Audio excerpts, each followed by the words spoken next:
to a hasty conclusion, or by forming conclusions on groundless assumptions, it is not at all unlikely that injustice may unintentionally be done to the Indians. The question in the minds of all reasonable men, I submit, should be not how to drive away the Indians from the colony, for that is impossible, but how to bring about satisfactory relations between the two communities. Even from a most selfish point of view, I submit, no good can result from an attitude of unfriendliness and hatred towards the Indians, unless there is any pleasure in creating in one's mind an unfriendly feeling towards one's neighbor. Such a policy is repugnant to the British Constitution and the British sense of justice and fair play, and above all hateful to the spirit of Christianity which is professed by the objectors to the Indian franchise. I appeal more particularly to the press, the public men throughout South Africa, and the clergy. Public opinion is in your hands. You mold and guide it. It is for you to consider whether the policy hitherto pursued is the right and proper one to continue. Your duty as Britons and leaders of public opinion cannot be to divide the two communities but to weld them together. The Indians have many blemishes, and they are themselves, no doubt, to blame to some extent for the present unsatisfactory state of feelings between the two peoples. My object is to induce you to believe that the blame does not entirely lie on one side alone. Often and often have I read in the papers and heard that the Indians have nothing to complain about. I submit that neither you nor the Indians here are capable of forming an impartial judgment. I, therefore, draw your attention entirely to the outside public opinion, to the press, alike in England and India, which is practically unanimous in coming to the conclusion that the Indians have a reasonable ground for complaint. And, in this connection, I beg to Volume 1, 1884-30 November, 1896. 303. Deny the statement that has been often made that the outside opinion is based on exaggerated reports sent from South Africa by the Indians. I venture to claim to know something about the reports sent to England and India, and I have no hesitation in saying that the reports sent almost invariably are on the side of underestimation. Not a single statement has been made which cannot be substantiated by unimpeachable evidence. But the most remarkable fact is that there is no dispute as to facts which are admitted. The outside opinion based on those admitted facts is that the Indians are not fairly treated in South Africa. I will quote only one extract taken from a radical newspaper, The Star. The opinion of the soberest journal in the world, The Times, is known to everyone in South Africa. The Star of 21st October, 1895, commenting upon the deputation that waited on Mr. Chamberlain, says, "These particulars are enough to throw light upon the hateful persecution to which British Indian subjects are being subjected. The new Indian Immigration Law Amendment Bill, which virtually proposes to reduce Indians to a state of slavery, is another example. The thing is a monstrous wrong, an insult to British subjects, a disgrace to its authors, and a slight upon ourselves. Every Englishman is concerned to see that the commercial greed of the South African trader is not permitted to wreak such bitter injustice upon men who alike by proclamation and by statute are placed upon an equality with ourselves before the law. If I could but convince you that the greatest kindness is not shown to the Indian in South Africa, and that the Europeans are also to blame for the prevailing state of things, a way will have been paved for a dispassionate discussion of the whole Indian question, and perhaps it will be solved without any intervention from Downing Street to the satisfaction of both the parties concerned. Why should the clergy remain silent on this momentous question, momentous because it affects the future of South Africa? They do take part in politics pure and simple. They do attend the meetings convened to urge the disfranchisement of the Indians. But this is not merely a political question. Will they see a race degraded and insulted because of the unreasoning prejudice against it and sit still? Is such indifference sanctioned by Christ's Christianity? I repeat again, it is not political power that the Indians want. It is degradation, it is many other consequences and measures that will flow from and will be based on the disfranchisement that they dread and resist. 304. In conclusion, I shall be deeply indebted to those who would read this and be kind enough to express their opinion about its subject matter. Many Europeans have privately expressed their sympathy for the Indians and have strongly disapproved of the sweeping resolutions passed at the various meetings held in the colony in connection with the Indian franchise and the bitter tone of the speeches made. If these gentlemen will come forward and have the courage of their convictions, I submit, they will have a fourfold reward. They will earn the gratitude of the 40,000 Indians in the colony, indeed of the whole of India, and will render true service to the colony by disabusing the minds of the Europeans of the notion that the Indian is a curse to the colony. They will serve humanity by rescuing or assisting to rescue a portion of an ancient race from unwarranted persecution which they know exists in the whole of South Africa, and last but not least, in common with the noblest Britons, be the forgers of the links that will unite England and India in love and peace. I humbly submit that such an achievement is worth a little ridicule that the pioneers will be subjected to. To separate the two communities is easy enough, to unite them by the silken cord of love is equally difficult. But then, everything that is worth having is also worth a great deal of trouble and anxiety. The Natal Indian Congress has been mentioned in connection with this matter and has been much misrepresented. In a separate pamphlet its objects and methods of working will be fully discussed. While this was in course of preparation, Mr. Maiden made a speech at Belair and a curious resolution was passed at the meeting. With the greatest deference to the honorable gentleman, I venture to take exception to his statement that the Indians have ever remained in a state of servitude and are, therefore, unfit for self-government. Although he invoked the aid of history in support of his statement, I venture to say that history fails to bear out this statement. In the first place, Indian history does not date from the invasion of Alexander the Great. But I take the liberty to say that India of that date will compare very favorably with Europe of today. In support of that statement I beg to refer him to the Greek description of India at pages 169 to 70 of Hunter's Indian Empire, partly quoted in my open letter. What, however, of India of a period previous to that date? History says that 1. This is not available. Volume 1, 1884-30 November, 1896. 305. The Aryans' home was not India but they came from Central Asia, and one family migrated to India and colonized it, the others to Europe. The government of that day was, so history says, a civilized government in the truest sense of the term. The whole Aryan literature grew up then. The India of Alexander's time was India on the decline. When other nations were hardly formed, India was at its zenith, and the Indians of this age are descendants of that race. To say, therefore, that the Indians have been ever under servitude is hardly correct. India certainly has not proved unconquerable. If that be reason for disfranchisement, I have nothing to say except this, that every nation will, unfortunately, be found wanting in this respect. It is true England wafts her scepter over India. The Indians are not ashamed of that fact.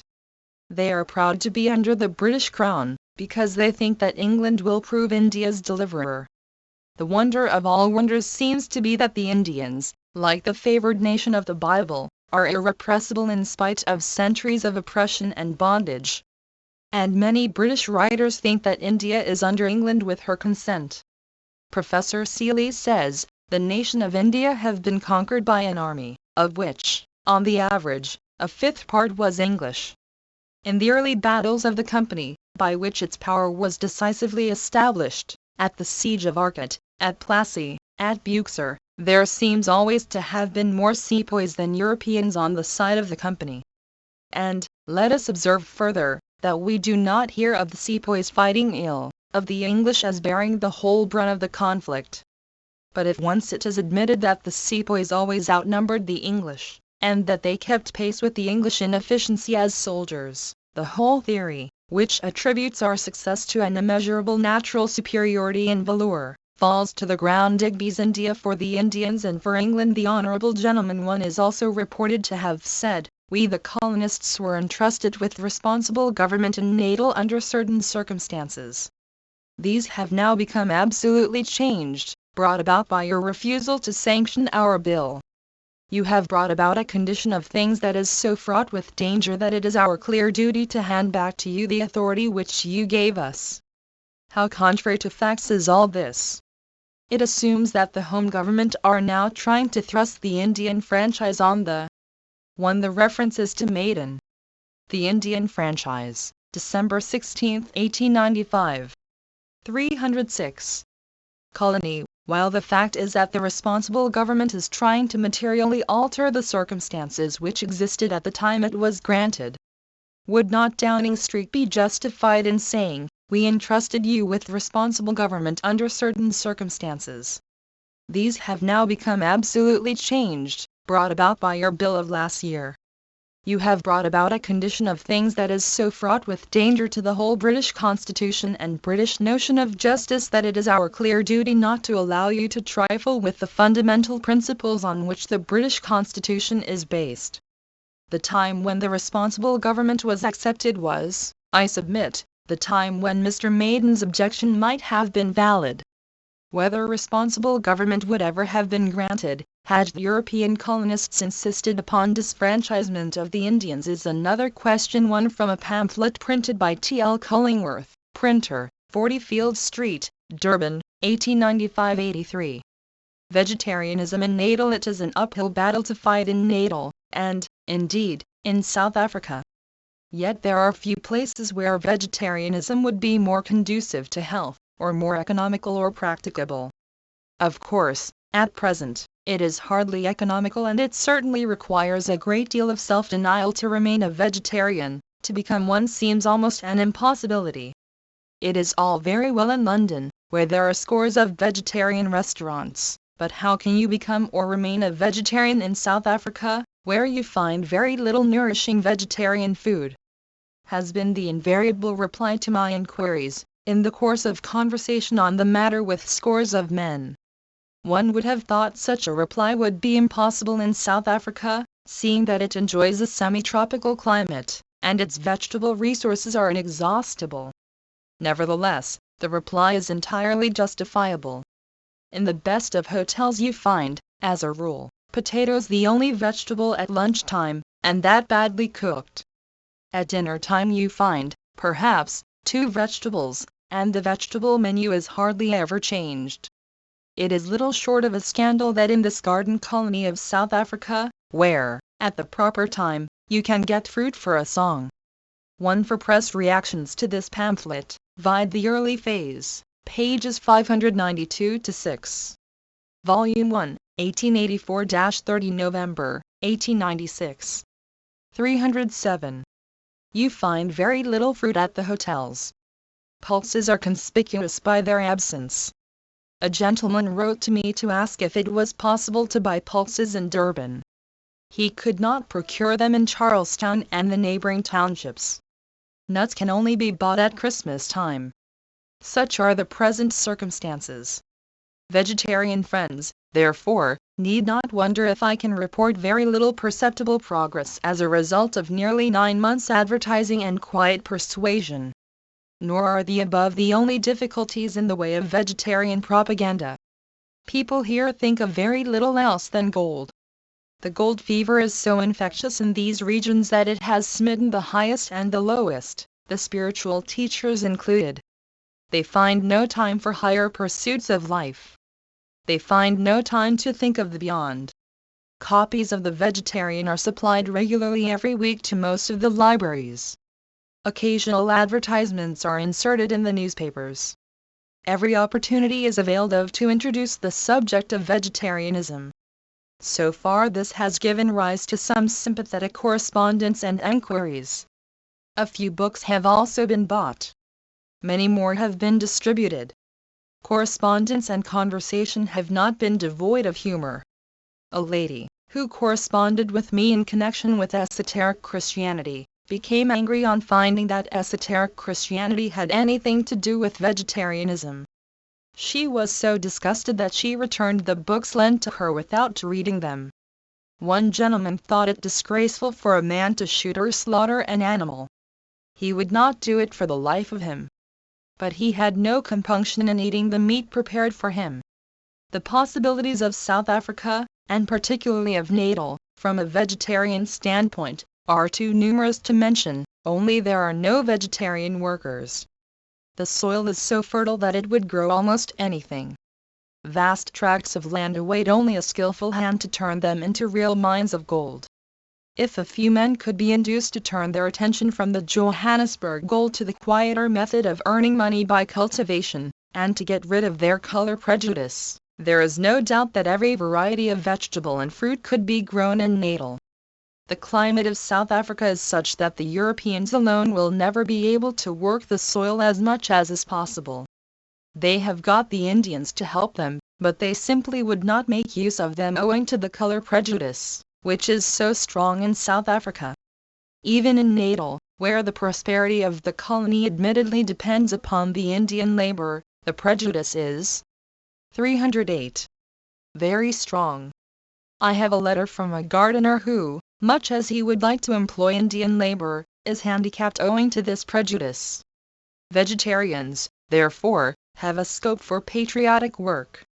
The line of marriage between white British subjects and Indians is getting thicker day by day in South Africa.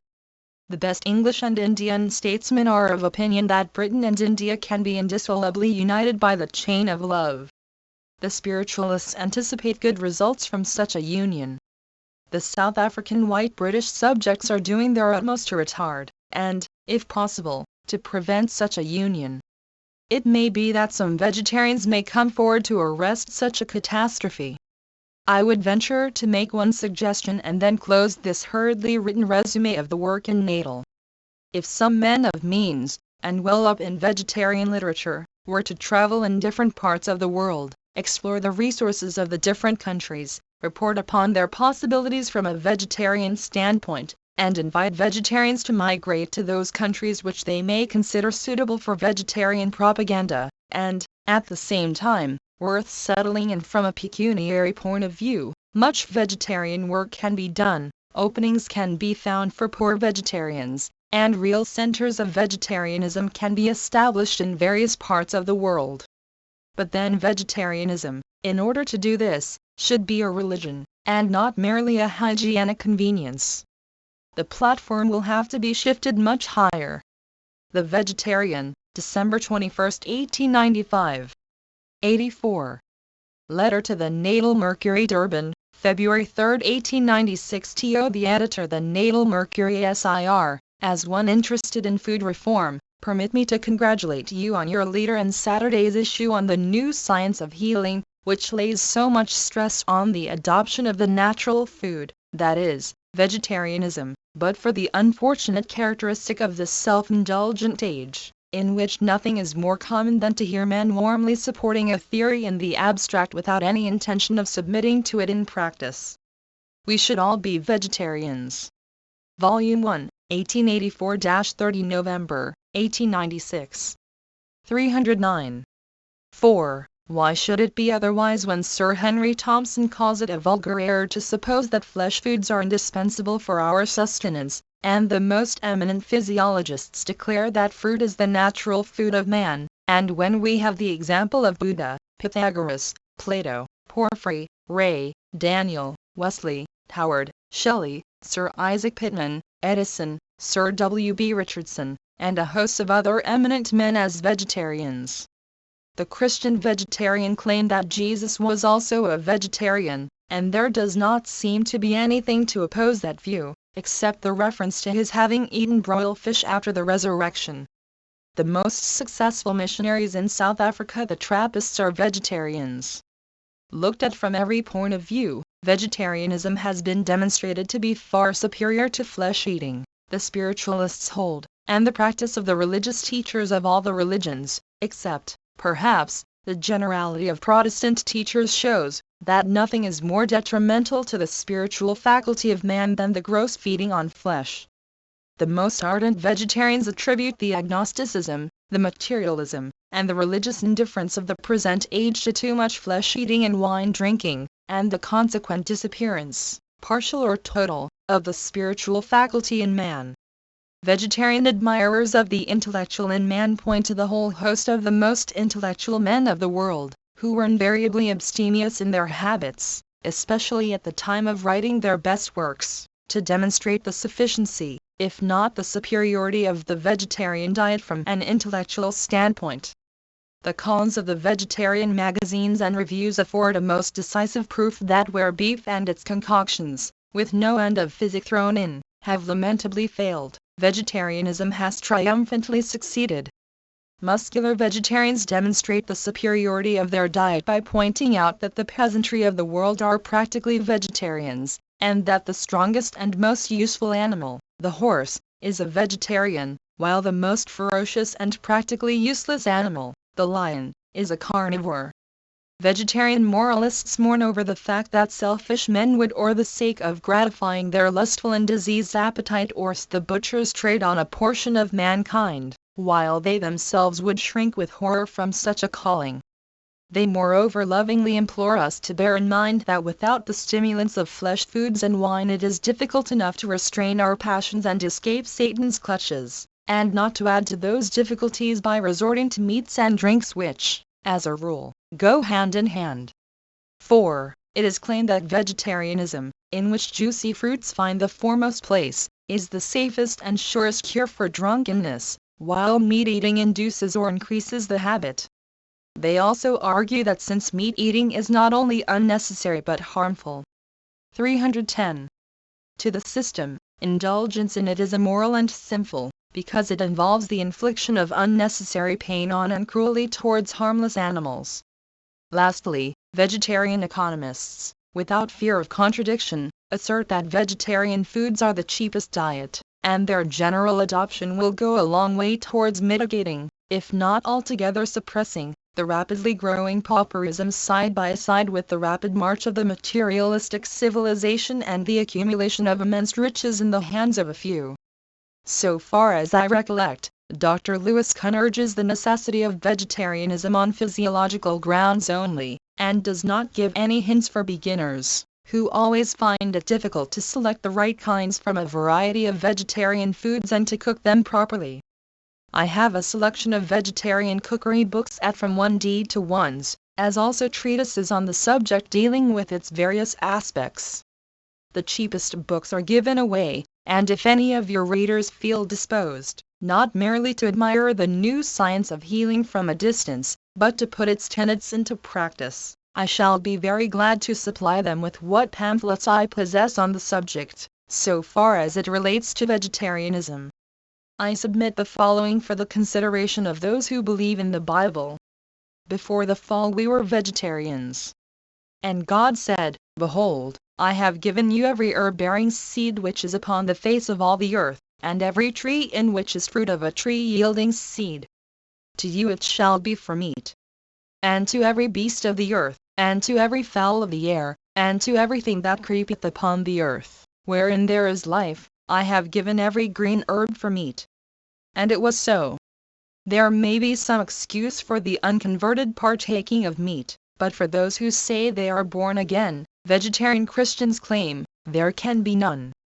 Because their state surely should be equal, if not superior, to that of the people before the fall. Again, in times of restitution, the wolf also shall dwell with the lamb, and the leopard shall lie down with the kid, and the calf and the young lion and the fatling together. And a little child shall lead them. And the lion shall eat straw like the ox. They shall not hurt nor destroy in all my holy mountains. For the earth shall be full of the knowledge of the Lord, as the waters cover the sea. These times may be far off yet for the whole world. But why cannot those who know and can heed Christians enact them for themselves at any rate? There can be no harm in anticipating them, and, may be, thereby their approach may be considerably hastened. The Natal Mercury, April 2, 1896. I am, etc., M. K. Gandhi. Volume 1, 1884-30 November, 1896. 311. 85. Memorial to Natal Governor. Durban, February 26, 1896. T.O. His Excellency the Honourable Sir Walter Francis Healy Hutchinson, K. Knight Commander of the Most Distinguished Order of St. Michael and St. George, Governor and Commander-in-Chief in and over the colony of Natal, Vice Admiral of the same, and Supreme Chief over the native population, Governor of Zululand, etc., etc., etc. Peter Maritzburg, Natal. The memorial of the undersigned Indian British subjects residing in Natal. Humbly shill with that, Your Excellencies Memorialists, as representing the Indian community in Natal, hereby respectfully beg to approach Your Excellency with regard to the following portions of rules and regulations for the disposal of Irvin 1 in the township of Nandwini, Zululand, published in the Natal Government Gazette, dated the 25th February 1896, viz.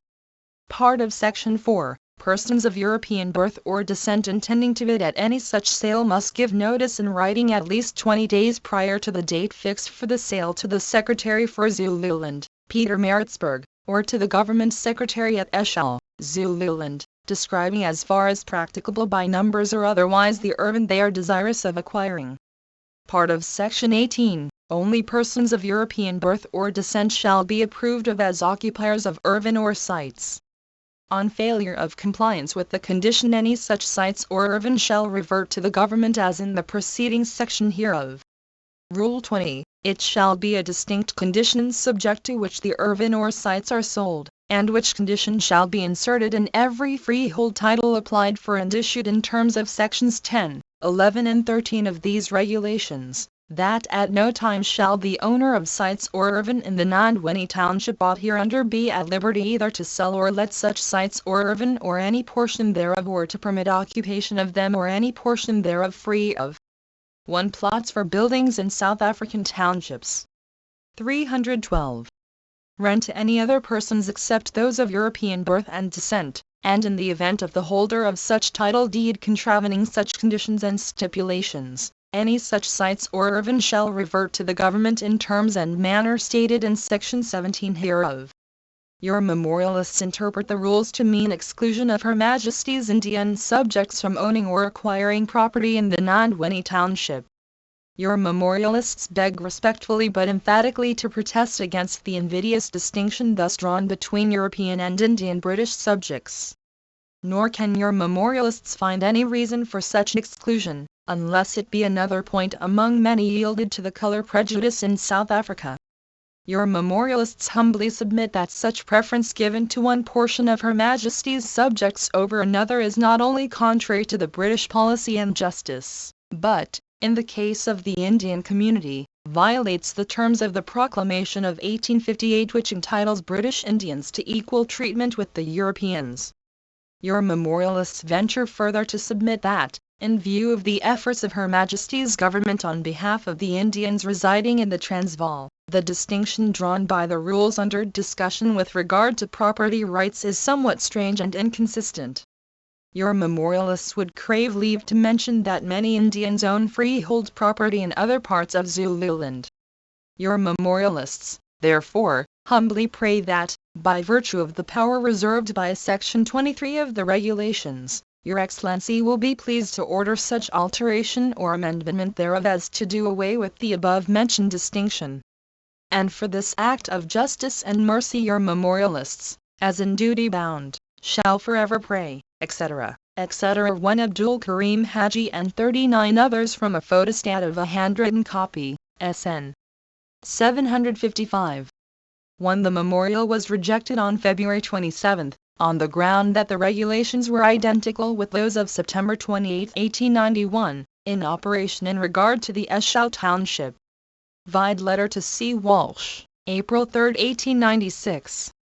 Volume 1, 1884-30 November, 1896. 313. 86. Letter to the Natal Mercury. To the Editor, the Natal Mercury. Durban, March 2, 1896. SIR, in justice to the two defendants, Roberts and Richard, whom the worthy Superintendent of Police is pleased to call upstarts and other bad names, and in justice to the Indian community, I beg to encroach upon your space with reference to the partial report of the case in which the two defendants were charged under the vagrancy law and the Superintendent's views thereon that appeared in your issue of the 29th February. The report and the opinion would seem to show that Mr. Waller's decision 1 is a miscarriage of justice. To give color to that view, the superintendent has elected to give that portion of the evidence which I wished, and still wish, to use in order to win public sympathy for the two defendants, and what is more, for people placed in a similar position. I humbly think that theirs was a very hard case, and that the police erred in arresting them, and, afterwards, in harassing them. I said in the court, and I repeat, that the vagrant law would cease to be oppressive if the police showed some consideration for the Indians and used discretion in arresting them. The fact that both are sons of indentured Indians should not go against them, especially in an English community, where a man's worth, not birth, is taken into account in judging him.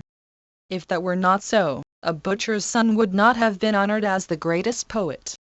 The superintendent, then, makes much of the fact that the second defendant changed his name about 2 years ago, and tries thereby to excuse the wanton insult to which he was submitted by the constable who arrested him. It should. 1. Mr. Waller, police magistrate, dismissed the case on the ground that so long as a colored man, found out of doors after 9 p.m. without a pass, told the police he was going home, it was sufficient answer to clear himself, as the law stated that only a colored person found wandering between the hours of 9 p.m. and 5 a.m. without a pass from his employer, or not giving a good account of himself, may be arrested. 2. The constable laughed at him when the defendant gave his name as Samuel Richard. 314.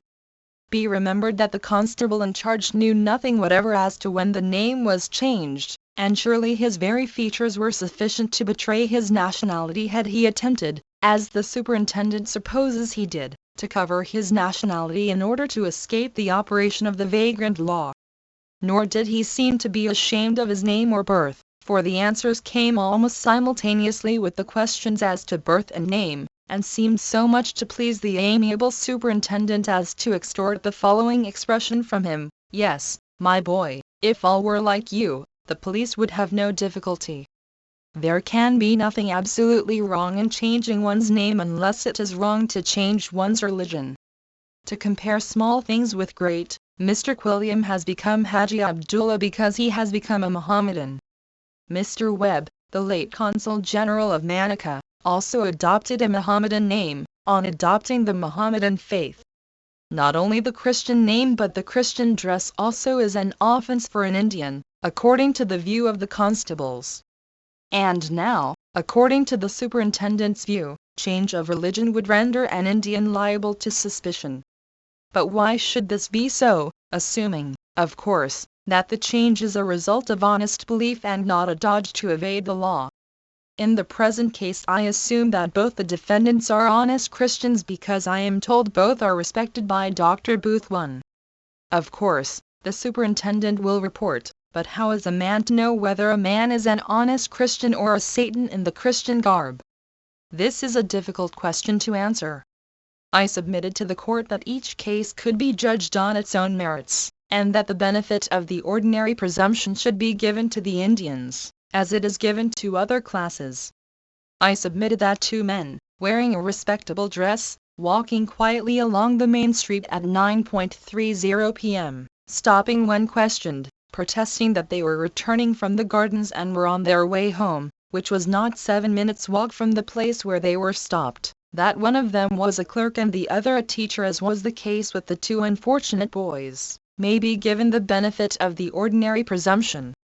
I submitted further that in cases like this the police might, if they suspected, see their charge. One head of Street Iedon's mission, Durban, he supervised a small charitable hospital founded by Indians. In 1899, during the Boer War, Dr. Booth helped to train the Indian Ambulance Corps. Volume 1, 1884-30 November, 1896. 315. Safely home. But, even if that could not be done, they might be treated as respectable men under custody and not be prejudged to be thieves and robbers. The remarks about dress and religion and name might conveniently be postponed till they could be proved to be hypocrites. About a year ago I was traveling from Standerton to Durban. 2 of my fellow passengers were suspected to be thieves. Their luggage, and with theirs mine also, because I was in the same compartment, was examined at Volksrust, and a detective was placed in the compartment. They could offer a glass of whiskey to the Landrost one, who came to examine the luggage and talk to the detective as gentlemen and on equal terms, presumably because they were respectably dressed and were first-class passengers. The detective did not prejudge them. I must not omit to mention that they were Europeans. The detective all the way through was sorry that he had to perform the unpleasant duty. May I plead for the same treatment in cases like that of the unfortunate boys? Instead of the cell they might have been given some other place to lie in. They might have been given clean blankets to lie on if the cell could not be avoided. The constables might have spoken to them kindly. Had this been done the case would never have come before the magistrate. I venture to take exception to the superintendent's statement that these young upstarts elected to be locked up all night in preference to bail. The reverse is the truth. They offered bail and it was refused during the night. The magistrate was not pleased with this treatment. They renewed their request to be bailed out in the morning. The request of the second defendant was granted. The constable refused to bail out the first. Against his name was marked, "Not to be released." The book containing that remark was produced in the court. Later, he was released at the instance of Inspector Benny, who promptly remedied the mistake as soon as he came to know of it. With deference to the superintendent, I beg to say that the first defendant did not defy the law. The magistrate made no order. But he, in his fatherly and kind manner, suggested that I should advise him to get the mayor's pass too. I submitted that such was not necessary but said that in deference to his suggestion I would do so. The defendant has now received a reply from the town clerk that the pass will not be. One South African judge, also inspector or officer 2 of exemption. 316. Issued to him, a clerk and Sunday school teacher, having never been charged with any criminal offense. If he is not fit to be out after 9 p.m., he cannot be fit to be a Sunday school teacher.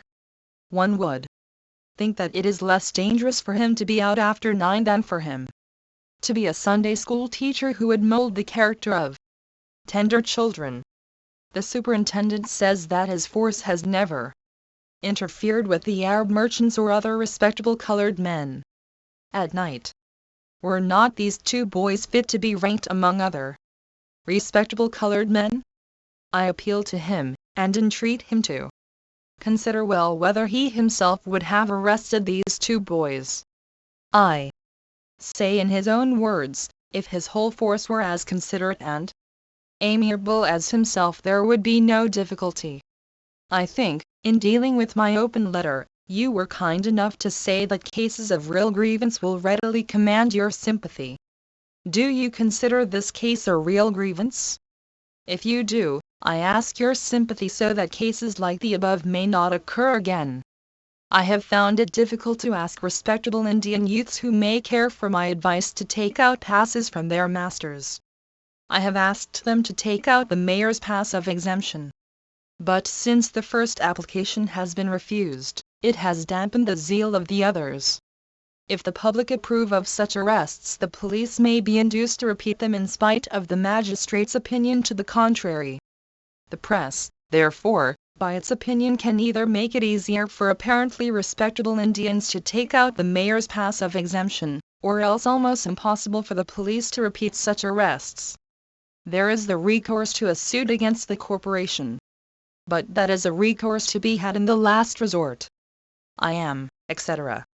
The Natal Mercury, June 3, 1896.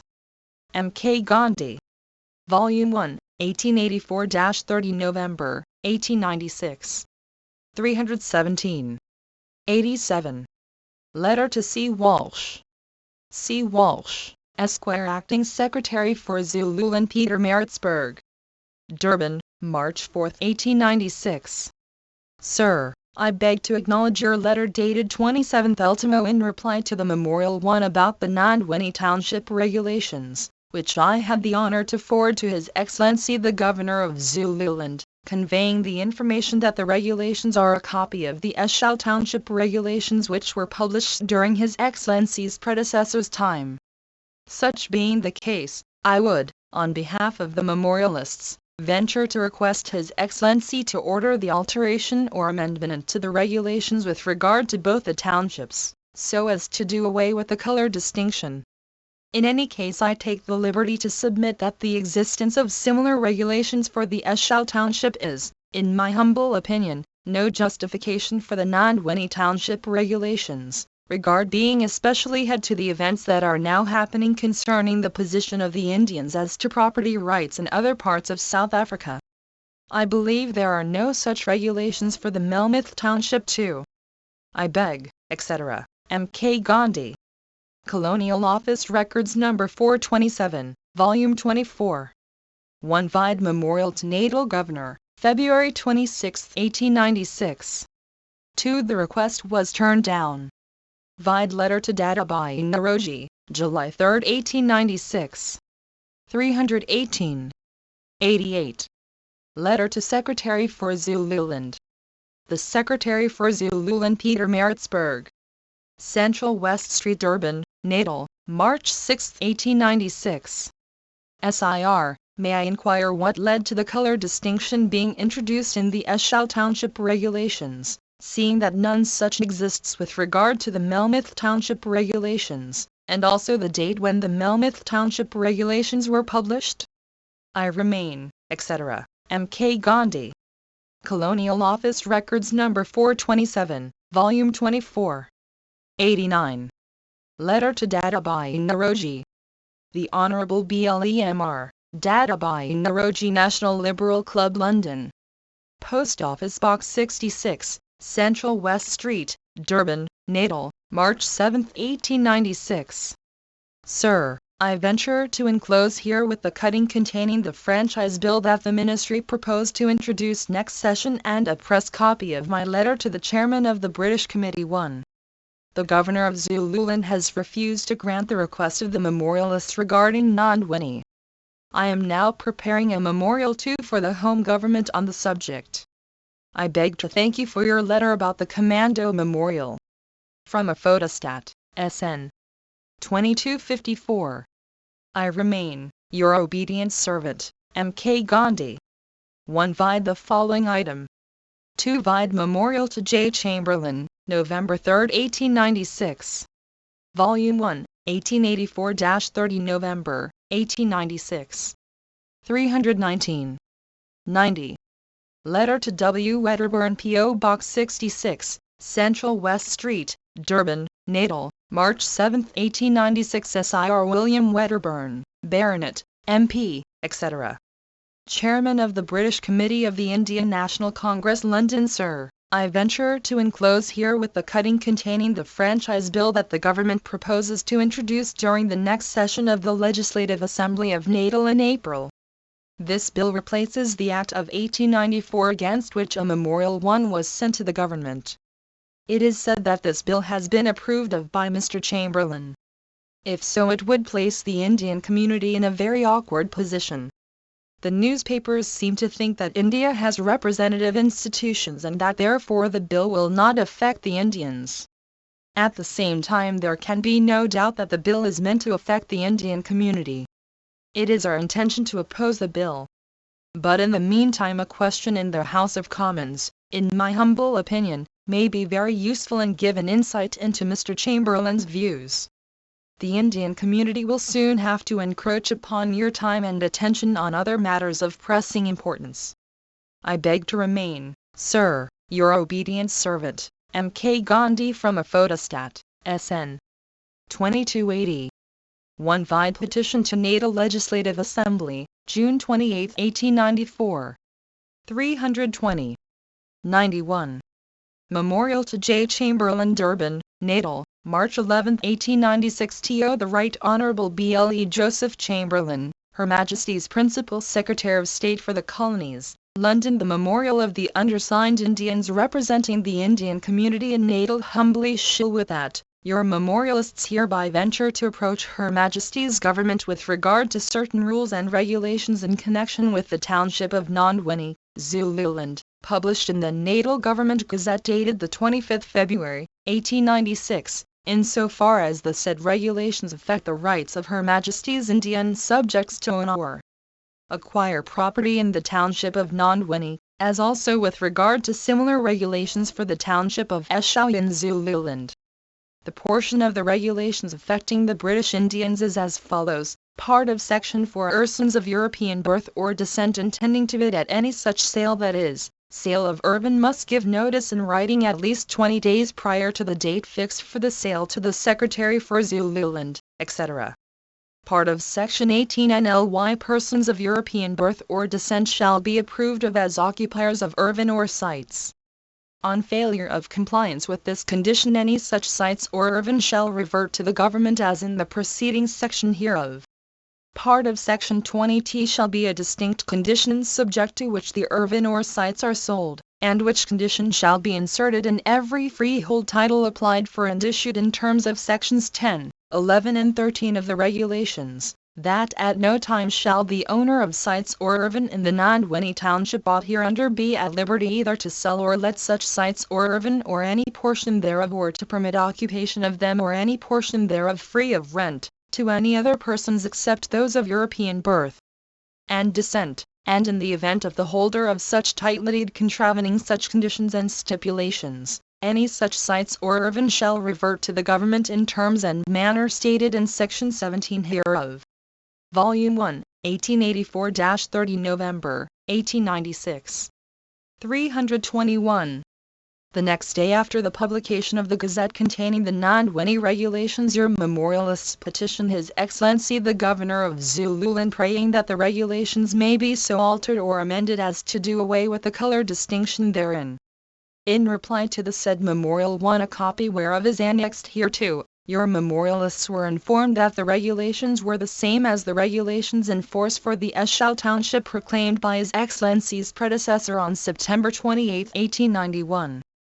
Thereupon a request was made, on the 4th March, 1896, to the effect that both the regulations should be altered or amended with regard to the British Indians.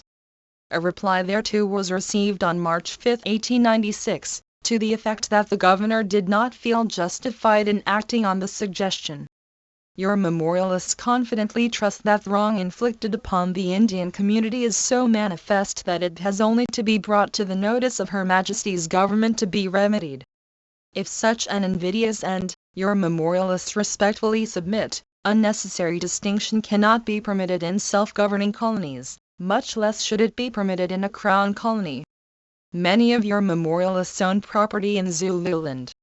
In the year 1889, when the township of Melmoth was sold, the Indian community laid out nearly $000 in the purchase of urban in that township.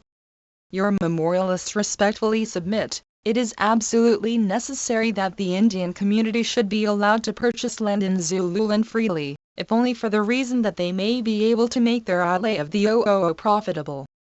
Even the government organ 2 inches Natal considered the wrong so serious that, though as a rule hostile to the Indian aspirations, it viewed the memorial to the government of Zululand very favorably. The remarks are so apt that your memorialists crave leave to quote them below. Zululand is likely soon to have an Indian question all its own. The rules and regulations published in the Government Gazette last Tuesday for the disposal of urban in the newly declared township of Nandwini include a 1 Vide Memorial to Natal Governor, February 26, 1896. 2. The references to the Natal Mercury. Vide Memorial to J. Chamberlain, November 8, 1895. 322.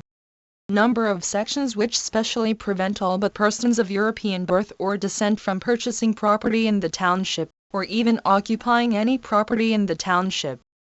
The Indians, ever to the fore in such matters, have promptly sent a protest to the Governor against the promulgation of such rules and regulations, and seeing that Zululand is still a crown colony, and, therefore, more under the direct eyes of the imperial authorities, we cannot very well see how such rules can be enforced when there is evidently so strong a disposition on the part of the home government to prevent the Franchise Law Amendment Bill passed in Natal from becoming law. From the protest presented by the Indians, we gather that some of them already own freehold property in Zululand, and, if this be the case, apart from any other reason, it seems to us the memorialists have a cause for consideration. There may be some special provision as regards the occupation of land in the Zulu country which prohibits Indians from becoming property holders, but still the fact remains that the territory is a crown colony, and this being so, it seems strange that rules and regulations can be made for that country which are not permitted in Natal, a responsibly governed colony.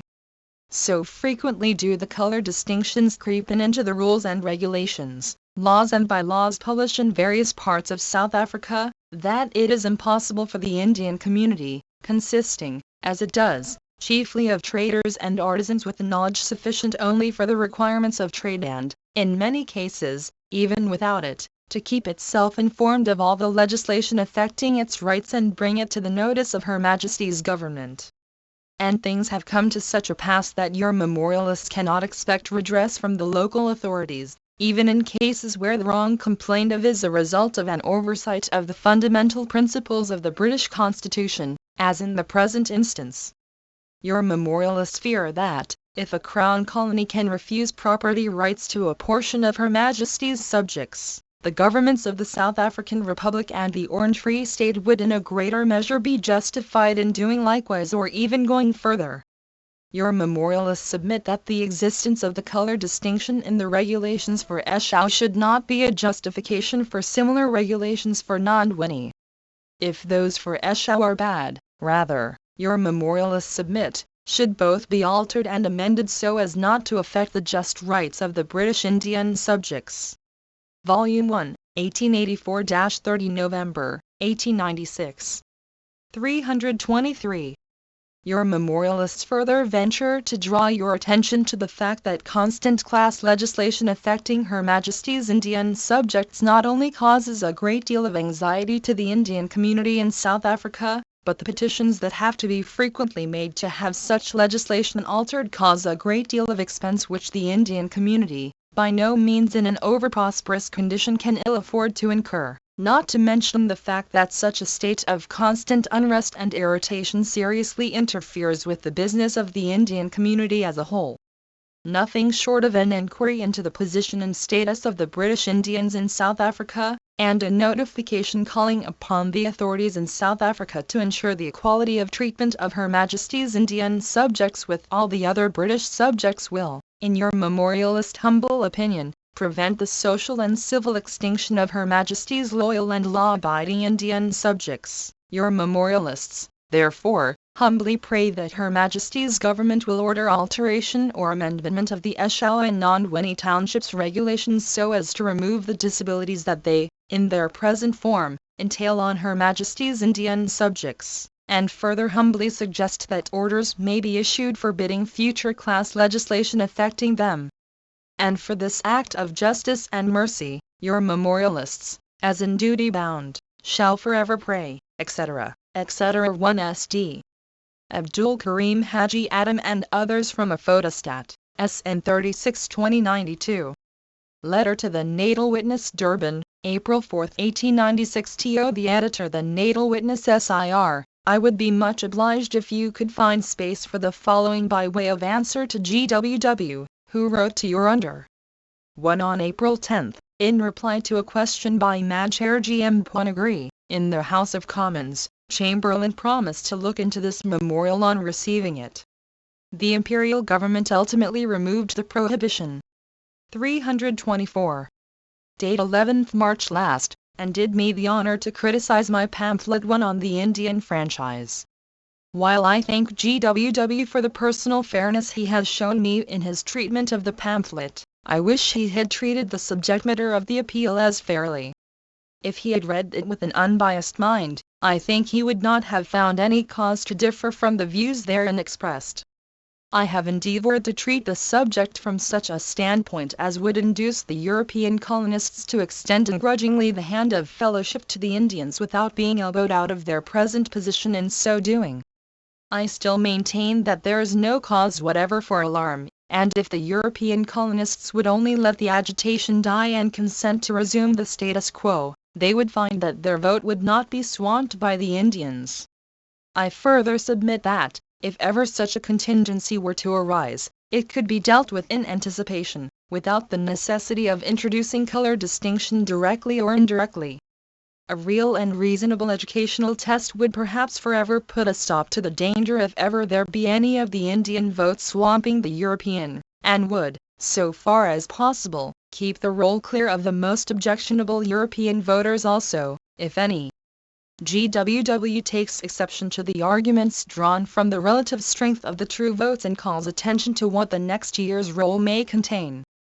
I beg to call his attention to the fact that, although the Indians had every opportunity to swamp the list last year and the year before last, and every incentive to do so because of the fear as to the result of the Franchise Act, now about to be repealed, there were no additions to the number of Indian voters. It must have been either extraordinary apathy or want of qualifications that could account for such a result, but it could not have been any such apathy, for the agitation has been on foot for the last 2 years.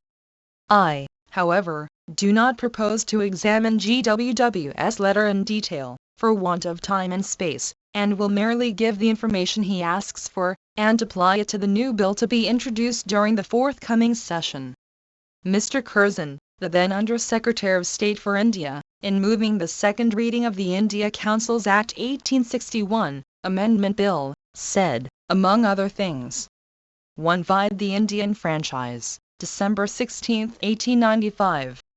Volume 1, 1884-30 November, 1896. 325.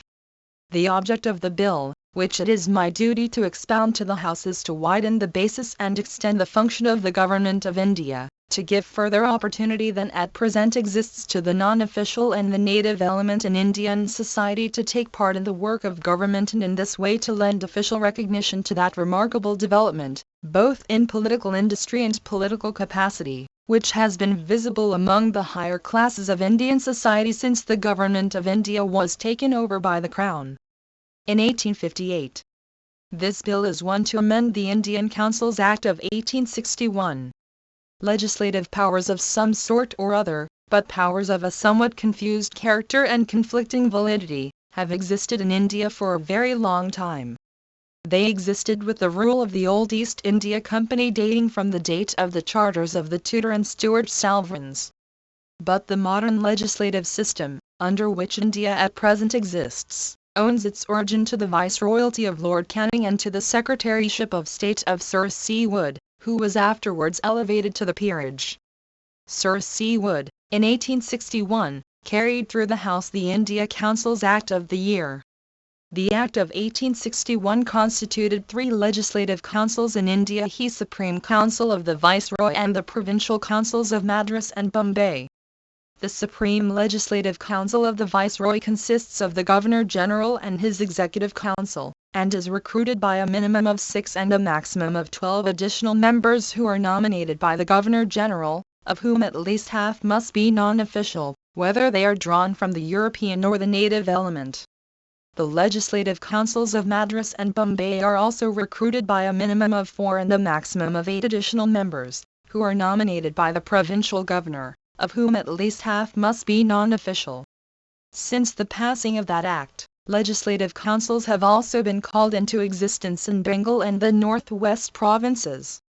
In the case of Bengal, the council consists of the Lieutenant Governor and 12 nominated councillors, and, in the case of the North-West provinces, of the Lieutenant Governor and 9 nominated councillors, of whom 1/3 in each case must be non-official.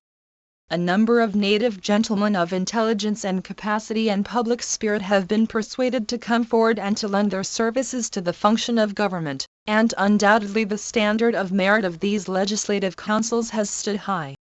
The amending act gives the right to discuss the budget and the right of interpellation, rights hitherto not enjoyed. It also increases the number of members of the council, and provides vaguely for a system of election. Of course, the Act is merely permissive.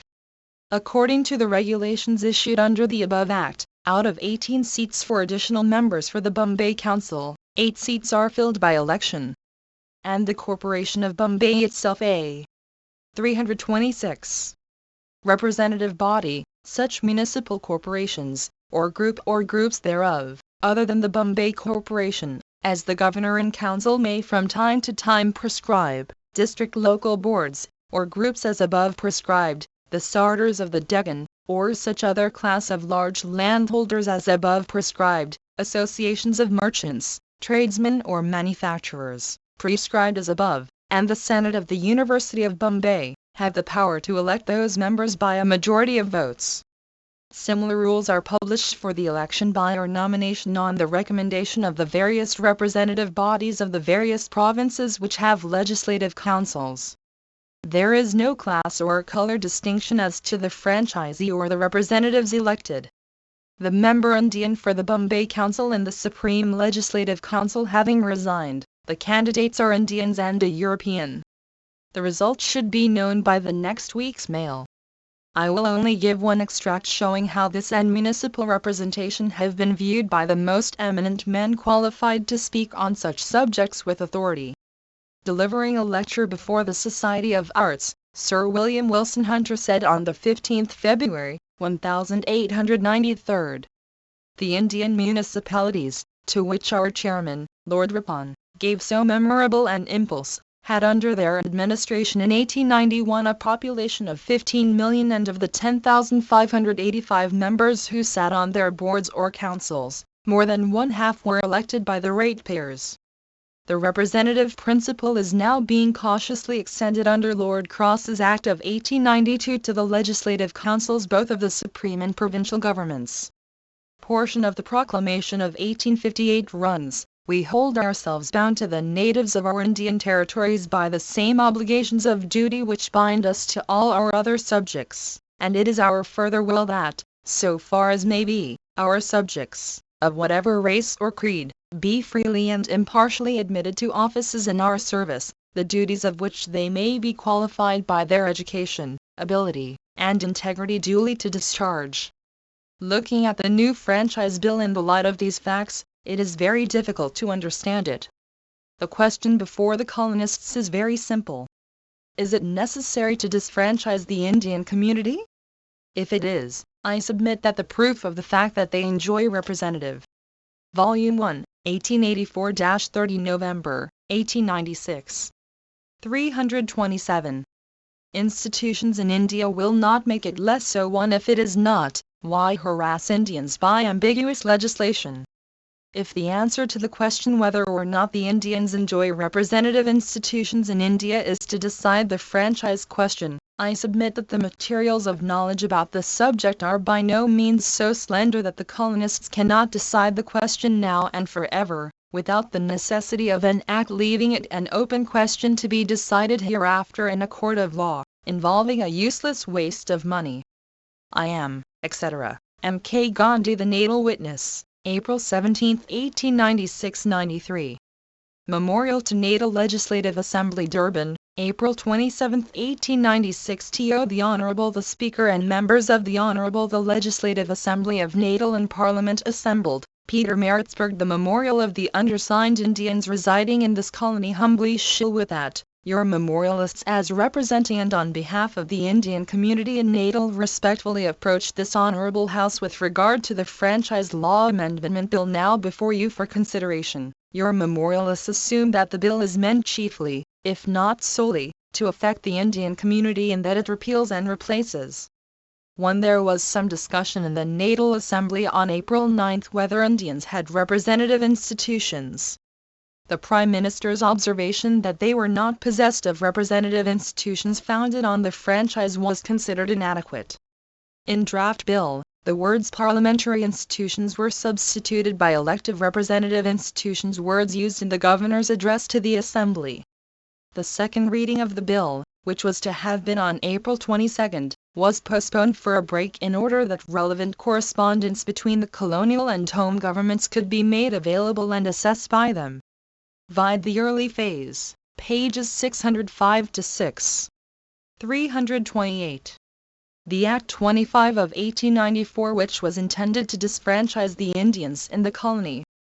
In the memorial one that was presented to this Honourable House on behalf of the Indian community on the same subject when the Act 25 of 1894 was under consideration, it was contended that the Indians did possess elective representative institutions in India.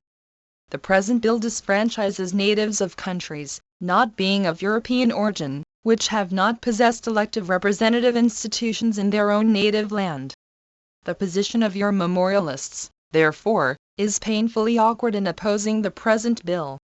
Yet, seeing that the bill tacitly proposes to deal with the Indian franchise, your memorialists consider it to be their duty respectfully to express their views about the bill and also to show further on what grounds they believe that the Indians possess elective representative institutions in India. In moving the second reading of the India Councils Act 1861, Amendment Bill in the House of Commons on the 28th day of March, 1892, the then Under-Secretary of State for India, said, to the amending Act, besides increasing the number of nominated members in each council, gives the power of discussing the financial statement every year and the power of interpellation. It embodies the elective principle. The legislative councils have from their inception enjoyed the representative character. The honorable mover of the second reading, with reference to the increase of nominated members, said, the object of this addition is very easily stated and will, I think, be very easily understood by the House. It is simply by expanding the area of selection, in which case you are adding to the strength of the representative character of the councils. But now these councils, your memorialists venture to submit, enjoy the representative character founded on the franchise. Speaking on an amendment by Mr. Schwinn, MP, to the bill to the effect that no reform of councils that does not embody the elective principle will be satisfactory, Mr. Curzon said. 1. This was dated June 28, 1894. 2. Not reproduce here.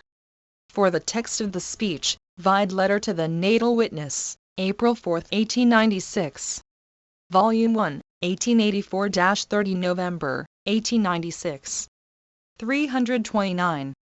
I should like to point to him that our bill does not necessarily exclude some such principle as the method of selection, election or delegation. With the permission of the House, I will read the words of the subsection of Clause I. It runs as follows: the Governor-General in Council may from time to time on the approval of the Secretary of State in Council make regulations as to the conditions under which such nominations or any of them shall be made by the Governor-General, Governors and Lieutenant Governors, respectively, and prescribe the manner in which such regulations shall be carried into effect. Lord Kimberley has expressed himself about that clause. He said, I am bound to say that I express my whole satisfaction with regard to this elective principle. The opinions expressed by Lord Kimberley are shared by the Secretary of State under this Act. It would be in the power of the Viceroy to invite representative bodies in India to elect or select or delegate representatives of those bodies of their opinion to be nominated to these councils, and by elective measures the Right Honourable Mr. Gladstone, speaking on the same subject, after explaining the speeches of the honourable mover of the second reading of the bill and its amendment, said, I think I may fairly say that the speech of the Under-Secretary appears to me to embody the elective principle in the only sense in which we should expect it to be embodied. It is evident that the great question, and it is one of great and profound interest for the House, is that of the introduction of the elective element into the government of India. What I wish is that their first steps shall be of a genuine nature, and that whatever scope they give to the elective principle shall be real. There is no difference of principle. I think that the acceptance of the elective principle by the honourable gentleman Mr. Curzon, though guarded, was not otherwise than a frank acceptance. Turning to the regulations made and published in accordance with the above Act, your memorialists submit that the remarks hereinbefore quoted are fully borne out. To take the Bombay Legislative Council, for instance, out of the 18 nominated members, 8 are elected by, or as it is put in the regulations, nominated on the recommendation of the various representative bodies which are enfranchised for the purpose of legislative councils. The Corporation of Bombay itself an elective body, municipal corporations other than the Bombay Corporation and the Bombay One Secretary of State for Foreign Affairs, 1894-5. 330. Presidency prescribed by the Governor in Council, District Local Boards prescribed as above, the starters of the Deccan or other class of large landholders prescribed as above, associations of merchants, tradesmen, etc., prescribed as above, and the Senate of the University of Bombay recommend or elect these 8 members by a majority of votes, or in the case of associations not established by law in the manner laid down in their rules for carrying resolutions or recording decisions upon questions of business brought before such associations. In the starters of the Deccan, this honorable House will notice, there are even direct voters for the election of members of the council. The regulations for the other councils are much the same. Such is the character of the legislative councils in India and the political franchise. The difference, therefore, your memorialists beg respectfully to point out, is not one of kind but of degree only. The reason is not because the Indians do not know or understand the representative principle. Your memorialists cannot do better than quote again from the speech of the Right Honourable Mr. Gladstone, partly quoted above. He thus explained the reasons for the restrictive character of the elective principle. Her Majesty's government ought to understand that it will be regarded as a most grave disappointment if, after all the assurances we have received that an attempt will be made to bring into operation this powerful engine of government that is, the elective principle, there should not be some result such as we anticipate from their action. I do not speak of its amount, I speak more of its quality. In an Asiatic country like India, with its ancient civilization, with its institutions so peculiar, with such a diversity of races, religions and pursuits, with such an enormous extent of country, and such a multitude of human beings as probably except in China were never before under a single government, I can understand that there should be difficulties in carrying out what we desire to see accomplished. But great as the difficulties are, the task is a noble one, and will require the utmost prudence and care in conducting it to a successful consummation. All these things induce us to look forward cheerfully to a great future for India, and to expect that a real success will attend a genuine application, even though it may be a limited one, of the elective principle to the government of that vast and almost immeasurable country. The opinion of those who are qualified to speak on Indian subjects seems to be unanimous as to the representative character of the Indian councils. Volume 1, 1884-30 November, 1896. 331. Sir William Wilson Hunter, the greatest living authority on Indian subjects, says, the representative principle is now being cautiously extended, under Lord Cross's Act of 1892, to the legislative councils both of the supreme and the provincial governments. The Times, dealing with the Indian franchise in Natal, says, the argument that the Indian in Natal cannot claim higher privileges than he enjoys in India and that he has no franchise whatever in India is inconsistent with the facts. The Indian has precisely the same franchise in India which the Englishman enjoys. After dealing with the municipal franchise, the article goes on to say, a similar principle applies, with the modification incidental to our system of government in India, to what may be called the higher electorate. The elected members of the Supreme and the Legislative Councils, which deal with 221 millions of British subjects, are mainly elected by native bodies. Apart from the official representatives of government in the Supreme and Provincial legislatures, about one-half the members are natives. It would be wrong to push this analogy too far. But it answers the argument against allowing British Indian subjects a vote in British colonies on the ground that they have no vote in India. So far as government by voting exists in India, Englishmen and Indians stand on the same footing and, like in the municipal, the provincial and the supreme councils, the native interests are powerfully represented. The municipal franchise is very broad in India, and almost the whole of British India is studded by municipal corporations and local boards. Speaking of the class of Indians already on the voters' rolls in Natal, the Times article, referred to above, says, it is precisely this class of men who form the most valued element in the municipal and other electorates in India. Throughout the 750 municipalities of India, the British and the native voters have equal rights, and 9,790 municipal commissioners councillors in 1891 were natives as against 839 Europeans. The European vote on the Indian municipal boards was therefore only 1 to 8 Indian votes, while in the natal electorate there are 37 European votes to 1 British Indian. It must be remembered that Indian municipalities administer a population of 15 millions and an expenditure of 50 million rupees. As to the acquaintance of the Indian with the nature and responsibilities of representative institutions, the same article says. 332. There is probably no other country in the world in which representative institutions have penetrated so deeply into the life of the people. Every caste, every trade, every village in India had for ages its council of 5 which practically legislated for and conducted the administration of the little community which it represented. Until the introduction of the Parish Councils Act last year, there was no such rural system of self-administration even in England. Mr. Schwinn, MP, on the same subject says, "Do not suppose that the question of election is a new one in India. There is no question which is more specially Indian than the question of election. Most of our civilization has come from India. And there is not the slightest doubt that we ourselves are practicing a development of the Eastern principle of election. Under such circumstances the Indian community whom the bill is intended to affect find it most difficult to understand it. Your memorialists submit that the vagueness and ambiguity of the bill are very undesirable and fair neither to the European community nor the Indian. They leave both in a state of suspense which is painful to the latter.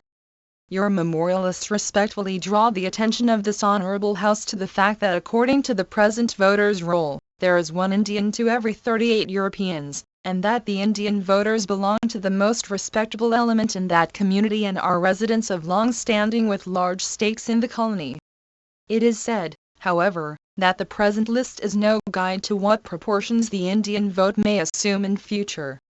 But the fact that, during the 2 years that the disfranchisement of the Indian community has been threatened, no more Indians have had their names placed on the voters' roll, in your memorialist humble opinion, sufficiently disposes of the argument. The truth is, and your memorialists venture to speak from personal experience, there are not very many Indians in the colony who have got the legal property qualification, low as it is. Your memorialists respectfully submit that the bill under discussion is open to more objections than one. In your memorialist humble opinion, it introduces a color distinction in a most invidious manner. 4. While natives of other countries not enjoying elective representative institutions may not become voters, natives of the states of Europe, even though they may not enjoy such institutions in the countries they come from, may become voters under the general franchise law of the colony. Volume 1, 1884-30 November, 1896. 333.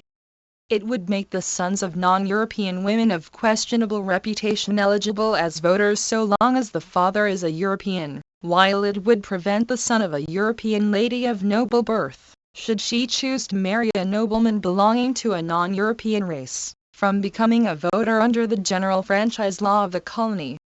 Assuming that the Indians come under the scope of the bill, the method by which they may get themselves placed on the voters' roll will be a source of constant irritation to the Indian community, and may give rise to a system of favoritism and cause serious dissensions among the members of the Indian community. The bill is moreover calculated to involve the Indian community in endless litigation in order to enable them to vindicate their rights, which your memorialists think are capable of definition without any recourse to the law courts of the colony. Above all, it will transfer the agitation from the hands of the Europeans, who now wish to see the Indians disfranchised, into those of the Indian community. And the agitation, your memorialists fear, has to be perpetual. It is most humbly submitted that such a state of things is very undesirable in the interests of all the communities inhabiting this colony. Your memorialists, after a careful investigation for over a year, have ventured to come to the conclusion that the fear about the Indian vote swamping the European is absolutely imaginary, and, therefore, fervently pray and venture to hope that this honorable House, before assenting to any bill specially restrictive of the Indian vote or directly or indirectly introducing any colored distinction, would institute an inquiry into the real state of affairs which would show how many resident Indians there are in this colony who possess the legal property qualification necessary for being placed on the voters' roll, and for this act of justice and mercy, your memorialists, as in duty bound, shall forever pray, etc., etc. 1 Abdul Karim Haji Adam and others from a photostat of a printed copy, SN 980. 1 On the presentation of this petition, the second reading of the bill was put off by another week and completed only on May 6. On May 18, the bill was committed to a joint committee of the legislatures which then had its third reading. The governor then forwarded the bill to the Secretary of State for Colonies for securing the royal assent. Vide the early phase, pages 609 to 15. 334. 94. Cable to JCHAMBERLAIN 1 Durban, May 7, 1896. Indian Community. Natal. Franchise. Thereof proposed. Earnestly request you not to accept. Bill. Or ministerial alteration. Last night memorial preparing to. Colonial Office Records No. 179, Volume 196. 95. Letter to Prime Minister Durban, May 14, 1896 to the Honorable the Prime Minister Peter Maritzburg SIR. You are reported to have said the following with reference to the Natal Indian Congress on the second reading of the Franchise Bill. Members might not be aware that there was in this country a body, a very powerful body in its way, a very united body, though practically a secret body, meant the Indian Congress. May I venture to inquire if that portion of your speech is correctly reported, and if so, whether there are any grounds for the belief that the Congress is practically a secret body? I may be.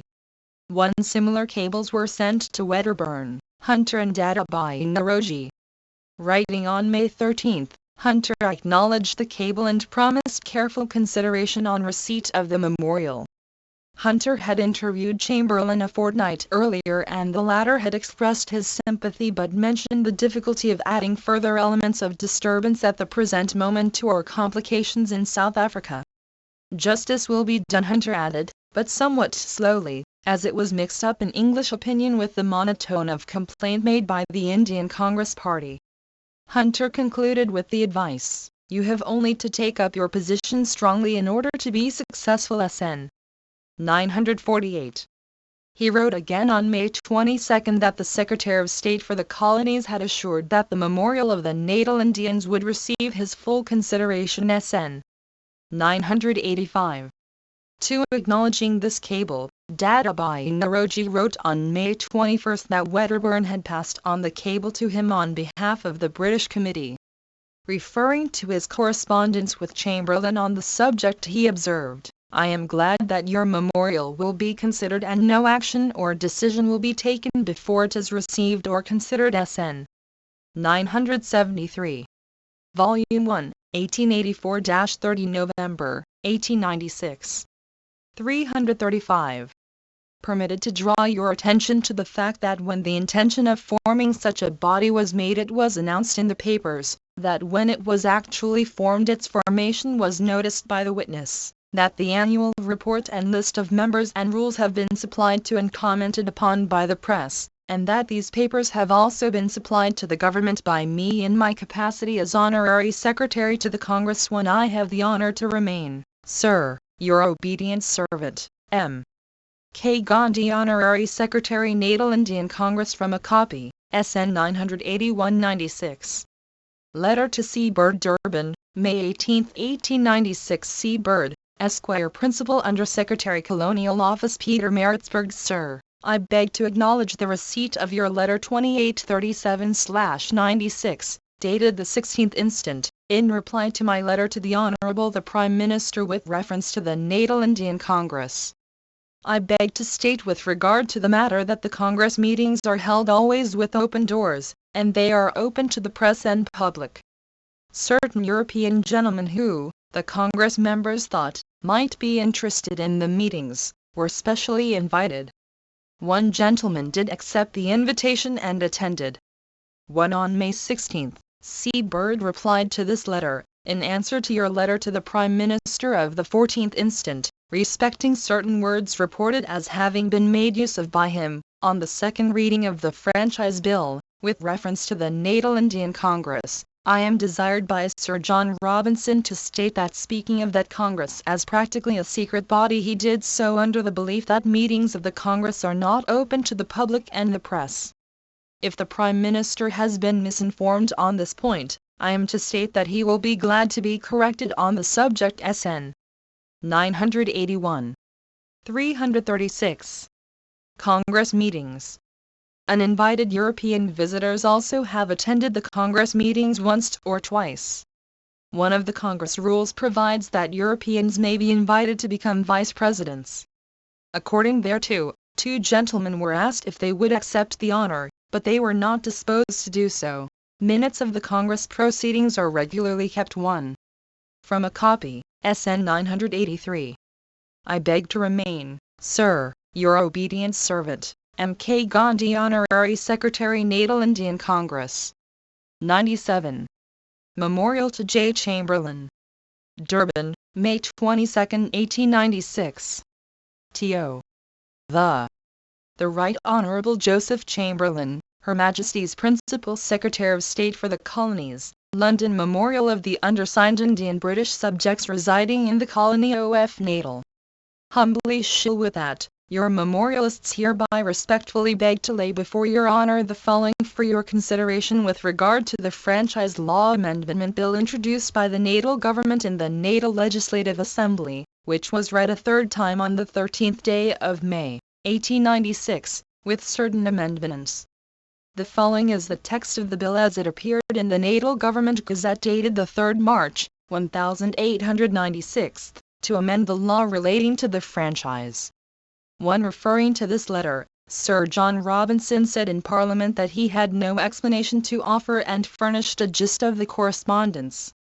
Volume 1, 1884-30 November, 1896. 337. Whereas it is expedient to amend the law relating to the franchise, be it therefore enacted by the Queen's Most Excellent Majesty, by and with the advice and consent of the Legislative Council and Legislative Assembly of Natal, as follows. 1. Act No. 25, 1894, shall be and the same is hereby repealed. 2. Save those who come under the operation of Section 3 of this Act, no person shall be qualified to have their names inserted in any list of electors or in any voters' roll, or to vote as electors within the meaning of Section 22 of the Constitution Act of 1893, or of any law relating to the election of members of the Legislative Assembly, who not being of European origin are natives, or descendants in the male lines of natives of countries which have not hitherto possessed active representative institutions, unless they shall first obtain an order from the Governor in Council exempting them from the operation of this Act. 3. The provisions of Section 2 of this Act shall not apply to persons of the class mentioned in that section whose names are rightly contained in any voter's roll in force at the date of the promulgation of this Act, and who are otherwise competent and qualified as electors. The Act repealed by Section I of the above bill is as follows. Be it therefore enacted by the Queen's Most Excellent Majesty, by and with the advice and consent of the Legislative Council and Legislative Assembly of Natal, as follows. 1. Save as in Section 2 of this Act excepted, persons of Asiatic extraction shall not be qualified to have their names inserted in any list of electors or in any voters' roll or to vote as electors within the meaning of Section 22 of the Constitution Act of 1893, or of any law relating to the election of members of the Legislative Assembly. 2. The provisions of Section I of this Act shall not apply to persons of the class mentioned in that section whose names are rightly contained in any voter's roll in force at the date of the promulgation of this Act, and who are otherwise competent and qualified as electors. 3. This Act shall not come into operation unless and until the Governor notifies by proclamation in the Natal Government Gazette that it is Her Majesty's pleasure not to disallow the same, and thereafter it shall come into operation upon such day as the Governor shall notify by the same or any other proclamation. A memorial one setting forth the views of the Indian community in reference to the bill under discussion was presented to the legislative. 1 Vide Memorial to Natal Legislative Assembly, April 27, 1896. 338. Assembly on the 28th day of April, 1896. A copy thereof is hereto annexed marked A. On the 6th day of May, 1896, the bill was read a second time. During the course of his speech, the Prime Minister, the Honourable Sir John Robinson, said that the ministers had taken steps to ascertain whether you would be agreeable to an insertion in the aforesaid bill of the words founded on the franchise after elective representative institutions, and that you were so agreeable. Thereupon, on the 7th day of May, 1896, your memorialist sent to your Honour a cablegram to the following effect: the Indian community earnestly requests you not to accept natal franchise bill or ministerial alteration thereof proposed last night. Memorial preparing. In committee, however, the Honourable Sir John Robinson announced on the 11th day of May, 1896, that your Honour had agreed to a further addition, viz., parliamentary between the and franchise. The bill, therefore, as to representative institutions would now read elective representative institutions founded on the parliamentary franchise. Your memorialists humbly venture to think that the present bill, so far as the Indian community and, indeed, all the communities are concerned, is worse than the acted repeals. Your memorialists, therefore, feel aggrieved that you have been pleased to approve of the bill, but they trust that the facts and arguments placed before you herein below are such as would induce you to reconsider your views. Your memorialists have all along contended that the Indians did enjoy elective representative institutions in India. But the papers published in connection with the franchise question seem to show that you do not think that the Indians possess such institutions. With the greatest deference to your Honour's view, your memorialists crave leave to draw your attention to the extracts quoted in the Annexure A upholding the opposite view. Your approval of the present bill, coupled with the view held by your Honour regarding elective representative institutions in India, places the Indian community in natal in a very painful and awkward position. Your memorialists venture to submit. Volume 1, 1884-30 November, 1896. 339. 1. That no legislation restrictive of the Indian franchise in natal is necessary. 2. That, if there be any doubt with regard to this point, an inquiry should be first instituted as to whether such a necessity does exist. 3. That, assuming that the necessity exists, the present bill is not calculated to meet the difficulty in a straightforward and open manner. 4. That, if Her Majesty's Government are absolutely satisfied that the necessity exists and that no bill could be conceived that would solve the difficulty without a resort to class legislation, it is better that in any franchise bill the Indian should be specially named. 5. That the present bill is likely to give rise to endless litigation owing to its ambiguity and vagueness. 6. That it would involve the Indian community in expenses almost beyond their control. 7. That assuming the bill affects the Indian community, the method provided in the bill whereby any member thereof may be exempted from its operation is, your memorialists respectfully submit, arbitrary, unfair, and likely to create dissensions among the members of the Indian community. 8. That the bill, like the act repealed, makes an invidious distinction between Europeans and others. Your memorialists humbly submit that the present condition of the voters' list in natal renders it absolutely unnecessary to embark on any legislation to restrict the Indian franchise. There seems to be needless hurry about passing a measure that affects so large portion of Her Majesty's subjects. It is admitted that as against 9,309 European voters there are only 251 Indian voters. 201 are either traders or clerks, assistants, schoolmasters, etc., and 50 are gardeners and others, and that most of these voters are settlers of long standing. These figures, your memorialists submit, do not warrant any restrictive legislation. The bill under discussion is intended to deal with the remote and probable and possible danger a danger is really assumed which does not exist. His Honour, Sir John Rawlinson, in moving the second reading of the bill, based his fears about the danger of the European vote being swamped by the Indian vote on 3 grounds, viz. 340. 1. The fact that the petition to Her Majesty's Government in connection with the Franchise Act, repealed by the present bill, was signed by nearly 9,000 Indians. 2. The approaching general election in the colony. 3. The existence of the Natal Indian Congress. As to the first ground, even in the correspondence on the subject, the Natal government have argued that the 9,000 signatories wanted to be placed on the voters' roll. The first paragraph of that petition is a sufficient answer to the argument. The petitioners, your memorialists humbly submit, never contended for any such thing. They certainly protested against the wholesale disfranchisement of the Indians. Your memorialists humbly venture to think that every Indian, whether he had the property qualifications or not, was very materially affected by that bill. Your memorialists admit that the facts show a degree of organizing power among the Indians, alluded to by the Hun mover, but your memorialists respectfully contend that no matter how powerful the organizing power might be, it cannot overcome the natural barriers. Out of the 9,000 signatories, not 100, besides those who were already on the voters' roll, possess the legal property qualifications. With regard to the second ground, the Hun mover said he might remind members that before long there must be a general election, and they would have to consider upon what register the general election was to take place. It was not for him to say how many Indian electors might or might not be on the ensuing electoral roll, but the government thought it was high time that no further delay should take place in seizing this question by the throat and setting it once for all, without further delay.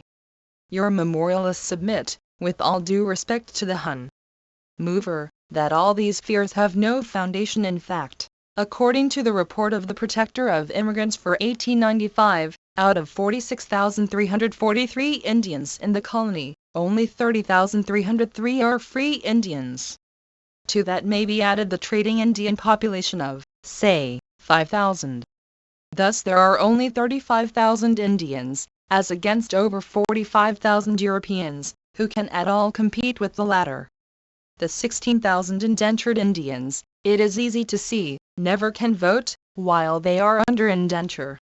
But a large majority of the 30,303 are only a stage higher than the indentured Indians. And your memorialists venture to say from personal experience that there are in this colony thousands of Indians who do not pay 0 per year in rents. In fact, there are thousands who have to. Volume 1, 1884-30 November, 1896. 341. Drag on their existence on that amount. Where then, your memorialists ask, is the fear of the Indians swamping the voters' list next year? The disfranchisement has been threatened for the last 2 years. The electoral roll has twice undergone revision since. The Indians had every incentive to add to the Indian vote, lest many may be shut out. And yet there has been not a single addition to the voters' list from the Indian community. But the Hun mover went on to say, members might not be aware that there was in this country a body, a very powerful body in its way, a very united body, though practically a secret body. He meant the Indian Congress.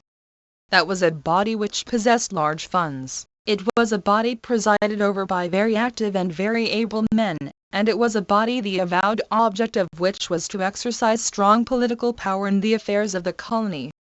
Your memorialists venture to say that this estimate of the Congress is not justified by facts. The charge of secrecy, as would appear from the correspondence between the Honourable the Prime Minister of Natal and the Honorary Secretary of the Congress, was made under an erroneous impression. Appendices B, C, D1. A statement with regard to the matter also was made by him in the Legislative Assembly on the 20th instant. Nor has the Congress in any shape or form intended or attempted to exercise strong political power. The following are the objects of the Congress, which were published in almost every paper in South Africa last year. 1. to bring about a better understanding and promote friendliness between the Europeans and the Indians residing in the colony. 2. To spread information about India and the Indians by writing to newspapers, publishing pamphlets, lecturing, etc. 3. To educate the Indians, especially those born in the colony, about Indian history, and induce them to study Indian subjects. 1 Vide letter to Prime Minister May 14, 1896, and letter to Seabird, May 18, 1896. 342. 4. To ascertain the various grievances the Indians are laboring under and to agitate by resorting to all constitutional methods for removing them. 5.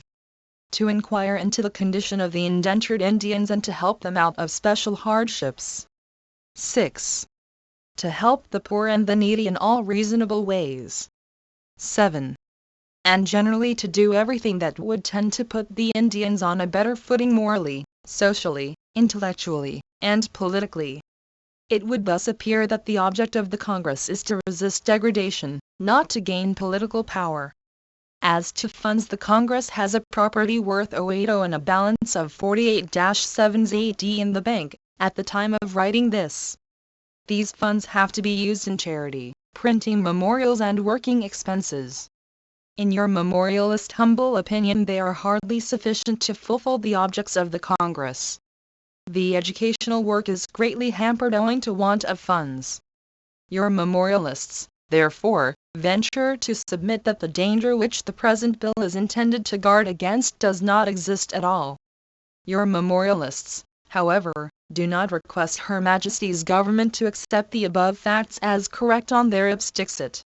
If there is any doubt about any of them, indeed the most important fact is that there are thousands who do not possess the necessary property qualifications for becoming voters, and the proper course, your memorialists submit, is to inquire about them, particularly to inquire how many Indians there are in the colony who possess immovable property of the value of 0 or who pay a yearly rent of 0. To prepare such a return would neither cost much time nor much money, and would be a very material help towards a satisfactory solution of the franchise question.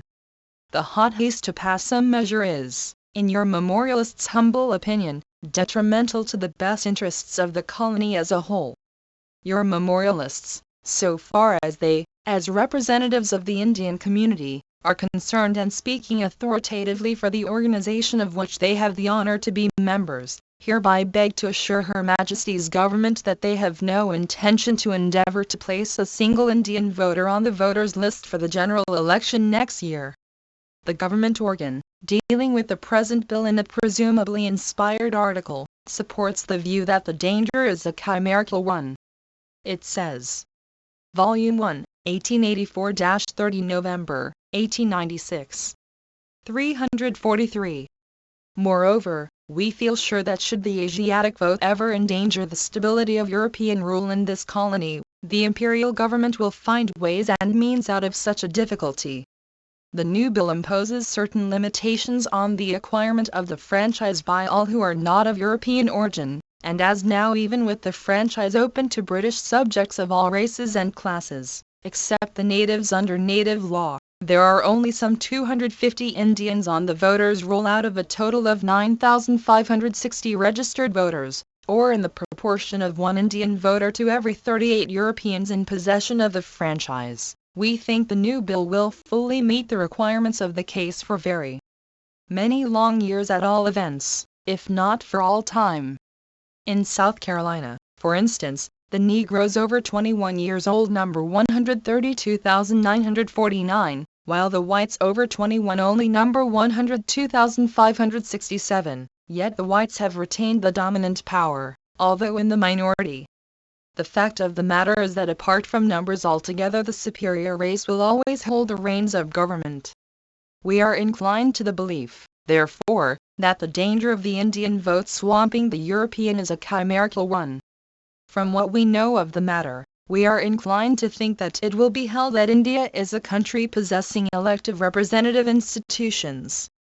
In fact, the argument so often advanced that the Indian is unacquainted with their nature and responsibilities is really wide off the mark, As in India there are some 750 municipalities in which British and native voters have equal rights, and in 1891, there were 9,790 native municipal commissioners councillors as against 839 Europeans. Even assuming, however, that natives of India will be held as coming from a country possessing elective representative institutions, we do not consider that the danger of being swamped is at all a likely one, as past experience has proved that the class of Indians coming here, as a rule, do not concern themselves about the franchise, and further, the majority of them do not even possess the small property qualification required. In addition to all this, the obligations of the empire of which we form a part do not permit of Indians as Indians being excluded from the exercise of such a privilege as the franchise.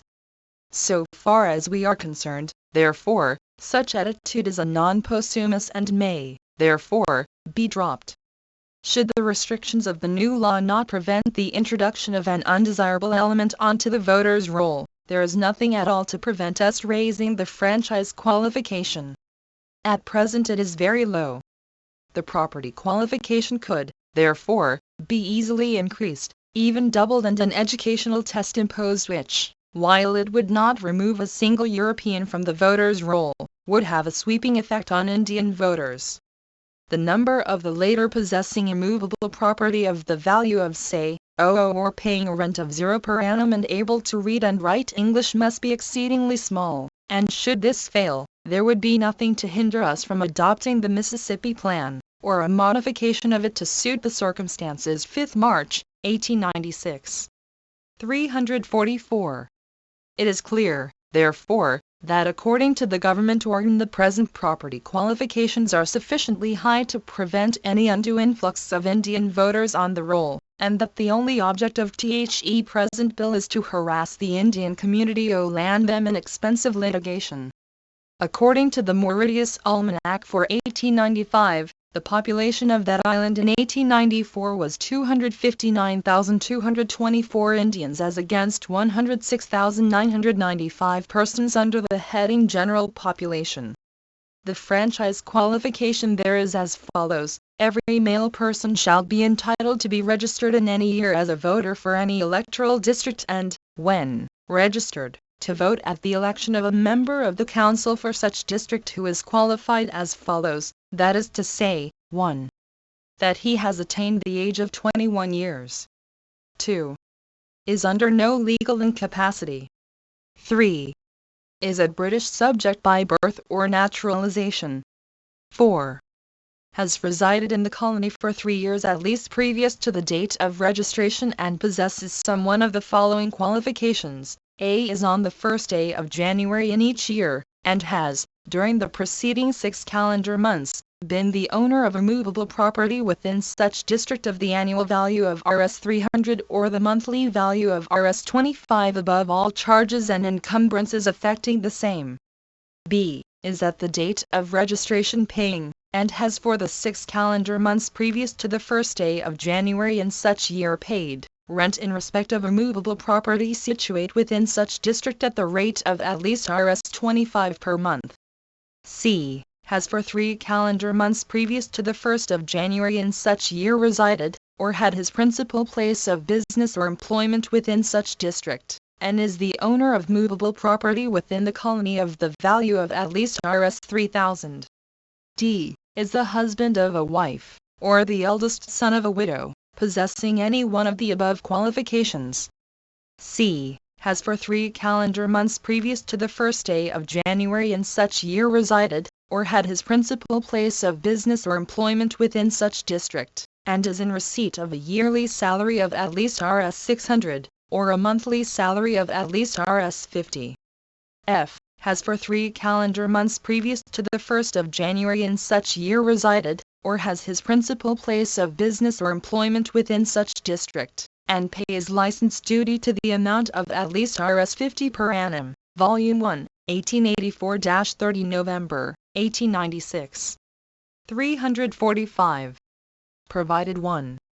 That no person shall be registered as a voter, or be entitled to vote for the election of a member of the council who has been convicted of perjury in any court in our dominions, or who has been sentenced by any such court to death, or penal servitude, or imprisonment with hard labor, or for a term exceeding 12 months, and has not either suffered the punishment to which he was sentenced or such other punishment as by competent authority may have been substituted for the same, or received a free pardon from us.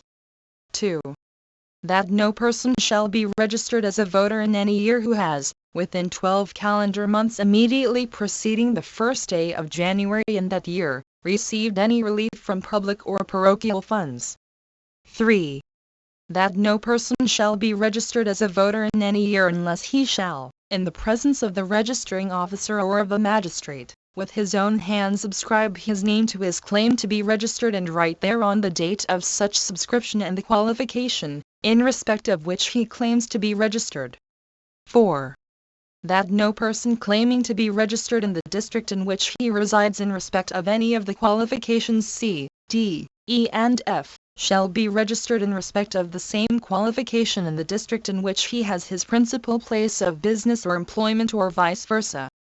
With these qualifications there is evidently no trouble in Mauritius, although the Indian population is twice as large as the general population, and the Indians in Mauritius belong to the same class as the Indians in Natal.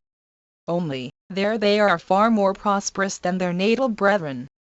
Assuming, however, that the necessity to deal with the Indian franchise does exist, your memorialists respectfully beg to say that the present bill is not calculated to meet it in a straightforward and open manner. The Honorable and Learned Attorney General of Natal, referring to a suggestion to slightly alter the existing law in course of the debate on the second reading, is reported to have said, the reason why he refused to do this was because it was apparently doing it by a sidewind and quietly, and the government intended to do it in the full light of day. It is difficult to conceive a better mode of doing a thing by a sidewind and quietly than that of passing the present bill, which leaves everybody in the dark. The Natal Advertiser of the 8th May, 1896, says. 346. What is the present bill if not a sidewind? Its whole object is to endeavor quietly and by a sidewind to effect that which the measure of last session failed to accomplish. Mr. Escombe admitted that the measure was brutally blunt, and to this he rightly ascribed its failure to obtain acceptance by the imperial government.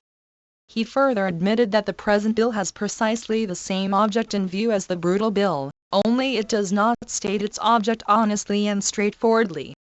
In other words, it seeks quietly and by a sidewind to reach the goal apparently unattainable by plain sailing.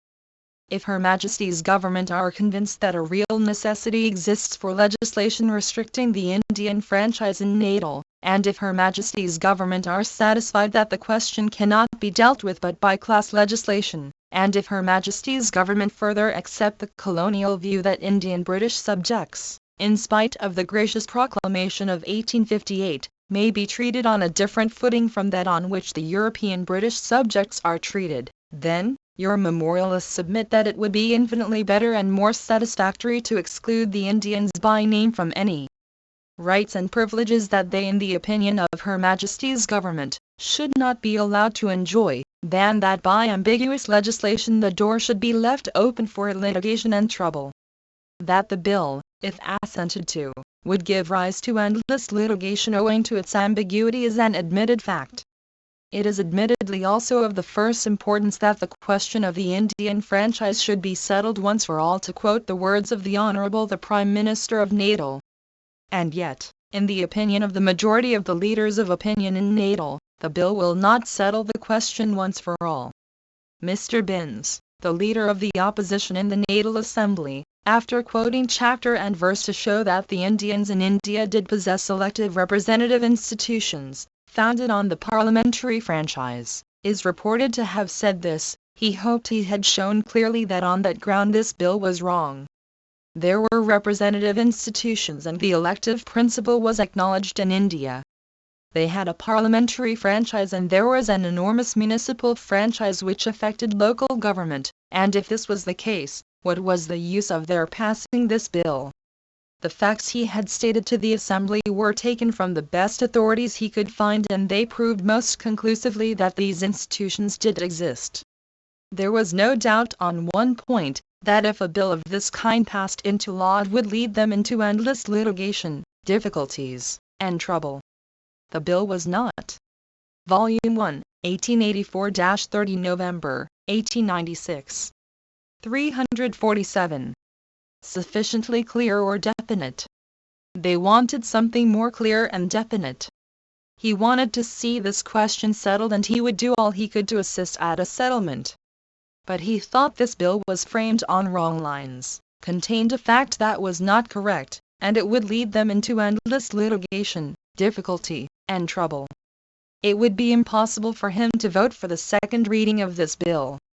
Mr. Bale, a leading member of the Assembly and a leading lawyer in Natal, agreeing with Mr. Binns' views, opposed as he is to the Indians retaining the franchise rights under the general law of the colony, thus feelingly appealed to the House, as well on behalf of the Indians as for the colony generally, not to pass the bill. It would give rise to litigation and produce a feeling of hostility and create a ferment amongst the Indians themselves. It would also have the further effect of inducing appeals to the Privy Council and would prejudice the election of members to this House. Having regard to the great issues involved in this measure, he hoped the second reading of this bill would not be carried.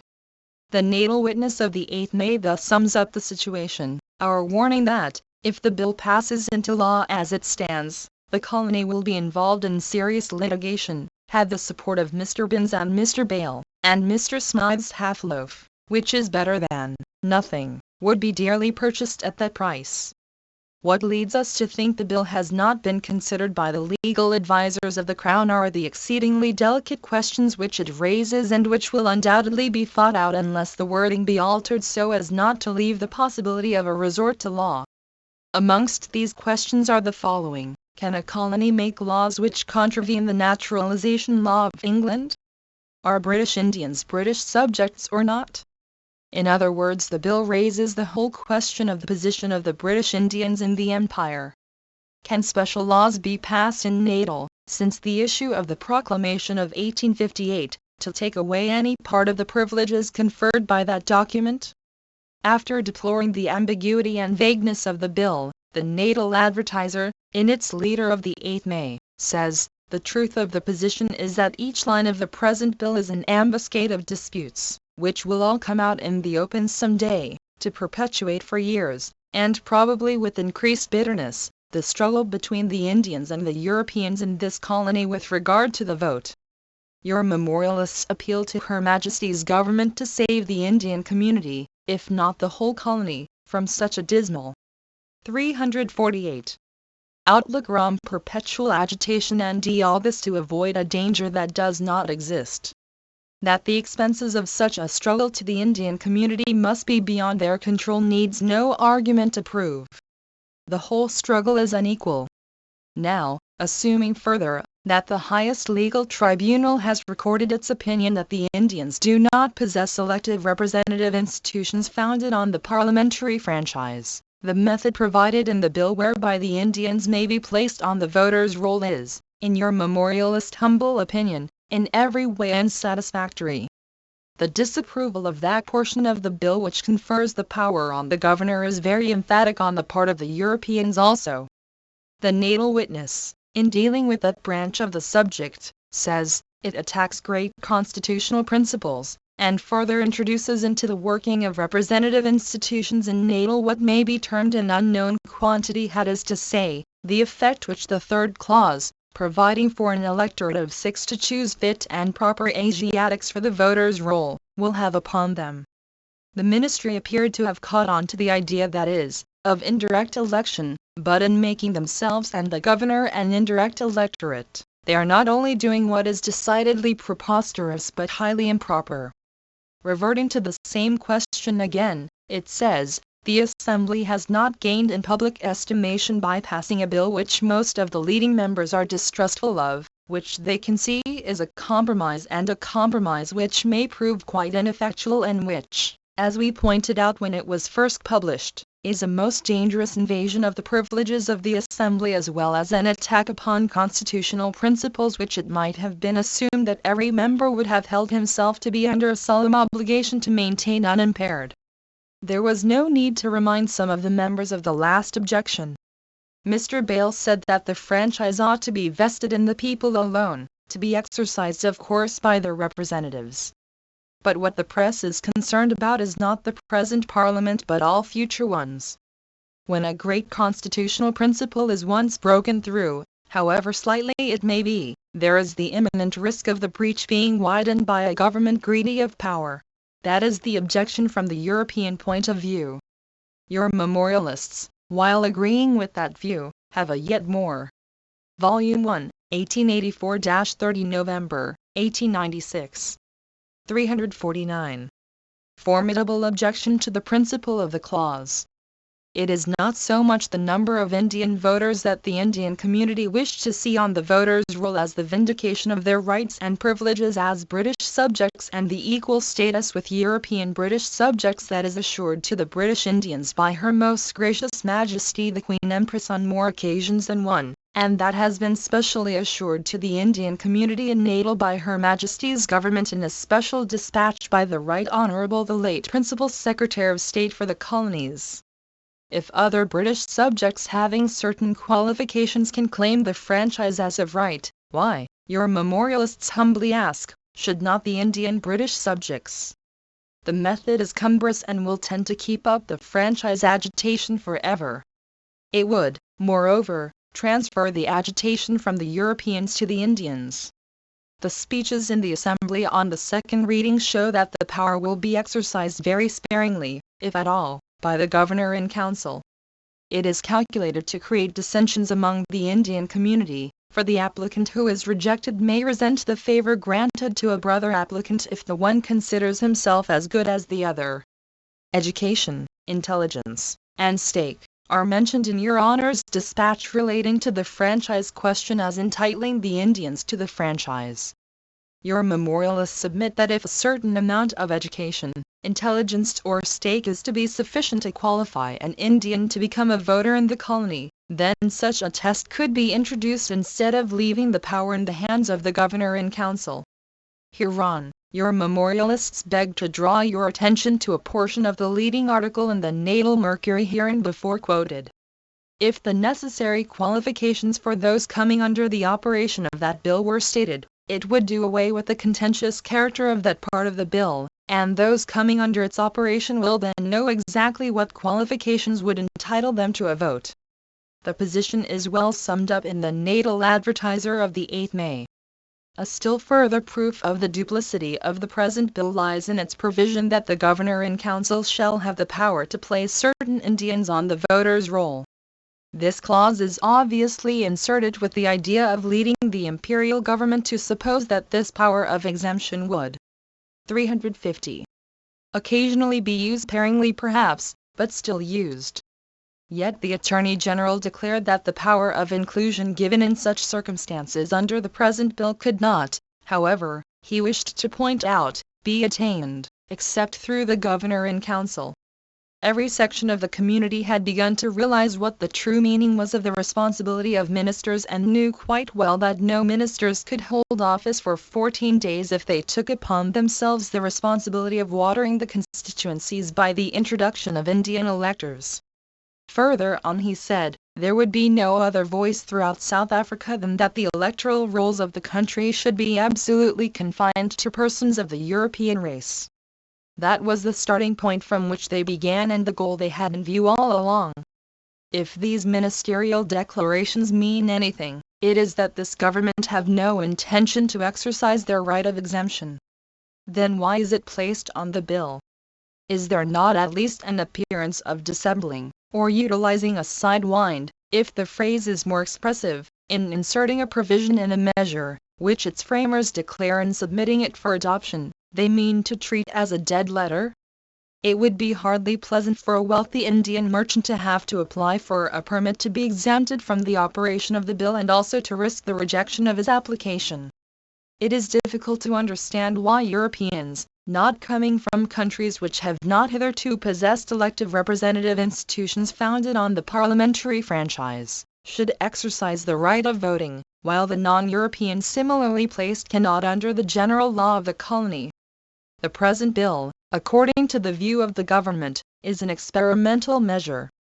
If, said the Honourable and Learned Attorney General on the second reading, contrary to their belief, and their firm belief, the bill should fall short of what was intended, then there never would be rest in the colony, etc.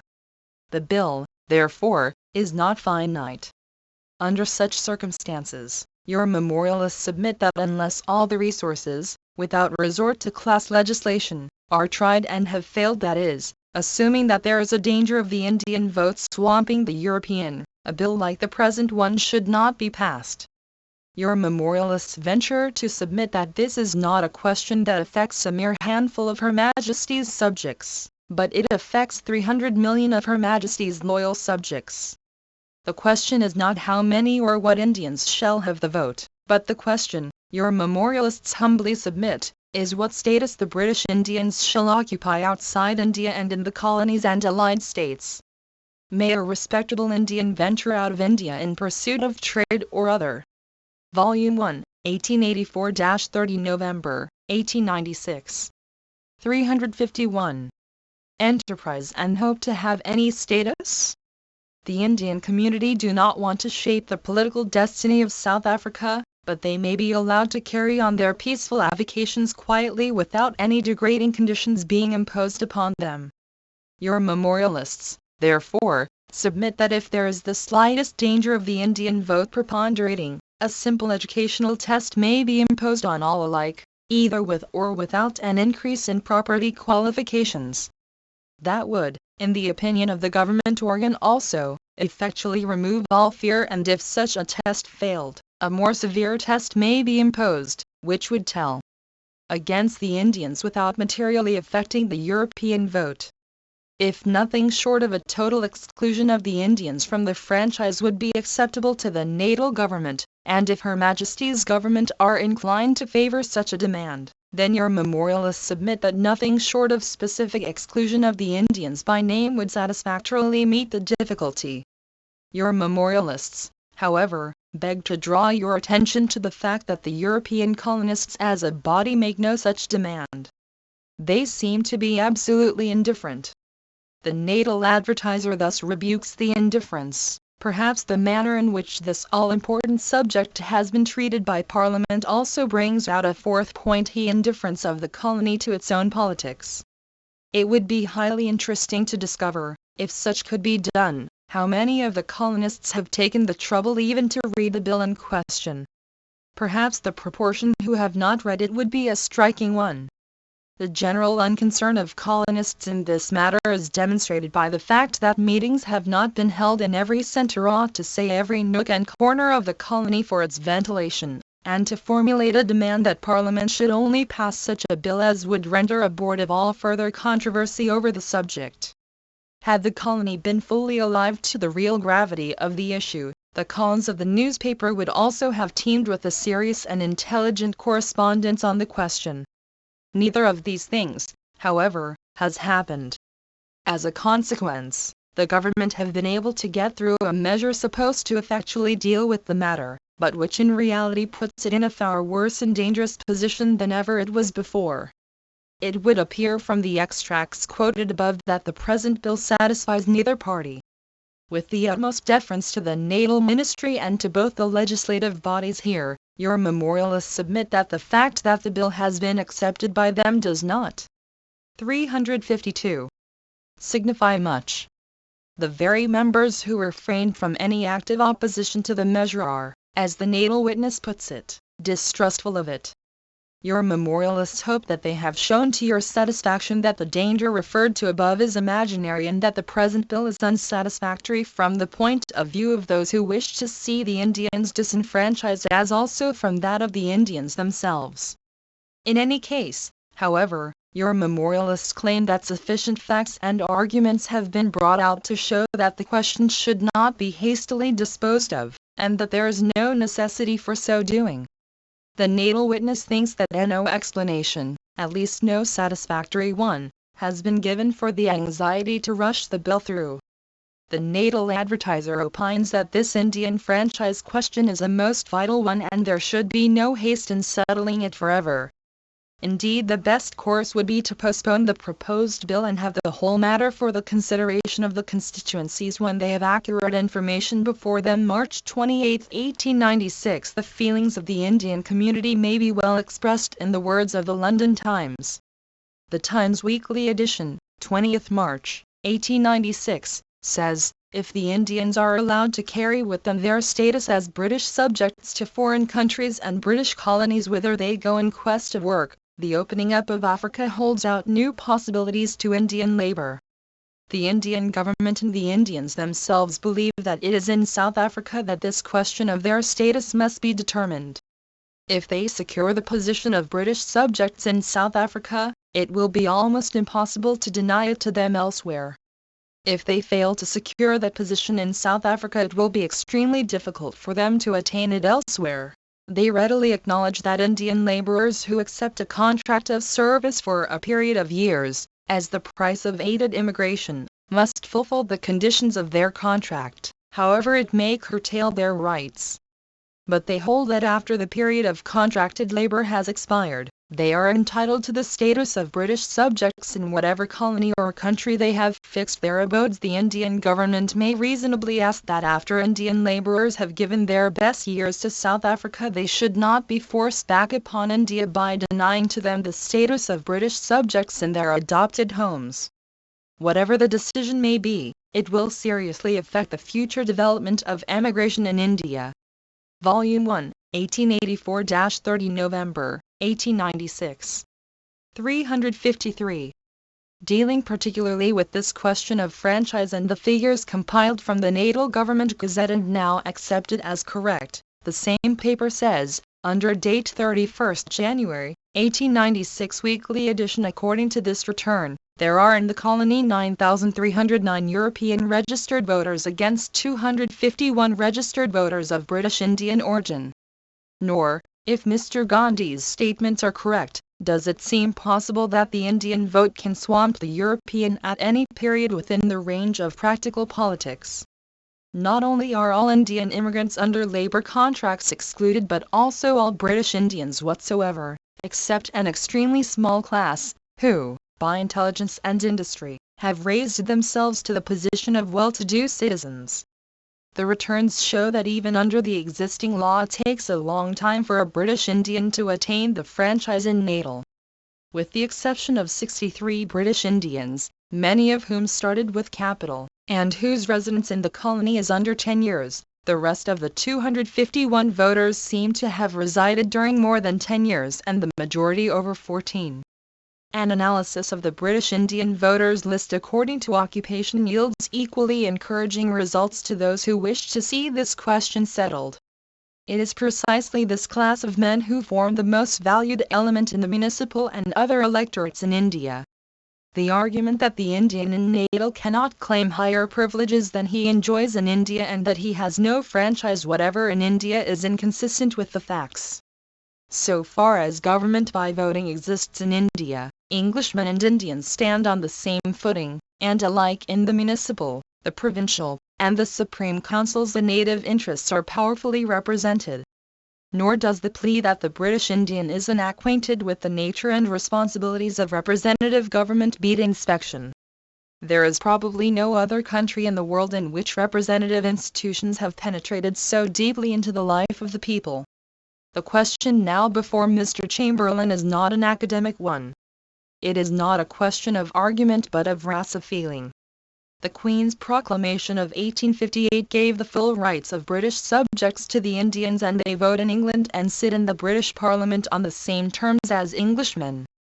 But these questions are inevitable in a vast empire made up of many peoples, and as the steamship brings the component population of Greater Britain into closer contact, they will present themselves in more acute forms.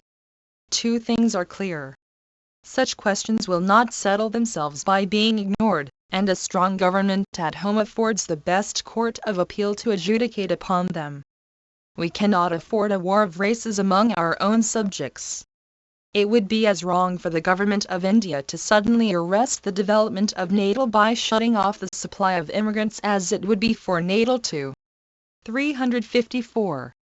Denied rights of citizenship to British Indian subjects, who, by years of thrift and good work in the colony, have raised themselves to the actual status of citizens. The italics throughout are your memorialists. Your memorialists now leave their case in your hands, and in so doing earnestly pray, and confidently hope, that the royal assent to the bill hereinbefore referred to will be withheld, and, if there be any fear as to the European vote being swamped by the Indian, an enquiry be ordered to ascertain whether there actually exists any such danger under the existing law, or such other relief will be granted as may meet the ends of justice. And for this act of justice and mercy, your memorialists, as in duty bound, shall forever pray, etc., etc. 1 Abdul Karim Haji Adam and others from a photostat of a printed copy, SN 979-8398.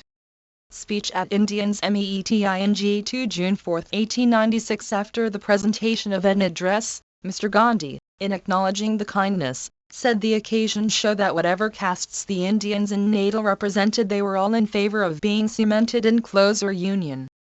With regard to the objects of the Congress, he did not think any differences existed, else they would not have met as they had done to make its secretary a presentation. If this surmise were correct, he would repeat the request he made the other evening, urging the attendance of the Madras Indians at the Congress. Up to the present that attendance had not been satisfactory, but he hoped that henceforth they would rally in greater numbers. He regretted his inability to speak Tamil, but was sure that what he said with reference to Madras Indians keeping aloof would not be construed into any reflection upon them or any other portion of the Indian community. The objects of the 1 On September 25, 1896, C. Bird communicated to the memorialists Chamberlain's decision, that Her Majesty's government has carefully considered their representations, but has not felt justified in advising Her Majesty to disallow the Act SN 162. A day before Gandhiji sailed for India, the Tamil and Gujarati Indians of Durban along with other communities met at the Natal Indian Congress Hall for the purpose of recognizing his service and presented to him an address. The attendance was large and much enthusiasm prevailed. Dada Abdullah presided. 3. This refers to an earlier meeting of June 2, where he was presented an address on behalf of the Natal Indian Congress. A report of this meeting or of his speech, however, is not available. Volume 1, 1884-30 November, 1896. 355. Congress. They all knew those objects were not to be attained by mere talk, and he, therefore, asked them to show their interest in its common ends by deeds, not words. He would particularly impress upon the audience to send delegates to Maritzburg, Ladysmith and other centers, where Indians of every class resided, and who were not yet represented at the Congress, and endeavor to get them to become members. The Natal Advertiser, May 6, 1896-99. Interview to the Natal Advertiser 1 June 4, 1896. In reply to various questions, Mr. Gandhi said the present membership of the Congress was 300. The annual subscription was payable in advance. The Congress aimed at enrolling members who were not only able to pay their subscriptions, but who would also work for the objects of the Congress. They wanted to collect a large fund which would be invested in property so that a permanent income might be available to carry on the objects of the Congress. What are these objects? Asked the interviewer. They are of twofold character, analytical and educational. As to the educational part, we want to teach the Indians born in the colony by inducing them with the offer of scholarships to study all subjects pertaining to their welfare as a community, including Indian and colonial history, temperance, etc. Is there any other qualification for membership in the Congress? Yes, one is that members should be able to read, write and speak English, but this condition has not been strictly enforced of late. Financially, how does the Congress stand? There is a balance in hand of 94, and it possesses, besides, a property in Imgeni Road.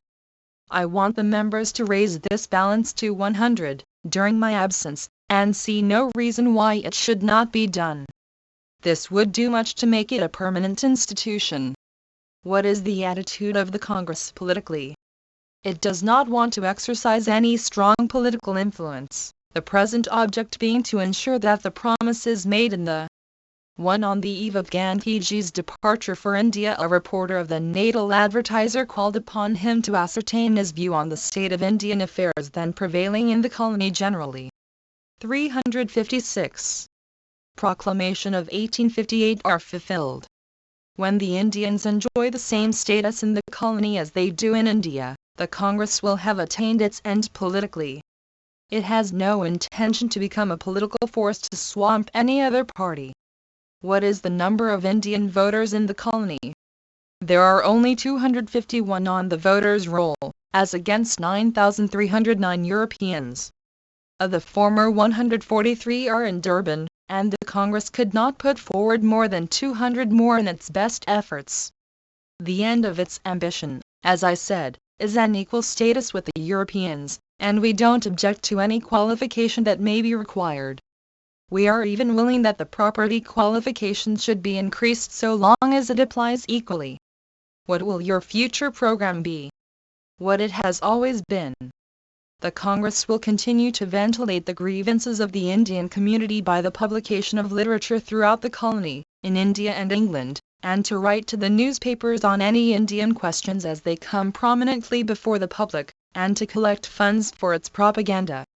Hitherto the Congress has not invited the press to any of its meetings, but it has now been decided to do this occasionally, and furnish it with information concerning its efforts. The Congress first wished to be assured of a permanent existence before it invited the press to its meetings. There is one matter I would like to correct. The address presented to me stated that the various objects of the Congress had been fulfilled. That was not so. They were under consideration, and the Congress would continue to work for their attainment by every legitimate means, and it will resist any attempt to introduce color distinctions in the legislation for the Indian community. For these, if introduced, might be used in other colonies, and other parts of the world. The Natal Advertiser, May 6, 1896. Volume 1, 1884-30 November, 1896. 357. 100. The CREDENTIALS 1. We, the undersigned, representing the Indian community in South Africa, hereby appoint M.K. Gandhi, Esquire, of Durban, advocate, to represent the grievances the Indians are laboring under in South Africa before the authorities and public men and public bodies in India. Dated at Durban, Natal, this 26th day of May 1896. Abdul Karim Haji Adam. Manalil Shaturbai. Dada Abdullah and Company. M.E. Kathrada. Abdul Qadir Mahant Qasim Kamruddin. DM Timul Dav GMSCEDAT2. P. Dawaji Mahamd. Ismail Timul. Hussein Qasim. Sheikh Farid and Company. A.C. Pillai Parsi Rustamji. Sheikh G. Ahmad Mahant Qasim HAFFIJI3. A.M. Tilly. Ahmad Hussain. Haji Mahant H. Dada. Mahant Ahmad Bassa. Ahmad Mahant Parak Adamji Mayankan. VAS Mahant SULEMAN 4. Piran Mahamd. Danji Mahmud Mutala. Am Saluji. Sulman Varaji. Daud Mahand Ahmad Jia Hussain Miram. Ibrahim Nur Mahand Mahand Sulman KHOTA 5. KS Pillai and Company. Ameji Dauji MOGRARIA 6. Shurmil Lutram Narayan Padar. Musa Haji Qasim. Vijaya Ragavalu. G.A. Bassa. Suleiman Damji. The grievances of the British Indians in South Africa. 1. This was presumably drafted by Gandhiji. Although it is dated May 26, it is nevertheless included in this volume as it forms part of the green pamphlet, having been reproduced on its last page. Vide the following item. 2. These signatures are in Gujarati as well as in English. 3. Ibid 4 Ibid 5 This signature is in Gujarati. 6. These signatures are in Gujarati as well as in English. Volume 1, 1884-30 November, 1896. 358. 101.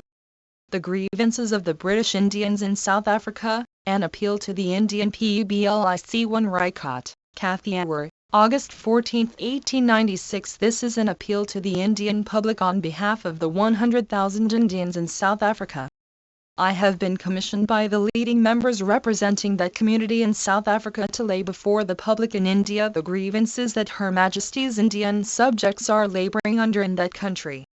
South Africa is a continent by itself and is divided into many states, of which the colonies of Natal and the Cape of Good Hope, Zululand, a crown colony, the South African Republic of the Transvaal, Orange Free State and the Chartered Territories, are inhabited, more or less, by the Indians together with the Europeans and the natives of those countries. The Portuguese territories, viz., Delagoa Bay, Beira and Mozambique, have a large Indian population, but there the Indians have no grievances, apart from the general population. Natal. From an Indian standpoint, Natal is the most important portion of South Africa. It has a native population of about 400,000, a European population of nearly 50,000 and an Indian population of about 51,000, of whom about 16,000 are those at present serving their indenture, about 30,000 are those who, having once been under indenture, are freed therefrom and have settled in the colony on their own account, and about 5,000 belong to the trading community. These latter, of course, came to the colony on their own means, and some of them brought capital also into the country. The indentured Indians are drawn from the laboring population of Madras and Calcutta and are nearly equally divided. Those from Madras speak, as a rule, the Tamil language, and those from Calcutta, the Hindi. Most of them are Hindus, a good few are Mohammedans. Strictly speaking, they do not observe caste restrictions.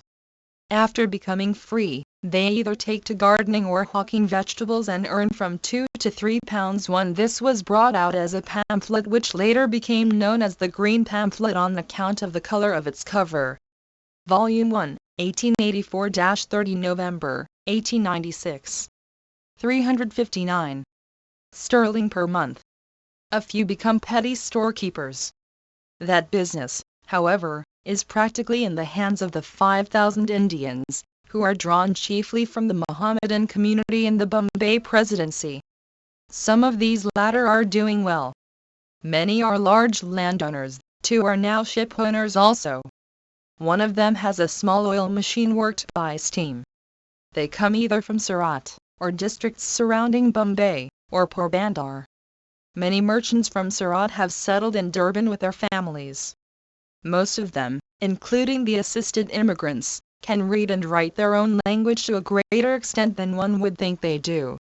I venture to quote the following from my open letter 1 to the members of the Legislative Assembly and the Legislative Council of Natal to show what treatment the Indian receives at the hands of the general run of Europeans in the colony. The man in the street hates him, curses him, spits upon him, and often pushes him off the footpath. The press cannot find a sufficiently strong word in the best English dictionary to damn him with. Here are a few samples. The real canker that is eating into the very vitals of the community, these parasites, wily, wretched semi-barbarous Asiatics, a thing black and lean and a long way from clean, which they call the accursed Hindu. He is chock full of vice and he lives upon rice. I heartily cuss the Hindu, squalid coolies with truthless tongues and artful ways.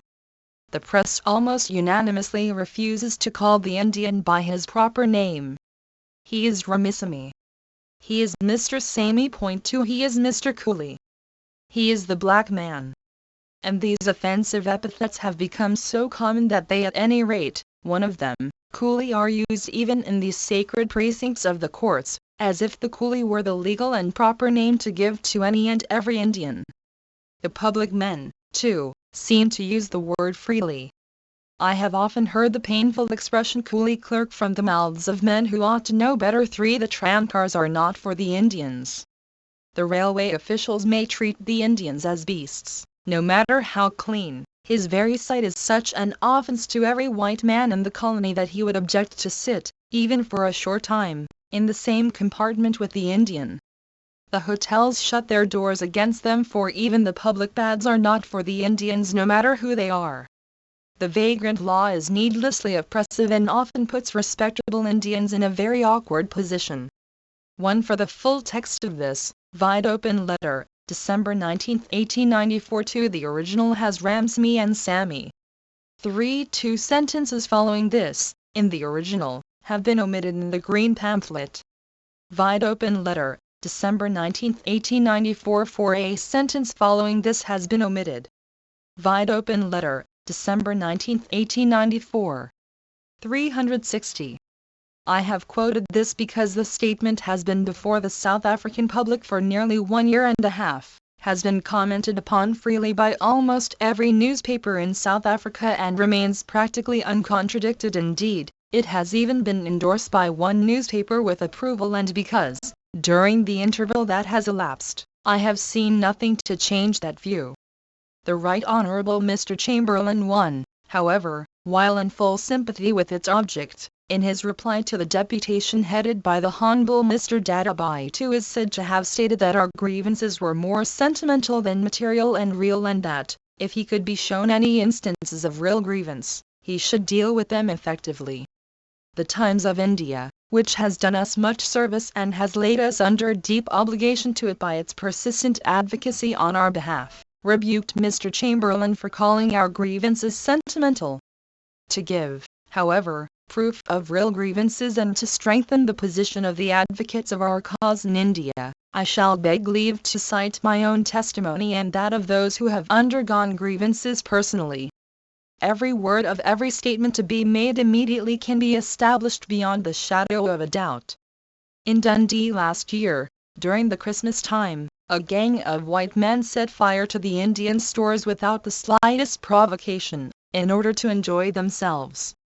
Mr. Abdullah Haji Adam, a shipowner and one of the leading members of the Indian community in South Africa, was travelling with me as far as Krantskloof station. He alighted there to go by postal cart to Natal.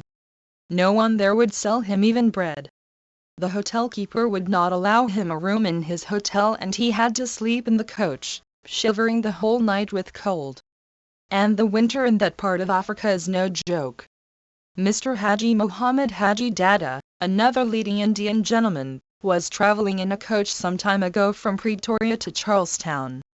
He was forced out of the coach and had to walk a distance of 3 miles because he had not got a pass, whatever that may mean. 3. A Parsi gentleman, Mr. Rustamji, whose generosity goes much further than his purse would allow, has been unable to take a Turkish bath for the sake of his health in Durban, although the public one. Joseph Chamberlain 1836–1914. Secretary of State for the Colonies, 1895–1902 to Dadabhai Naroji 3 for a fuller account of the incident, vide petition to Lord Ripon, May 5, 1895. Volume 1, 1884–30 November, 1896. 361. Baths are the property of the Durban Corporation, to which Mr. Rustamji pays his rates just as well as the other ratepayers. In Field Street, Durban, last year during Christmas time, some youths threw burning crackers in the Indian stores, doing some damage. 3 months ago, in the same street, some youths shot lead bullets into an Indian store with a sling, hurting a customer who nearly lost his eye. Both these matters were brought to the notice of the Superintendent of Police, who promised to do all he could. Nothing more has been heard of the matter. Yet the Superintendent is an estimable gentleman, anxious to protect all the communities in Durban. But what could the poor man do against the tremendous odds? Will his subordinates take the trouble to find out the miscreants? When the aggrieved gentlemen saw the constables at the police station, they first laughed and then asked him to get a warrant from the magistrate for their arrest. No warrant is required in such cases when a constable wants to do his duty. Only the day before I left Natal, the son of an Indian gentleman, spotlessly dressed, was walking along the pavement in the principal street in Durban.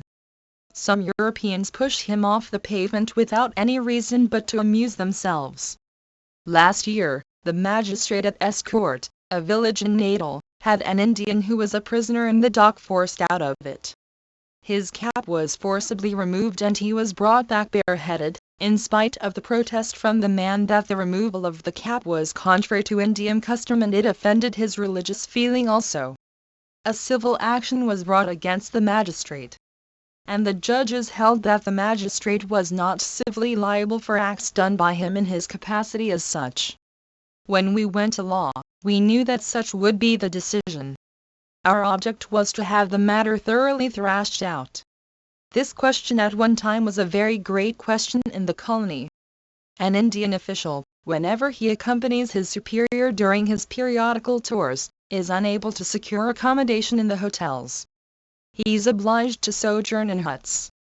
The grievance had reached such a stage, when I left Natal, that he was seriously thinking of sending in his resignation. A Eurasian gentleman, Mr. De Silva by name, who was for some time employed in a responsible position in Fiji, happened to come to Natal to seek fortune. He is a certified chemist. He received an appointment as chemist by letter. When, however, his employer saw that he was not quite white, he dismissed him. I know other Eurasians. 362. Who, being fair enough to pass as white men, are not molested. This last instance I have quoted to show how unreasonable the prejudice is in Natal. I could go on relating such instances, but, I hope, I have added sufficient instances to show that our grievances are real, and as one of our sympathizers in England says in a letter, they have only to be known to be removed. Now, what is our mode of action in such cases? Are we to go to Mr. Chamberlain in every case and turn the Colonial Office into one for hearing petty complaints from Indians in South Africa? I have used the word petty advisedly, for I admit that most of these cases are cases of petty assault and inconvenience. But when they occur pretty regularly, they assume a sufficiently big shape to be a source of constant irritation to us. Just picture a country where you never know you are safe from such assaults, no matter who you are, where you have a nervous fear as to what would happen to you whenever you undertake a journey, where you cannot be accommodated in a hotel even for a night, and you have a picture of the state we are living in Natal. I am sure I am not exaggerating when I say that, if any of the Indian High Court judges came to South Africa, I doubt very much whether any hotel would admit him, unless he took extraordinary precautions, and I am almost positive that he will have to travel from Charlestown to Pretoria in a Kaffir compartment, unless he is dressed in European clothing from top to toe. I am aware that in some of the instances cited above Mr. Chamberlain could not very well afford relief, as for example the case of Mr. De Silva, but the fact is clear that such instances occur because of the rooted prejudice against the Indians in South Africa, which is due to the indifference of the Home and the Indian governments to the complaints of the Indians. In all the cases of assault, our mode of action, as a rule, is not to take any notice of them. We follow the principle, so far as we can, of going 2 miles when we are asked to go 1. Sufferance is, really and sincerely, the badge of the Indians in South Africa, especially in Natal. I may state, however, that we follow this policy not from philanthropic but from purely selfish motives. We have found by painful experiences that to bring the offenders to justice is a tedious and expensive process. The result is often contrary to our expectations. The offender would either be discharged with a caution or fined 5 shillings or 1 day. The very man, after getting out of the box, assumes a more threatening attitude and puts. Volume 1, 1884-30 November, 1896. 363. The complainant in an awkward position. And the publication of such acts incites others to similar ones. We, therefore, do not, as a rule, even mention them before the public in Natal. Such a feeling of deep-seated hatred towards the Indians is reproduced all over South Africa, in special legislation for Indians, which has for its object the degradation of the Indian community in that country. The Attorney General of Natal wants to keep the Indians forever hewers of wood and drawers of water. We are classed with the natives of South Africa a fair race. He defines the status of the Indians in the following words: "These Indians were brought here for the purpose of supplying labor for development of local industries and were not intended to form portion of the South African nation which was being built up in the various states." The policy of the Orange Free State, which, in the words of its leading organ, has made the British Indian an impossibility by simply classifying him with the South African natives, is cherished by the other states as a model policy. What that state has completely accomplished, the other states would accomplish within a very short time but for the vigilance of the Indian public. We are passing through a crisis now. We are hemmed in on all sides by restrictions and high-handed measures. I shall now show how the feeling of hatred above described has been crystallized into legislation. An Indian cannot leave his house after 9 o'clock at night unless he has a pass signed by someone showing that he is out under instructions or can give a good account of himself. This law applies to the natives and Indians only. The police use their discretion and do not, as a rule, trouble those who are dressed in the Memon costume, as that dress is supposed to be the Indian trader's dress. Mr. Abu Bakr, now deceased, was the foremost Indian trader in Natal and much respected by the European community. He, with his friend, was once arrested by the police. When he was brought to the police station for being out after 9 p.m., the authorities knew at once that they had committed a mistake. They told Mr. Abu Bakr that they did not want to arrest gentlemen like himself, and asked him if he could point out any distinguishing mark between a trader and a laborer. Mr. Abu Bakr pointed to his robe, and, ever since, it has been a tacit understanding between the police and the public that those wearing the flowing robe should not be arrested, even though they may be out after 9 p.m. But there are Tamil and Bengali traders, equally respectable, who do not wear the 364 robes. There are, again, the Christian Indian educated youth's most sensitive class who do not wear robes. They are constantly molested. A young Indian, well-educated and a Sunday school teacher, another a schoolmaster, were arrested only 4 months ago and locked up in a dungeon the whole night, in spite of their protestations that they were on their way home. They were discharged by the magistrate, but that was a poor consolation. An Indian lady, a teacher, the wife of the Indian interpreter at Ladysmith, was a short time ago on her return from the church on the Sunday evening, arrested by 2 Kaffir policemen and roughly handled, so much so that her dress was soiled, not to speak of all sorts of bad names she was called. She was locked up in a cell. She was promptly released when the superintendent of police came to know who she was. She was carried home senseless. The bold lady sued the corporation for damages for wrongful arrest and got zero and costs from the Supreme Court. The Chief Justice remarked that her treatment was unjust, harsh, arbitrary and tyrannical. The result, however, of these 3 cases is that the corporations are now clamoring for more powers and an alteration of the law, in order that they may, to put it bluntly, subject all Indians, irrespective of their position, to restrictions so that, as a member of the Legislative Assembly said on the occasion of the passing of the Immigration Bill of 1894, the intention of the colony to make the Indian's life more comfortable in his native land than in the colony of Natal may be fulfilled.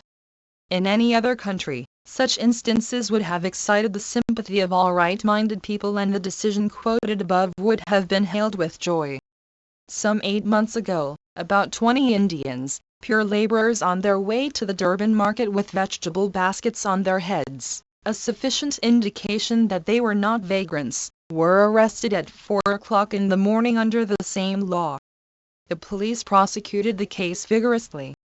After a 2 days' trial, the magistrate discharged them, but at what cost to the poor people? They were carrying their day's earnings and prospect on their shoulders. These were gone. They were, I believe, detained for 2 days in jail and had to pay their attorney's fees in the bargain, for having ventured to be up and doing in the early morning, a fitting reward for industry. And Mr. Chamberlain wants instances of real grievances. There is a system of passes in Natal. Any Indian who, whether in the daytime or the night time, does not show a pass as to who he is, Volume 1, 1884-30 November, 1896. 365. Is liable to arrest. This is meant to prevent desertion by the indentured Indians and to facilitate identification, and is thus far, I believe, necessary, but the working of the law is extremely irritating and a crying grievance. But for the cruel feeling, no injustice need occur under that law. Let the papers speak for themselves as to the working of the law. The Natal Advertiser of the 19th June, 1895, has the following on the subject. I wish to bring before your notice a few facts regarding the manner in which the Cato Manor 1 tenants are arrested under Section 31, Law 25 of 1891. When they are walking on their grounds, the policemen come and arrest them and ask for their free passes. When they call out for their wives or relatives to produce the passes, before they can be produced the policemen begin to drag the Indians to the police station. When the passes are produced on the road to the station, the policemen simply look at them and throw them to the ground. The Indians are taken to the police station, detained for a night and made to wash the cell out in the morning, and are then brought before the magistrate.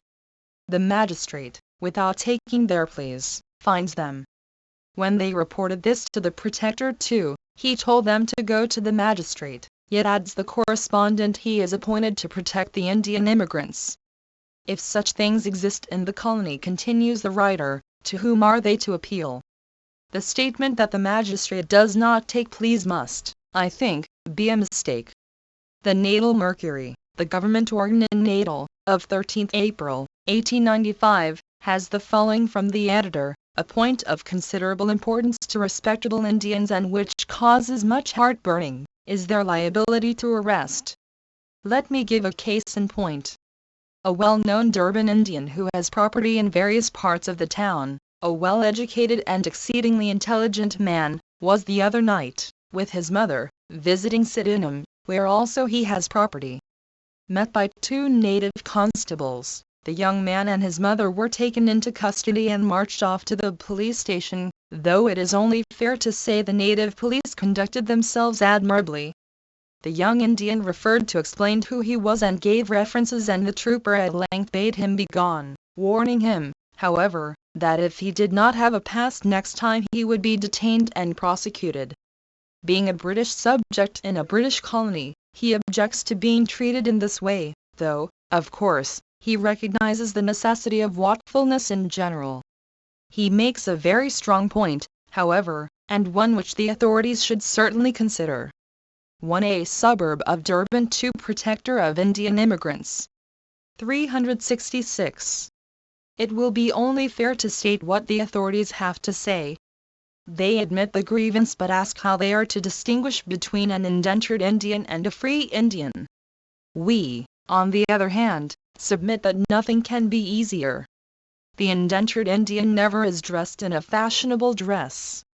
The presumption should be in favor of, not against, the Indian, especially an Indian of the type I am referring to.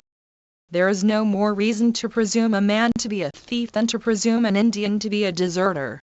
Even if an Indian did desert and made preparations to look decent, it will be difficult for him to remain undetected for a long time. But, then, the Indian in South Africa is not credited with any feelings. He is a beast, a thing black and lean, the Asian dirt to be heartily cursed. There is, again, a law which says that natives and Indians, when driving cattle, must be provided with certain passes. Also a by-law in Durban which provides for the registration of native servants and others belonging to the uncivilized races of Asia. This presupposes that the Indian is a barbarian. There is a very good reason for requiring registration of a native in that he is yet being taught the dignity and necessity of labor. The Indian knows it and he is imported because he knows it. Yet, to have the pleasure of classifying him with the natives, he too is required to be registered. The superintendent of the borough police has never, so far as I know, put the law in motion. Once I raised an objection, in defending an Indian servant, that he was not registered. The superintendent resented the objection and said he never applied the law to Indians and asked me if I wanted to see them degraded. The law, however, being there, may at any time be used as an engine of oppression. But we have not attempted to have any of these disabilities removed. We are doing what we can to have their rigor mitigated locally. For the present, our efforts are concentrated towards preventing and getting repealed fresh legislation. Before referring to that, I may further illustrate the proposition that the Indian is put on the same level with the native in many other ways also. Lavatories are marked natives and Asiatics at the railway stations. In the Durban post and telegraph offices, there were separate entrances for natives and Asiatics and Europeans. We felt the indignity too much, and many respectable Indians were insulted and called all sorts of names by the clerks at the counter. We petitioned the authorities to do away with the Volume 1, 1884-30 November, 1896. 367. Invidious distinction, and they have now provided 3 separate entrances for natives, Asiatics and Europeans. The Indians have, up to now, enjoyed the franchise rights under the general franchise law of the colony, which requires ownership of immovable property worth 0 or payment of an annual rental of 0 to qualify an adult male to be placed on the voters' roll. There is a special franchise law for the natives. Under the former, in 1894, there were 9,309 European voters and 251 Indians, of whom only 203 were living at the time, the populations being equal. Thus the European vote in 1894 was 38 times as strong as the Indian vote. Yet, the government thought or pretended to think that there was a real danger of the Asiatic vote swamping the Europeans. They, therefore, introduced into the Legislative Assembly of Natal a bill disfranchising all Asiatics save those who were then rightly contained in any voter's list, the preamble of the bill stating that the Asiatics were not acquainted with elective representative institutions. Against this bill we memorialized both the Legislative Assembly 1 and the Legislative Council 2 of Natal, but to no purpose. We then memorialized Lord Ripon 3 and forwarded copies of the memorial to the press and the public in India and England, with a view to enlist their sympathy and to secure their active support, which, we are thankful to say, we received to some extent. As a result, that act has now been repealed and replaced by an act which says no person shall be qualified to have their names inserted in any list of electors who, not being of European origin, are natives or descendants in the male line of natives of countries which have not hitherto possessed elective representative institutions founded on the parliamentary franchise, unless they shall first obtain an order from the Governor in Council, exempting them from the operation of the act. It also exempts from its operation those persons that are rightly contained in any voter's list. This bill was first submitted to Mr. Chamberlain, who has practically approved of it. We, yet, thought it advisable to oppose it and, with a view to secure its disallowance. 1 Vide Petition to Natal Legislative Assembly, June 28, 1894. 2 Vide Petition to Natal Legislative Council, April 7, 1894, and Petition to Natal Legislative Council, June 7, 1894. 3 George Frederick Samuel Robinson 1827–1909, 1st Marquis of Ripon. Governor-General of India, 1880–84. Colonial Secretary, 1892–95. For the text of the petition, vide Petition to Lord Ripon, July 14, 1894. 368. Have sent a memorial 1 to Mr. Chamberlain and hope to secure the same measure of support that has been extended to us hitherto. We believe that the real reason for all such legislation is to accord a different treatment to the Indian in South Africa, such that, under it, a respectable Indian in that country may become an impossibility. There is no real danger of the Asiatic vote swamping the European or the Asiatic ruling South Africa. Yet this was the main point urged in support of the bill. The whole question has been well thrashed out in the colony, and Mr. Chamberlain has got all the materials before him to judge. Here are the government giving their own view in their organ, the Natal Mercury, of the 5th March, 1896, dealing with the present bill and supporting it.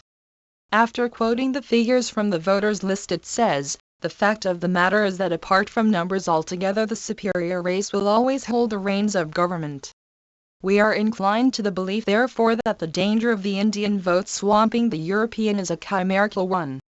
We do not consider that the danger of being swamped is at all a likely one, as past experience has proved that the class of Indians coming here, as a rule, do not concern themselves about the franchise, and further that the majority of them do not even possess the small property qualification required.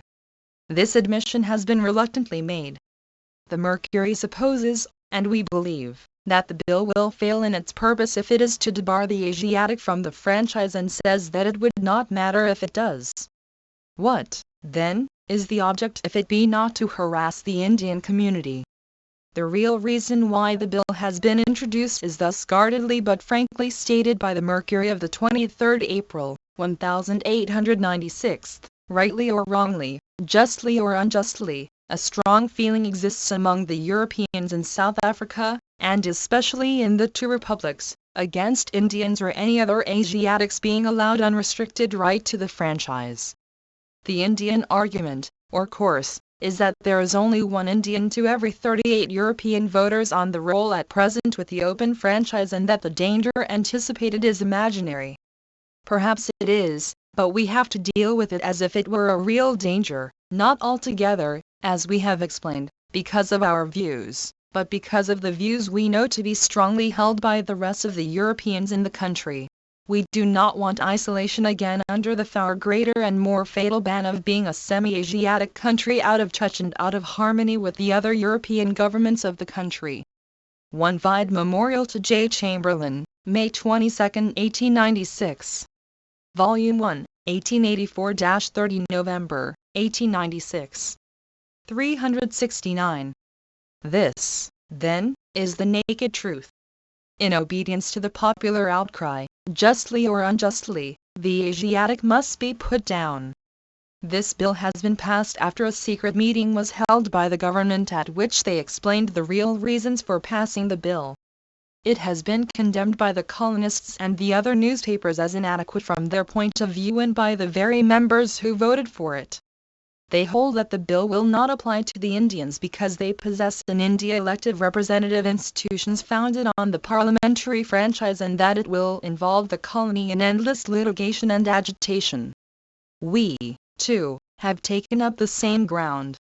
We have urged that the legislative councils in India are elective representative institutions founded on the parliamentary franchise. Of course, in the popular sense of the term, we have no such institutions, but in the opinion of the London Times and an able jurist in Durban, our institutions can well be legally classified under those described in the bill. The Times says the argument that the Indian has no franchise whatever in India is inconsistent with facts. Mr. Lawton, an eminent lawyer in Natal, writing to a newspaper on the subject, says, "Is there, then, a parliamentary or legislative franchise in India, and what is it? There is, and it was created by the Acts 24 and 25 Victoria, Chapter 67, and 55 and 56 Victoria, Chapter 140, by the regulations made under Section 4 of the latter Act. It may not be founded on what we call a liberal basis, it may indeed be founded on a very crude basis, but it is the parliamentary franchise nevertheless, and, under the bill, it is on it that elective representative institutions of India have to be founded. This is also the opinion of other eminent men in Natal." Mr. Chamberlain, however, in his dispatch when in connection with the matter says, "I also recognize the fact that the natives of India do not possess representative institutions in their own country, and that they themselves, in those periods of their history when they were exempt from European influence, have never set up any such system themselves." The opinion, as will be noticed, is opposed to the view expressed by the Times partly quoted above, and has naturally frightened us. We are anxious to know what the best legal opinion here is. We cannot, however, too often urge that it is not political power that we want, but it is the degradation which these franchise bills involve that we resist. If 1 dated September 12, 1895. 370. A colony is allowed to treat the Indians on a different footing from the Europeans in one respect, there would be no difficulty in going further. Their goal is not merely disfranchisement. Their goal is total extinction of the Indian. He may be allowed to exist there as a pariah, as an indentured laborer, at the most a free laborer, but he must not aspire higher. At the time the first franchise bill was introduced, in response to the clamor for municipal disfranchisement of the Indians, the Attorney General said that would be dealt with in the near future. The natal government, about a year ago, wished to convene what was called a Coolie Conference, so that there might be uniformity in Indian legislation throughout South Africa. At that time also, the deputy mayor of Durban moved a resolution that the Asiatics should be induced to live in separate locations. The government are vexing themselves to find out how they can directly and effectively check the influx of the Indian traders, whom Mr. Chamberlain describes to be peaceable, law-abiding, meritorious body of persons whose undoubted industry and intelligence and indomitable perseverance, he hopes, will suffice to overcome any obstacles which may now face them in pursuit of their avocations. The present bill, therefore, we humbly think, has to be taken in connection with these facts and treated accordingly.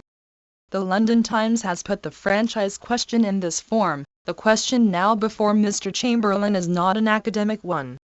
It is not a question of argument but of race feeling. We cannot afford a war of races among our own subjects.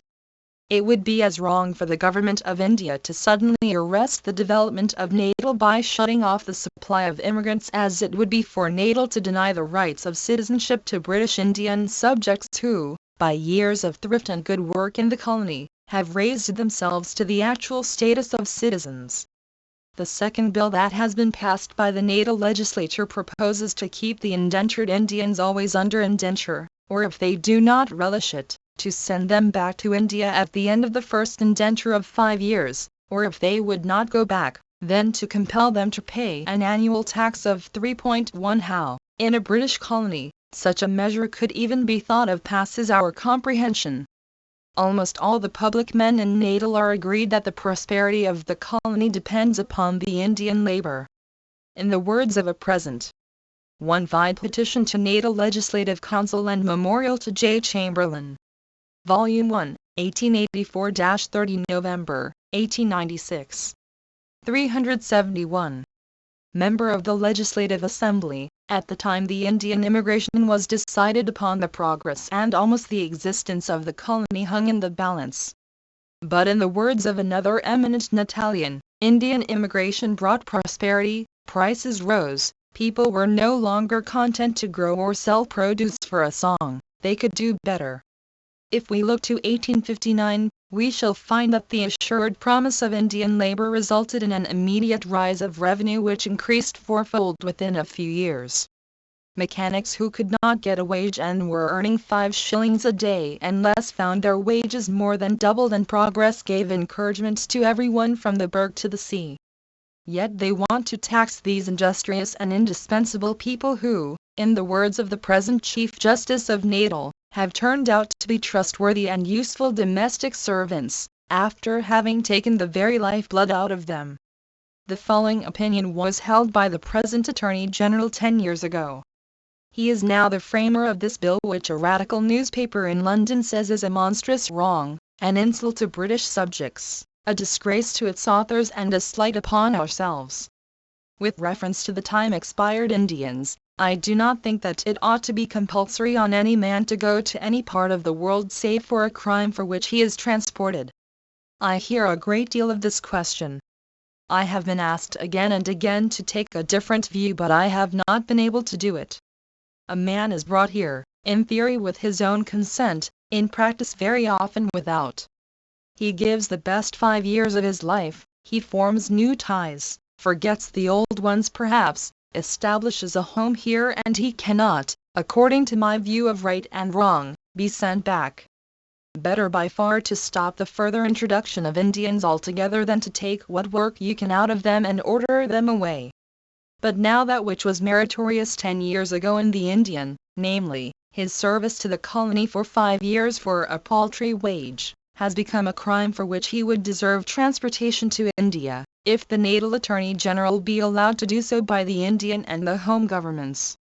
I may mention that the Indian government, on the representation of an ex-parte commission one that visited India from Natal in 1893, have accepted the principle of compulsory indenture. We, however, are hoping confidently that the facts brought out in the 1. The Binns-Mason Commission. Vide speech at farewell dinner, November 6, 1891. 372. Memorials to the Home and the Indian governments 1 are sufficient to induce the latter to alter their views. Although we have not moved in the matters specially affecting the Indians now serving their indenture, one may well presume that their lot will not be practically comfortable on the estates. We think that the alteration in the colony's tone with regard to the general population will affect the masters also of the indentured Indians. 1 or 2 matters, however, I have been asked to especially bring to the notice of the public. A representation was made, even as far back as 1891, by an Indian committee headed by Mr. Haji Mohammed Haji Dada, one of the prayers whereof being that the protector of immigrants should be a man knowing the Tamil and the Hindustani languages and should, if possible, be an Indian. We have not receded from that position, but the interval has merely confirmed that opinion. The present protector is an estimable gentleman. His ignorance of the languages, however, cannot but be a serious drawback. We humbly consider also that the protector should be instructed to act as an advocate for the Indian more than as judge between the employers and the immigrants. I shall illustrate what I say. An Indian named Balasundaram was, in 1894, so ill-treated by his master that 2 of his teeth were nearly knocked out. They came out through his upper lip, causing an issue of blood sufficient to soak his long turban in it. His master admitted the fact but pleaded grave provocation, denied by the man. On receiving the punishment, he seems to have gone to the protector's house, which was close by his master's. The protector sent word that he must go to his office the next day. The man went, then, to the magistrate, who was much moved at the sight. The turban was kept in court and he was at once sent to the hospital for treatment. The man, after having been kept in the hospital for a few days, was discharged. He had heard about me and came to my office. He had not recovered sufficiently to be able to speak. I asked him, therefore, to write out his complaint in Tamil, which he knew. He wanted to prosecute the master so that his contract of indenture might be cancelled. I asked him if he would be satisfied if his indenture was transferred. On his nodding consent to what I said, I wrote to his master asking if he would consent to transfer the services of the man. He was at first unwilling but subsequently consented. I. For memorials to the Indian government, vide Memorial to Lord Elgin, November 8, 1895. Volume 1, 1884-30, November, 1896. 373. Sent the man also to the protector's office with the Tamil clerk of mine, who gave the man's version to the protector. The protector desired the man to be left in his office and sent word that he would do his best. The master, in the meanwhile, went to the protector's office and changed his mind, saying his wife would not agree to the transfer because his services were invaluable. The man was then said to have compromised and to have given the protector a written document to the effect that he had no complaint to make. He sent me a note to the effect that as the man had no complaint to make and his master did not consent to transfer the services, he would not interfere in the matter. I ask if this was right. Was it right for the protector to have taken such a document from the man? Did he want to protect himself against the man? To proceed, however, with the painful story, naturally the note sent a shock through my body. I had hardly recovered when the man came to my office crying and saying the protector would not transfer him. I literally ran to the protector's office and inquired what the matter was. He placed the written document before me and asked me how he could help the man. He said the man should not have signed the document. And this document was an affidavit attested by the protector himself. I told the protector that I should advise the man to go to the magistrate and lodge a complaint. He said the document would be produced before the magistrate and it would be useless. He advised me, therefore, to drop the matter.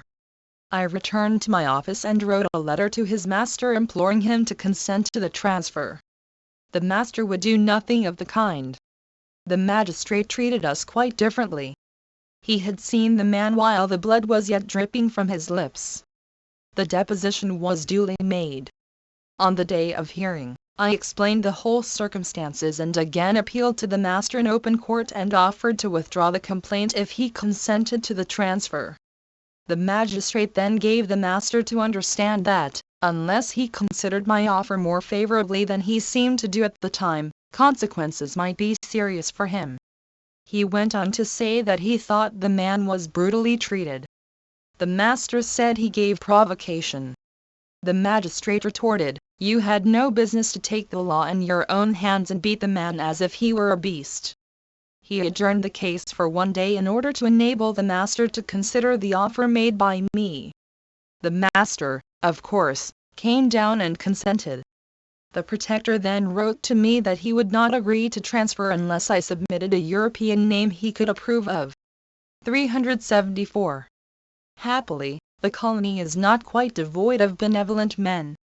A Wesleyan local preacher and solicitor, out of charity, undertook to take over the man's services, and thus ended the last act of this painful drama. Comment is superfluous as to the procedure adopted by the protector. This is only a typical instance showing how hard it is for the indentured men to get justice.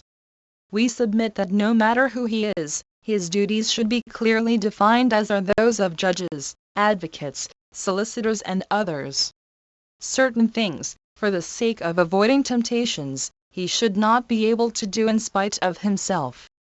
Just fancy a judge being the guest of a criminal who is being tried before him. Yet, the protector, when he goes to the estates to inquire about the condition of the men and to hear complaints, can and does often become the guest of the employers. We submit that this practice is wrong in principle, no matter how high-minded the protector may be. As a surgeon superintendent of immigrants remarked the other day, the protector should be easily approachable to the meanest coolie, but he should be unapproachable to the lordliest employer. He may not be an able man. It also looks a strange procedure to appoint as protector a member of a commission whose object is to induce the Indian government to consent to pass harsher laws for the indentured Indians. When the protector has to perform such a conflicting duty, who is to protect the indentured men? It should be easy for the immigrant to have his services transferred.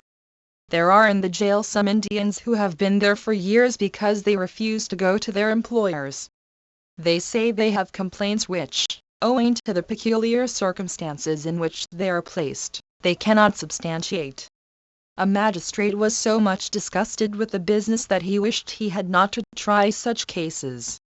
The Natal Mercury of 13th June, 1895, thus comments on such a case: when a man, even a coolie immigrant, prefers to go to prison rather than work for the master to whom he has been indentured, the natural inference is that something is wrong somewhere, and we are not surprised at Mr. Dillon's remarks on Saturday, when he had 3 coolies before him, all charged with the same offense of refusing to work, all giving the same excuse, viz., that they were ill-treated by their masters.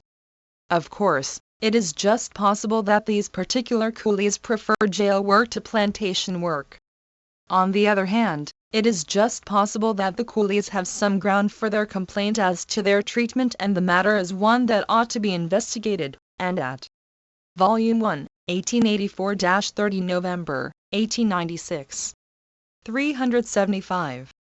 Least these men who complain in this way should be transferred to another master, and, if they again refuse to work, it can be readily seen that they do not want to work. If a coolie is ill-treated, it may be said that he can complain to the magistrate, but it is not an easy matter for any coolie to prove such cases. It is a matter altogether for the protector of immigrants to inquire into and remedy, if possible. There is an Immigration Trust Board that consists of employers of Indians. They have now received very wide powers. And seeing the position they occupy, their acts will have to be very jealously watched by the Indian government. The punishment for desertion is heavy enough, and yet they are now seriously considering whether some stiffer mode of dealing with such cases could not be devised. It should be remembered, however, that, in at least 9 cases out of 10, the so-called deserters complain of ill treatment, and such deserters are protected under the law from punishment, but as the poor fellows cannot establish their complaints, they are treated as real deserters and sent by the protector to the magistrate for punishment accordingly. Under such circumstances, any alteration for the worse in the law about desertion should, we submit, require careful consideration. There is a sad mortality among these people from suicides. They are not satisfactorily accounted for. I cannot do better than quote the advertiser of the 15th May, 1896, a feature of the annual report of the Protector of Immigrants, to which more public attention should be given than is the case, is that referring to the number of suicides which take place every year among the indentured coolies on the estates. This year the number recorded is 6 out of a total of 8,828. A large number occurred in 1894. It is, however, a very high percentage and raises the suspicion that on some estates a system of treatment exists towards the coolie laborers much akin to slave driving. It is extremely significant that so many suicides should occur on certain estates. This is a point which calls for investigation. Apparently, no inquiry of any kind is held into the cases with a view to ascertain whether the treatment meted out to unfortunate wretches, who prefer death to life, is such as to render existence an intolerable misery. The matter is one which is apt to pass unnoticed. It, however, ought not to do so. In a recent case of desertion on the part of several coolies from an estate down south, the prisoners openly declared in court that they would rather kill themselves than return to their employer. The magistrate said he had no option but to order them back to serve out their indentures. It is time the colony took steps to afford such complainants an opportunity of bringing the facts in connection with their complaints before some court of inquiry and the public. It is also desirable that a Secretary of Indian Affairs 376 should be added to the ministry. As matters stand at present, the indentured Indian has no effectual mode of appeal against whatever brutality may be inflicted on him on the plantations. We, however, wish to guard ourselves against being understood to say that the life of the indentured Indians in Natal is harder than in any other country, or that this is a part of the general grievances of the Indians in the colony. On the other hand, we know that there are estates in Natal where the Indians are very well treated. At the same time, we do humbly submit that the lot of the indentured Indians is not all that it might be and that there are points which require attention. When an indentured Indian loses his free pass, he is charged for the duplicate. The reason for this is the alleged fraudulent sale by the Indians of their passes. But, surely, such fraudulent sale can be criminally punished. A man who has sold his pass should never be able to get a duplicate even on a payment of 0. On the other hand, it should be as easy for an ordinary Indian to get a duplicate as the original. They are supposed to carry their passes about their persons. No wonder if they are frequently lost. I know a man who could not get a duplicate because he had not with him. He wanted to go to Johannesburg and he could not go. The practice in the Protector's Department in such cases is to issue temporary passes so that the men may be able to make a present of their first earn to the Protector's office. In the case I am referring to, the man had a temporary pass issued for 6 months. He could not earn during that time. There are dozens of such cases. I have no hesitation in saying that this is nothing but a system of blackmail. Zululand. In the Crown Colony of Zululand there are certain townships. There are regulations published with reference to the sale of land in these townships, and the regulations for the townships of Eshowe and Nondwenny prevent the Indians from owning or acquiring land one, although the Indians own land worth nearly $000 in the township of Melmoth in the same country. We have sent a memorial to Mr. Chamberlain too, and it is now engaging his attention. The colonists in Natal say that, if such disabilities can be placed on Indians in a Crown Colony, A responsibly governed colony such as Natal should be one Vide Memorial to Natal Governor, February 26, 1896 2 Vide Memorial to J. Chamberlain, November 3, 1896. Volume 1, 1884-30 November, 1896. 377. Allowed to do what it liked with regard to the Indians. Our position in Zululand is no better than in the Free State. It is so dangerous to go to Zululand that the one or two who ventured to go there had to return back. There is a good opening for the Indians there, but the ill treatment comes in the way. This is a matter that we are earnestly hoping will be set right without much delay. The Cape Colony. In the Cape Colony, the Mayoral Congress has passed a resolution signifying its desire for legislation prohibiting the influx of Asiatics in that colony and hoping that prompt action will be taken. The Cape Legislature has, lately, passed a measure which gives the East London municipality in that colony the power to make by-laws compelling natives and Indians to remove to and reside in certain locations and prohibiting them from walking on footpaths. It is difficult to conceive a better instance of cruel persecution. The following is the position of the Indians in East Griqualand under the Cape government, according to the Mercury of 23 March, 1896, an Arab, named Ismail Suleiman, erected a store in East Griqualand, paid customs duty upon goods and applied for a license, which the magistrate refused. Mr. Attorney Francis, on the Arab's behalf, appealed to the Cape government, who upheld the magistrate and have issued instructions that no coolies or Arabs are to have trading licenses in East Griqualand, and the one or two that have licenses are to be closed up. Thus, in some parts of Her Majesty's dominions in South Africa, even the vested rights of her Indian subjects are not to be protected. What happened to the Indian in the end I was unable to ascertain. There are many cases where Indians have been unceremoniously refused licenses to trade. There is a blue book on native affairs published in Natal. One of the magistrates therein says he simply refuses to issue trading licenses to Indians and thus prevents Indian encroachments. Chartered territories. In the chartered territories, the Indians are receiving the same kind of treatment. Only lately, an Indian was refused a license to trade. He went to the Supreme Court, who decided that the license could not be refused to him. Now the Rhodesians have sent a petition to the government requesting them to alter the law so as to prevent the Indians from getting licenses under the request of the petitioners. This 378 is what the correspondent of the South African Daily Telegraph has to say about the meeting that sent the petition. It affords me pleasure to be able to say, and say truthfully, that the meeting was in no way a representative one. Had it been so, little credit would thereby have been reflected on the inhabitants of the town.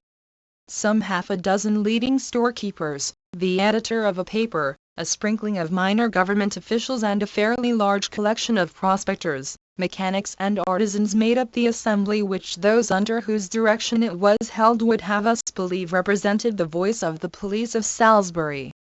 The resolutions, which I have already wired you with the names of proposers and seconders, were nicely cut and dried before the meeting commenced, and the figures were set in order and worked in their places when the time arrived. There were no Indians present, and no one ventured a word on their behalf. Why, it is hard to say, for it is certain that the feeling of by far the majority in this town is altogether adverse to the one-sided, selfish and narrow-minded opinion expressed by those who essayed to speak on the question. I cannot help thinking that little, if any, harm need be feared from the advent of a race who are industrious and steady, and who, in higher sphere, have on occasion given evidences of their capabilities in upholding positions which they maintain ably and honorably side by side with their lighter-skinned brother. The Transvaal. Coming now to the non-British states, that is, the Transvaal and the Free State, there were in the Transvaal nearly 200 traders in 1894 whose liquidated assets would amount to Of these, about 3 firms imported goods directly from England, Durban, Port Elizabeth, India and other places, and had thus branches in the other parts of the world whose existence mainly depended upon their Transvaal business. The rest were small vendors having stores in different places. There were, then, nearly 2,000 hawkers in the Republic who buy goods and hawk them about. Of the laboring Indian population, who are employed as general servants in European houses or hotels, there were about 1,500 men, of whom about 1,000 lived in Johannesburg. Such, roughly, was the position at the end of 1894 AD. The numbers have now considerably increased. In the Transvaal, the Indians cannot own landed property. They can be ordered to reside in locations. No new licenses to trade are issued to them. They are made to pay a special registration fee of. All these restrictions are unlawful, being in contravention of the London Volume 1, 1884-30 November, 1896. 379. Convention 1 which secures the rights of all Her Majesty's subjects. But the previous Secretary of State for the Colonies having consented to a departure from the Convention, the Transvaal has been able to impose the above restrictions. They were the subject of an arbitration in 189,495 which has decided against the Indians, that is to say, which has declared that the Republic was entitled to pass those laws. A memorial against the award of the arbitrator was sent to the Home Government too. Mr. Chamberlain has now given his decision on the memorial and, while sympathizing with the prayer thereof, has accepted the award of the arbitrator. He has, however, promised and retained the right to make friendly representations to the Transvaal government from time to time. And, if the representations are emphatic enough, we have no doubt that we shall get justice in the end. We, therefore, implore the public bodies to exert their influence so that these representations may be such as to have their desired effect. I shall venture to quote an instance in point. When, during the Malabar War, the British subjects were being commandeered, many protested against it and asked for the interference of the Home Government. The reply first sent was to the effect that they could not interfere with the affairs of the Republic. The papers, however, were enraged and memorials strongly worded were repeated. At last came the request to the Transvaal government not to commandeer British subjects. It was not an interference, yet the request had to be granted and the commandeering of British subjects was stopped. May we hope for such a request which carries with it its fulfillment? If we are not as important a community as that concerned with the commando movement, our grievances, we submit, are much more so. Whether such or any representations are made or not, there will arise questions out of the award that will engage Mr. Chamberlain's attention. What shall be done with the hundreds of Indian stores in the Transvaal? Will they all be closed up? Will they all be made to live in locations, and if so, what locations? The British agent has thus described the Transvaal locations with reference to the removal of the Malays in Pretoria, the metropolis of the South African Republic. One signed on February 27, 1884, between the Boers and the British. 2 for details of the award and the memorial, the petition to Lord Ripon, May 5, 1895. 3 Commando action carried out by the Transvaal government in 1894 against a tribe in the north called Malabak after its chief. 380. To be forced into a small location on the spot used as a place to deposit the refuse of the town, without any water except the polluted soakage in the gully between the location and the town, must inevitably result in malignant fevers and other diseases breaking out amongst them whereby their lives and the health of the community in town will be endangered. Green Book No. 2, 1893. Page 72. Will they or will they not receive any compensation if they are made to sell off? Again, the very law is ambiguous. The arbitrator was called upon to decide upon the interpretation which he has now left to the High Court of the Transvaal. We contend that by the law the state can only compel us to reside in locations. The state contends that residence includes trading stores also and that, therefore, we may not, under that law, even trade except in specified locations. The High Court is said to favor the state interpretation. Nor are these the only grievances in the Transvaal. These were the subject of the arbitration. But there is a law which prevents the railway authorities in the Transvaal from issuing first or second class tickets on the railways.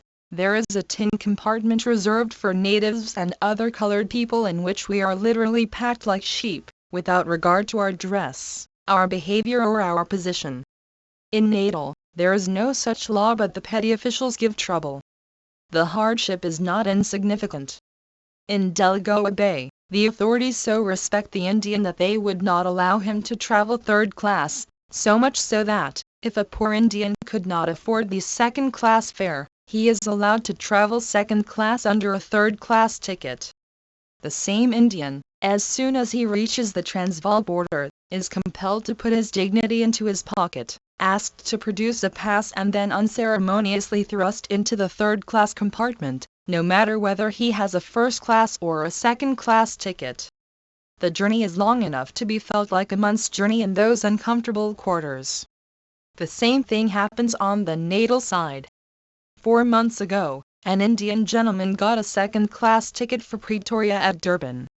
He was assured that he would be all right, yet he was not only forcibly put out at Volksrust, a station on the Transvaal border, but could not proceed by that train because it did not carry any third-class compartment. These regulations seriously interfere with our carrying on our trade also. There are many who, owing to such inconveniences, would not move from place to place unless they could not possibly avoid it. Then, in the Transvaal, an Indian, like the native of South Africa, has to carry a traveling pass which costs a shilling. This is the Volume 1, 1884-30 November, 1896. 381. Indians' permit to travel about. It is, I believe, available only for a single journey.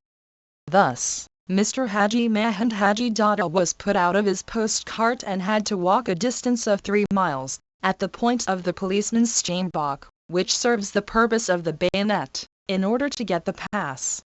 The passmaster, however, knew him and so would not issue any pass to him. All the same, he had to miss his coach and walk from Volksrust to Charlestown. The Indians cannot, as of right, walk on the footpath in Pretoria and Johannesburg. I use the word as of right advisedly, because the traders are, as a rule, not interfered with. In Johannesburg, there is a bylaw to that effect passed by the Sanitary Board. A gentleman, named Mr. Pillay, a graduate of the Madras University, was violently pushed off the footpath in Pretoria. He wrote about it to the papers. The attention of the British agent also was drawn to the matter.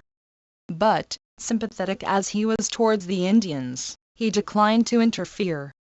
The gold mining laws of Johannesburg prevent Indians from taking out mining licenses and render it criminal for them to sell or possess native gold. The treaty, exempting the British subjects from commando service, has been accepted by the Transvaal with the reservation that British subjects therein shall mean only whites. That is now the subject of a memorial to Mr. Chamberlain. One under it, apart from the serious disability it places upon the Indian subjects of Her Majesty, we might, as the London Times puts it, now see a levy of British Indian subjects driven at the point of the Transvaal bayonets against the bayonets of British troops. The Orange Free State, as I have already quoted from a newspaper, has made the British Indian an impossibility. We are driven away from that state, causing to us a loss of $000. Our stores were closed up and no compensation was given to us. Will Mr. Chamberlain consider this a real grievance and get us our $000 from the Orange Free State, not to speak of the future blighting of the prospects of the traders particularly concerned? I know them all, and most of them have not been able to regain their former position, although at the time they were thus driven out they were supposed to be the wealthiest. 1 for the text of this, Vide Memorial to J. Chamberlain, November 26, 1895. 382. Firms. The law, which is entitled the Law to Prevent the Inrush of Asiatic Colored Persons, prevents any Indian from remaining in the Orange Free State for more than 2 months, unless he gets the permission from the President of the Republic, who cannot consider the application to reside before 30 days have elapsed after the presentation of the petition and other ceremonies have been performed. He can, however, on no account, hold fixed property in the state or carry on any mercantile or farming business. The President may or may not, according to the state of things, grant such mutilated permission to reside. Any Indian resident, moreover, is subject to an annual poll tax of 0. The first contravention of the section relating to mercantile and farming business renders the delinquent liable to a fine of 5 or 3 months' imprisonment, with or without hard labor. For all subsequent contraventions, the punishment is to be doubled. One such then is the position of the Indians in South Africa, except Delagoa Bay, where the Indians are very much respected, labor under no special disability, and are owners of nearly half the fixed property in the principal streets of that city. They are all of them mostly traders. Some of them are in government employment also. There are 2 Parsee gentlemen who are engineers.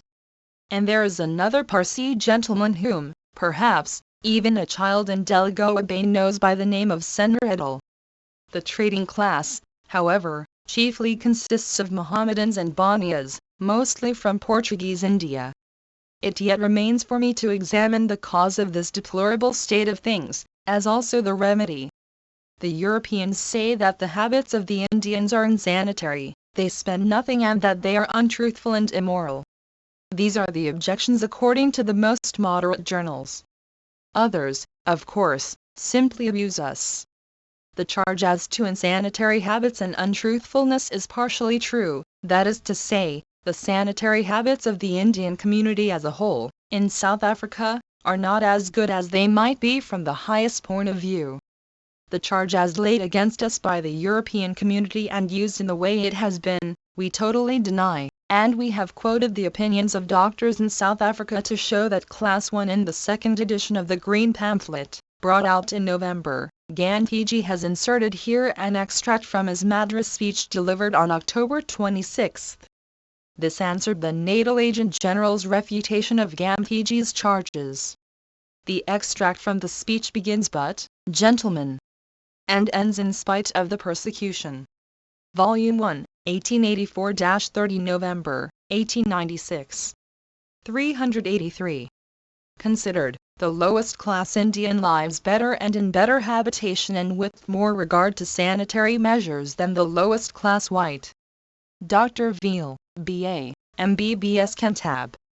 Finds the Indians to be cleanly in their persons and free from the personal diseases due to dirt or careless habits, and finds also that their dwellings are generally clean and sanitation is willingly attended to by them. 1. But we do not say we are beyond improvement in this matter. We may not live quite satisfactorily if there were no sanitary laws. Both the communities are equally in this respect, as the newspaper records would show. That, however, cannot be a reason for all the serious disabilities that are imposed upon us. The cause lies elsewhere, as I shall presently show. Let them enforce the sanitary law very strictly, and we shall be all the better for that. Those of us who are lazy will be properly aroused from our lethargy. As to untruthfulness, the charge, to a certain extent, is true, with regard to the indentured Indians, utterly exaggerated with regard to the traders. But the indentured Indians, placed in the position they are, I venture to say, have done much better than any other community would do in a similar position. The very fact that they are liked as servants by the colonists and called useful and trusty, shows that they are not the incorrigible liars they are made out to be. However, the moment they leave India, they are free from the healthy checks that keep them on the narrow path. In South Africa, they are without any religious instruction, though they need it badly. They are called upon to give evidence against their masters for the sake of a fellow brother. This duty they often shirk. Gradually, therefore, their faculty for adhering to the truth, under all circumstances, becomes perverted and they become helpless afterwards. I submit that they are more the objects of pity than of contempt. And this view I ventured to place before the public in South Africa 2 years ago, and they have not accepted to it. The fact that the European firms in South Africa give hundreds of Indians large credit practically on their word of honor, and have no cause to regret having done so, and that the banks give Indians almost unlimited credit, while the merchants and bankers would not trust Europeans to that extent, conclusively prove that the Indian traders cannot be so dishonest as they are made out to be. I do not, of course, mean to convey that the European firms believe the Indians to be more. One vide petition to Lord Ripon, May 5, 1895. 384. Truthful than the Europeans. But I do humbly think that, while they would perhaps trust both equally, they rely upon the Indian's thrift, his determination not to ruin his creditor, and his temperate habits. A bank has been giving credit to an Indian to a very large extent. A European gentleman, known to the bank and a friend of this Indian, wanted credit for speculation. The bank refused to give him credit without guarantee. The Indian friend pledged his honor, and that was all he had to pledge, and the bank accepted that security, although at the time, too, he was heavily in debt to the bank. The result is the European friend has failed to refund the to the bank, and the Indian friend, for the present, has lost the money. The European, of course, lives in a better style and requires some drink for his dinners, and our Indian friend drinks only water. The charge is that we spend nothing and are immoral, that is, more than those who bring the charges against us, we repudiate entirely. But the real cause is the trade jealousy, in the first instance, and want of knowledge about India and the Indians, in the second. The hue and cry against the Indians was first raised by the traders and then taken up by the populace till, at last, the prejudice permeated the high and the low. This can be seen from the South African legislation affecting Indians. The Orange Free Staters have frankly stated that they hate the Asiatic because he is a successful trader. The chambers of commerce in the different states were the first movers.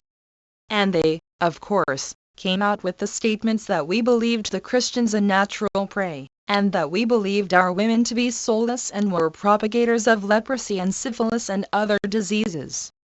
The matters have now reached such a stage that for a good Christian gentleman it is as natural to see nothing unjust in the persecution of the Asiatic as it was in the olden days for the bona fide Christians to see nothing wrong or unchristian in slavery.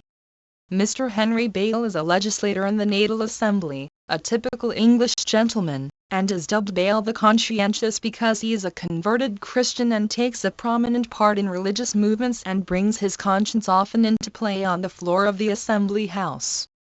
Yet, this gentleman is one of the most powerful and uncompromising opponents of Indians, and gives his certificate that an annual poll tax on a body of men who have been the mainstay of the colony, and compulsory return of such men, are just and humane measures. Volume 1, 1884-30 November, 1896. 385. Our method in South Africa is to conquer this hatred by love. At any rate, that is our goal. We would often fall short of that ideal, but we can adduce innumerable instances to show that we have acted in that spirit. We do not attempt to have individuals punished, but as a rule, patiently suffer wrongs at their hands. Generally, our prayers are not to demand compensation for past injuries, but to render a repetition of those injuries impossible and to remove the causes. Our grievances have been laid before the Indian public in the same spirit. If we have quoted instances of personal injuries, that we have done not for the purpose of seeking compensation but for that of laying our position vividly before the public in India. We are trying to remove any causes that may be in us for such treatment. But we cannot succeed without the sympathy and support of the public men in India, and without strong representations from the home and Indian governments. The want of knowledge about India is so great in South Africa that the people would not even believe us if we said that India is not dotted by huts only. The work done on our behalf by the London Times, the British Committee one of the Congress, and by Mr. Brown agreed to and in India by the Times of India, has borne fruit already. Of course, the question of the position of the Indians has been treated as an imperial question, and almost every statesman whom we have approached has expressed his full sympathy to us. We have letters of sympathy from both the Conservative and Liberal members of the House of Commons. The Daily Telegraph has also extended its support to us. When the Franchise Bill was first passed through and there was some talk of its disallowance, The public men and the newspapers in Natal said the bill would be passed over and over again till Her Majesty's government were tired. They rejected the British subject humbug, and one paper went so far as to say that they would throw over their allegiance to the Queen if the bill was disallowed. The ministers openly declared that they would decline to. One set up in London by the Indian National Congress in 1889, with Sir William Wedderburn as chairman. Dadabhai Naoroji was one of its members. 2. Sir Mancherji Merwanji Bhawnagri 1851–1933, Indian Parsi barrister settled in England. Elected on the Unionist Party ticket, he was a Member of Parliament for 10 years. He was also a member of the British Committee of the Indian National Congress. 3. This was on July 7, 1894. For Indian representations and petitions demanding withdrawal of the bill, vide petition to Natal Legislative Assembly, June 28, 1894. 386. Govern the colony if the bill was disallowed. This was the time when the writer of the colonial affairs in the London Times favoured the Natal Bill. But the Thunderer, when it dealt with the matter, specially changed its tone. The colonial secretary seemed to be decisive, and the dispatch with reference to the Transvaal arbitration arrived in time. This changed the whole tone of the press in Natal. They protested, but they were a part and parcel of the British Empire. The Natal Advertiser, which at one time proposed the formation of an anti-Asiatic league, thus dealt with the Indian question in a leading article, dated the 28th February, 1895. After alluding to the then reported disallowance of the Franchise Bill and the resolution of the Mayoral Congress in the Cape Colony before referred to, the article goes on: the problem, therefore, when looked at as a whole from the imperial to the purely local standpoint, is a very large and complex one. But however prone localities may be to regard the subject simply from the local standpoint, it should be apparent to all who wish to study the matter in all its bearings, the only way in which a sound and healthy judgment can be arrived at, that the wider or imperial considerations must also be taken into account. And further, as regards the purely local aspect of the case, it is quite as necessary, and perhaps as difficult, to discover whether a comprehensive view of the position is being taken, or whether imperfect opinions are being formed on one side or the other through the acceptance of only such data as prejudice or self-interest may find acceptable. The general opinion existing throughout South Africa, as regards Indian emigration, may be summed up in the words, "We don't want them."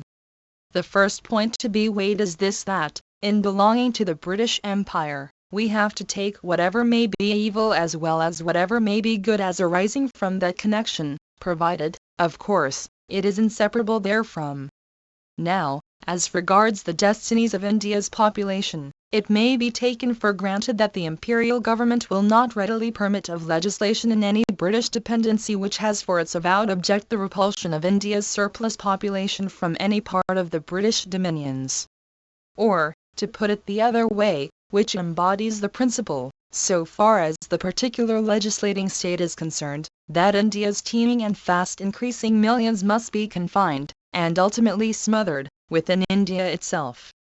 On the contrary, the desire of the British government is to remove from India the possibilities of such congestion, and to thereby render it a prosperous and happy, instead of a dangerous and discontented, portion of the British Empire.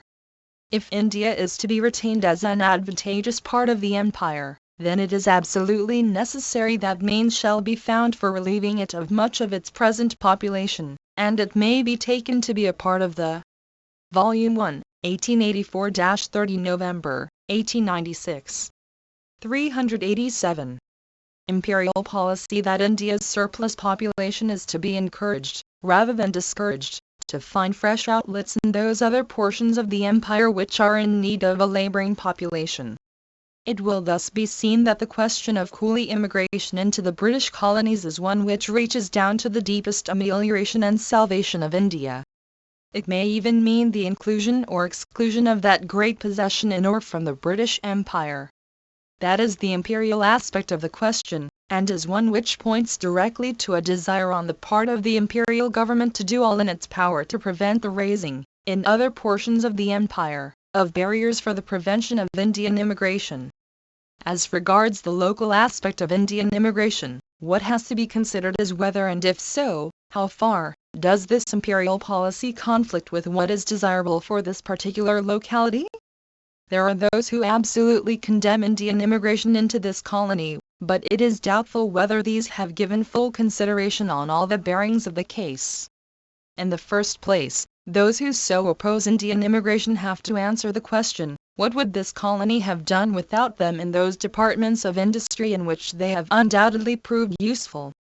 There is unquestionably much that is undesirable about the coolie, but before his presence here is condemned as an unmixed evil, it has to be shown that the colony would have been better without him. This, we think, would be somewhat difficult to prove. There can be no question that the coolie is the best fitted, under existing local conditions, for the field labor required in connection with the agriculture of the colony. Such work can never be undertaken in this climate by white men. Our natives show little disposition or aptitude for it. This being so, who is ousted by the presence of the coolie as an agricultural laborer? No one. The work had either to be done by him or left undone altogether. Again, the coolie is largely employed by government, especially on the railway. What is the objection to him there? It may be said he is taking the place of the white man there. But is he? There may be a few isolated cases in which this contention could afford to replace all the Indians employed in the government service by white men. Further, the towns in Natal are almost entirely dependent for their supply of vegetables upon the coolies, who farm plots of ground in the vicinity. With whom does the coolie interfere in this direction? Certainly not with the white man. Our farmers, as a body, have not yet acquired a taste for kitchen gardening sufficient to keep the market fully supplied. Neither does he interfere with the native, who, being the incarnation of indolence, does not, as a rule, trouble about the cultivation of anything except mealies won for himself. Our own natives ought to have been our laboring class, but the fact has to be faced that, in this respect, they are almost a dead failure. Consequently, colored labor of a more active and 1 maize or Indian corn. 388. Reliable kind had to be procured from some other source, and India has offered the necessary supply. The debt which the white man owes to these colored laborers is this, that they, by occupying the lowest stratum of society in those mixed communities of which they form a part, raise the white man one stratum higher right through the social scale than he otherwise would have occupied, had the menial offices been discharged by a European class. For instance, the white man, who was boss over a gang of coolies, would have had himself to form one of the gang of laborers, had there been no black laborer. Again, the man who, in Europe, would have been that man's foreman, in this country develops into a master tradesman. And as in every other direction, by the presence of a black laboring class, the whites are set free to throw their efforts into higher planes than they could have done, had the majority of them had to devote their lives to the arduous labors of toilers of the lowest order. It will, therefore, probably yet be found that the removal of the drawbacks, at present incidental to the immigration of Indians into British colonies, is not to be effected so much by the adoption of an obsolete policy of exclusion as by an enlightened and progressive application of ameliorating laws to those Indians who settle in them. One of the chief objections to Indians is that they do not live in accordance with European rules. The remedy for this is to gradually raise their mode of life by compelling them to live in better dwellings and by creating among them new wants. It will probably be found easier, because more in accord with the great onward movement of mankind, to demand to such settlers that they shall rise to their new conditions, than to endeavor to maintain the status quo ante by their entire exclusion. Such articles, and they can be quoted by the dozen from the various newspapers, show that application of sufficient pressure from the home government can bring about a healthy change in the Indian policy of the colonies, and that, even in the worst places, British love of justice and fair play can be roused. These two are the sheet anchor of our hope. No amount of spreading information about India on our part can do any good without the much needed application of the pressure. The following article, from the pen of a veteran journalist in South Africa, shows also that there are men in South Africa who would rise above their surroundings and disclose the true British character. It sometimes happens in life that men are called upon to decide decisively between the claims of justice and the claims of self. With men of honorable inclination, the task is, of course, a far heavier one than with men whose natures have long ago cast overboard any conscientious scruples with which they may have been endowed at the outset of their unlovely existence. Volume 1, 1884-30 November, 1896. 389. From men who will puff rotten companies at the very moment they are selling out an individuals of a like character, it is, of course, perfectly absurd to expect any other result than that self will predominate, but with the average commercial man, justice is more often the victor in the ethical conflict. Amongst the causes of these conflicts, as they affect South Africans generally and British Transvaallers in particular, is the question of the coolie traders, as our Indian and Arab fellow citizens are designated. It is the position of these merchants, for so they really are, which has aroused so much attention and which is still productive of no little interest and hostility to this day. And it is in considering their position that their rivals in trade have sought to inflict upon them, through the medium of the state, what looks, on the face of it, something very like an injustice for the benefit of self. The outcry which was raised in the capital of the Transvaal against the coolie trader some little time ago is brought to the mind by occasional paragraphs in the morning papers regarding the doings of the Indian and Arab dealers. In the face of such reminders as these, one may reasonably expect to be pardoned for referring, for a few moments, to a body of respectable, hard-working men, whose position is so misunderstood that their very nationality is overlooked, and a name labeled to them which tends to place them on an exceedingly low level in the estimation of their fellow creatures. In the face, too, of financial operations, the success of which many of their detractors would envy, one fails to understand the agitation which would place the operators in the same category as the half-heathen native and confine them to locations and subject them to the harsher laws by which the Transvaal Kaffir is governed. The impression, which is but too prevalent both in the Transvaal and this colony, that the quiet and altogether inoffensive Arab shopkeeper, and the equally harmless Indian, who carries his pack of dainty wares from house to house, is a coolie, is due largely to an indolent ignorance as to the race whence they sprang. When one reflects that the conception of Brahmanism, with its poetic and mysterious mythology, took its rise in the land of the coolie trader, that in that land, 24 centuries ago, the almost divine Buddha taught and practiced the glorious doctrine of self-sacrifice, and that it was from the plains and mountains of that weird old country that are derived the fundamental truths of the very language we speak, one cannot but help regretting that the children of such a race should be treated as the equals of the children of black heathendom and utter darkness. Those who, for a few moments, have stayed to converse with the Indian trader have been, perhaps, surprised to find they are speaking to a scholar and a gentleman. In the schools of Bombay, Madras, and even from under the very shadows of the Himalayas and from the plains of the Punjab, these unassuming individuals have drunk deep the springs of knowledge, it may be, unsuited to our requirements, foreign to our taste, and savouring too. 390. Much of the mythical to be of use in our practical lives, but, nevertheless, a knowledge the acquisition of which requires as much application, as much literary application, and a far more sensitive and poetic nature than is required in the highest schools of Oxford or Cambridge. The philosophy of India, obscured by the dust of ages and the traditions of generations, was taught with delight, when the ancestors of the superior Boer and the superior Englishmen were content to find their highest pleasures in the pursuit of the bear and the wolf over the marshes and through the forests of their native lands. When these same ancestors has had no thought of a higher life, when self-preservation was their first law, and the destruction of their neighbor's village and the capture of his wife and infant their keenest enjoyment, the philosophers of India had grown weary with 1,000 years' conflict with the problems of existence.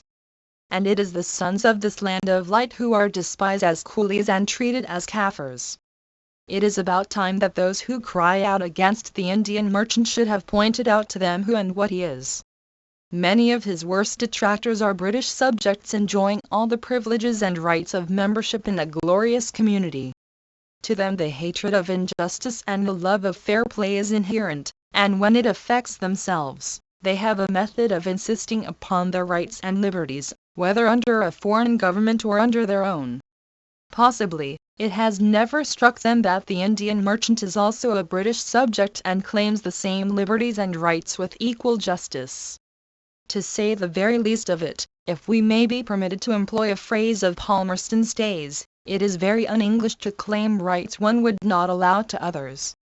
The right of trade as an equal privilege has, since the abolition of the Elizabethan monopolies, become almost a part of the English Constitution, and were anyone to interfere with that right, the privilege of British citizenship would very suddenly come to the front. Because the Indian is more successful in competition and lives on less than the English merchant, is the unfairest and weakest of arguments. The very foundation of English commerce lies in the fact of our being able to compete more successfully with other nations. Surely, it is protection running to madness when English traders wish the state to intervene to protect them against the more successful operations of their rivals. The injustice to the Indians is so glaring that one is almost ashamed of one's countrymen and wishing to have these men treated as natives, simply because of their success in trade. The very reason that they have been so successful against the dominant race is sufficient to raise them above that degrading level. Cape Times, April 13, 1889. The question resolves itself into this: may the British Indians when they leave India, in the words of the London Times, have the same status before the law as other British subjects enjoy? May they or Volume 1, 1884-30 November, 1896. 391. May they not go freely from one British possession to another and claim the rights of British subjects in allied states? Says the same journal again, the Indian government and the Indians themselves believe that it is in southern Africa that this question of their status must be determined. If they secure the position of British subjects in South Africa, it will be almost impossible to deny it to them elsewhere. If they fail to secure that position in South Africa, it will be extremely difficult for them to attain it elsewhere. Thus, then, the decision of the question will affect not only the Indians at present settled in South Africa but the whole future emigration of Indians and, also, the position of Indian immigrants in other parts of Her Majesty's dominions and allied states. In Australia they are endeavouring to pass laws to restrict the influx of Indians in those parts. Temporary and local relief, while absolutely necessary for the cases now before the two governments for consideration, will be of no avail, unless the whole question is decided once for all, for the whole body is rotten and not parts only. Mr. Pownagry has questioned Mr. Chamberlain whether he will make immediate steps to arrest legislation of this description by the government of Natal and other parts of Her Majesty's dominions in Africa. There may yet be laws and regulations besides what have been alluded to herein and which may not be known to us. Unless, therefore, all such past legislation is declared illegal and further legislation stopped, we have a very dismal outlook before us, for the struggle is unequal, and how long are we to go on troubling the Colonial Office and the Indian government? The Times of India has been our advocate when we were almost without any. The British Committee of the Congress has always worked on our behalf. The powerful aid of the London Times has, by itself, raised us a step higher in the estimation of the South Africans. Mr. Pownagry has been incessant in his efforts on our behalf ever since he entered Parliament. We know we have the sympathy of the public bodies in India, but our object in laying our grievances specially before the Indian public is to enlist the very active sympathy of all the public bodies in India. That is my commission, and our cause is so great and just that I have no doubt I shall return to Natal with satisfactory result. M.K. Gandhi. 392. P.S. If any gentleman is anxious to study further the Indian question in South Africa and requires the various memorials referred to herein, an effort will be made to supply him with copies of the same. M.K. Gandhi. The Grievances of the British Indians in South Africa, an Appeal to Indian Public 102. Notes on the grievances of the British Indians in South Africa. Rycott, September 22, 1896. South Africa, for our purposes, consists of the two British colonies of the Cape of Good Hope and Natal, the two republics, viz., the South African Republic or the Transvaal and the Orange Free State, the Crown Colony of Zululand, the Chartered Territories and the Portuguese territories comprising Delagoa Bay or Lorenzo Marques and Beira. Natal is a British self-governing colony enjoying responsible government since 1893 AD. Before September of 1893, Natal was a Crown colony having a legislative council of 12 elective and 4 executive members, with a governor representing the Queen, a constitution not very unlike the Indian legislative councils.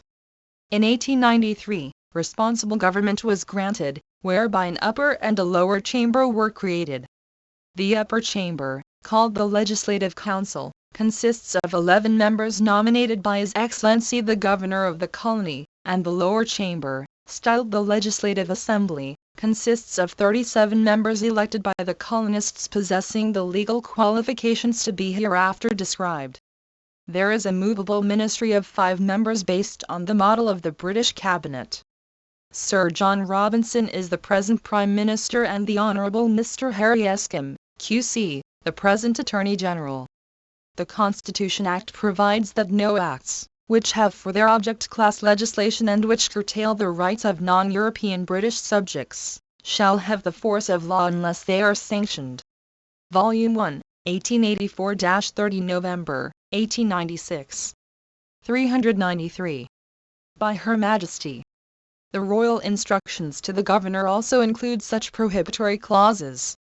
Natal has an area of 20,851 square miles and a European population of about 50,000, a native population of about 400,000, and an Indian population of about 51,000, according to the latest census. The 51,000 Indians include 30,000 free Indians, that is, those that have finished their indentured service and are engaged in the colony in various pursuits of life as household servants, petty farmers, vegetable hawkers, fruiterers, goldsmiths, artisans, petty storekeepers, schoolmasters, photographers, attorneys' clerks, etc. 16,000 who are at present serving their indenture, and 5,000 traders who came to the colony on their own means and are either traders or shopkeepers' assistants, the trade consisting in soft goods suitable to the natives of South Africa, called Zulus or Kaffirs, hardware, soft goods and groceries suitable to the Indian population. The soft goods and groceries for the Indians are imported from Bombay, Calcutta and Madras. The free and indentured Indians come from Madras and Calcutta and are pretty equally divided. Indian emigration was resorted to when, as a member of the Legislative Assembly of Natal, Mr. Garland says, the existence of the colony hung in the balance. The terms of the contract briefly are that the indentured man has to serve his employer for a period of 5 years, the monthly wages for the first year being O2 to be increased by 3 every succeeding year, with food, clothing and lodging during the period and the passage to Natal also paid by the employer. If, after the first 5 years, he serves in the colony as a free laborer for another 5 years, he becomes entitled to a free passage back to India for himself, his wife and children, if any. The immigrants are imported to work on the sugar fields and tea estates and replace the Kaffirs who are found by the colonists to be indifferent and unsteady. They are also largely employed by the government on the railways and for the sanitation of the colony.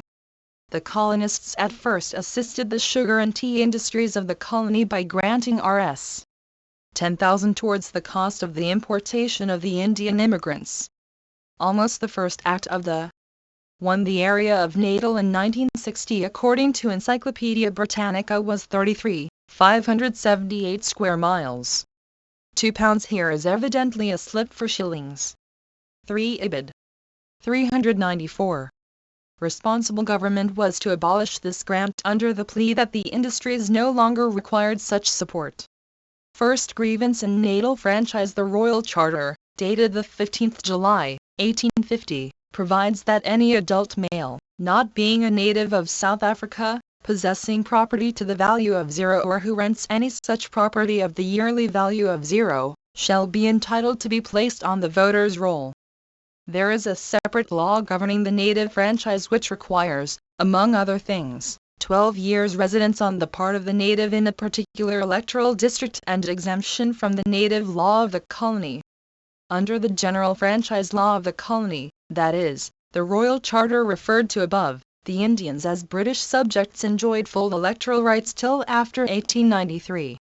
In 1894, in the Second Parliament under the Responsible Government, an Act was passed, number 25 of 1894, disqualifying persons of Asiatic extraction from having their names inserted in any voter's list, exempting those whose names were then already rightly contained in any voter's list.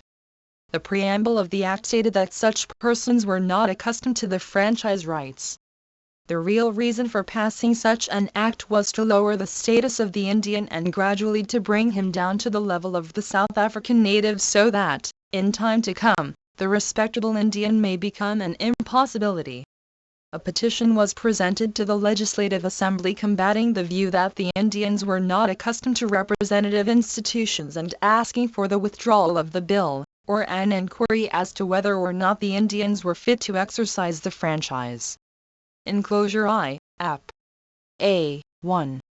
The petition was rejected. Another was sent to the Legislative Council when the bill came before it. That too was rejected and the bill was passed. Enclosure I, App. B. 2. It, however, required Her Majesty's sanction before it could come into force. The Indian community sent a memorial to Her Majesty's Principal Secretary of State for the Colonies, protesting. 1. The enclosures mentioned in the text are not reproduced here. For petition to the Natal Assembly, vide petition to Natal Legislative Assembly, June 28, 1894. 2. Vide petition to Natal Legislative Council, April 7, 1894 and petition to Natal Legislative Council, June 7, 1894. Volume 1, 1884-30 November, 1896. 395. Against the measure and requesting him either to disallow the measure or to institute an inquiry of the nature above indicated. The memorial was signed by nearly 9,000 Indians. Enclosure I, 1. A good deal of correspondence went on between Her Majesty's government and the Natal Ministry. The result was that in the April of this year, the Franchise Act was withdrawn by the Natal Ministry and replaced by the following: no person shall be qualified to have their names inserted in any list of electors who, not being of European origin, are natives or descendants in the male line of natives of countries which have not hitherto possessed elective representative institutions founded on the parliamentary franchise, unless they shall first obtain an order from the Governor in Council exempting them from the operation of this Act. The measure also accepts those whose names are already rightly contained in any voters' lists.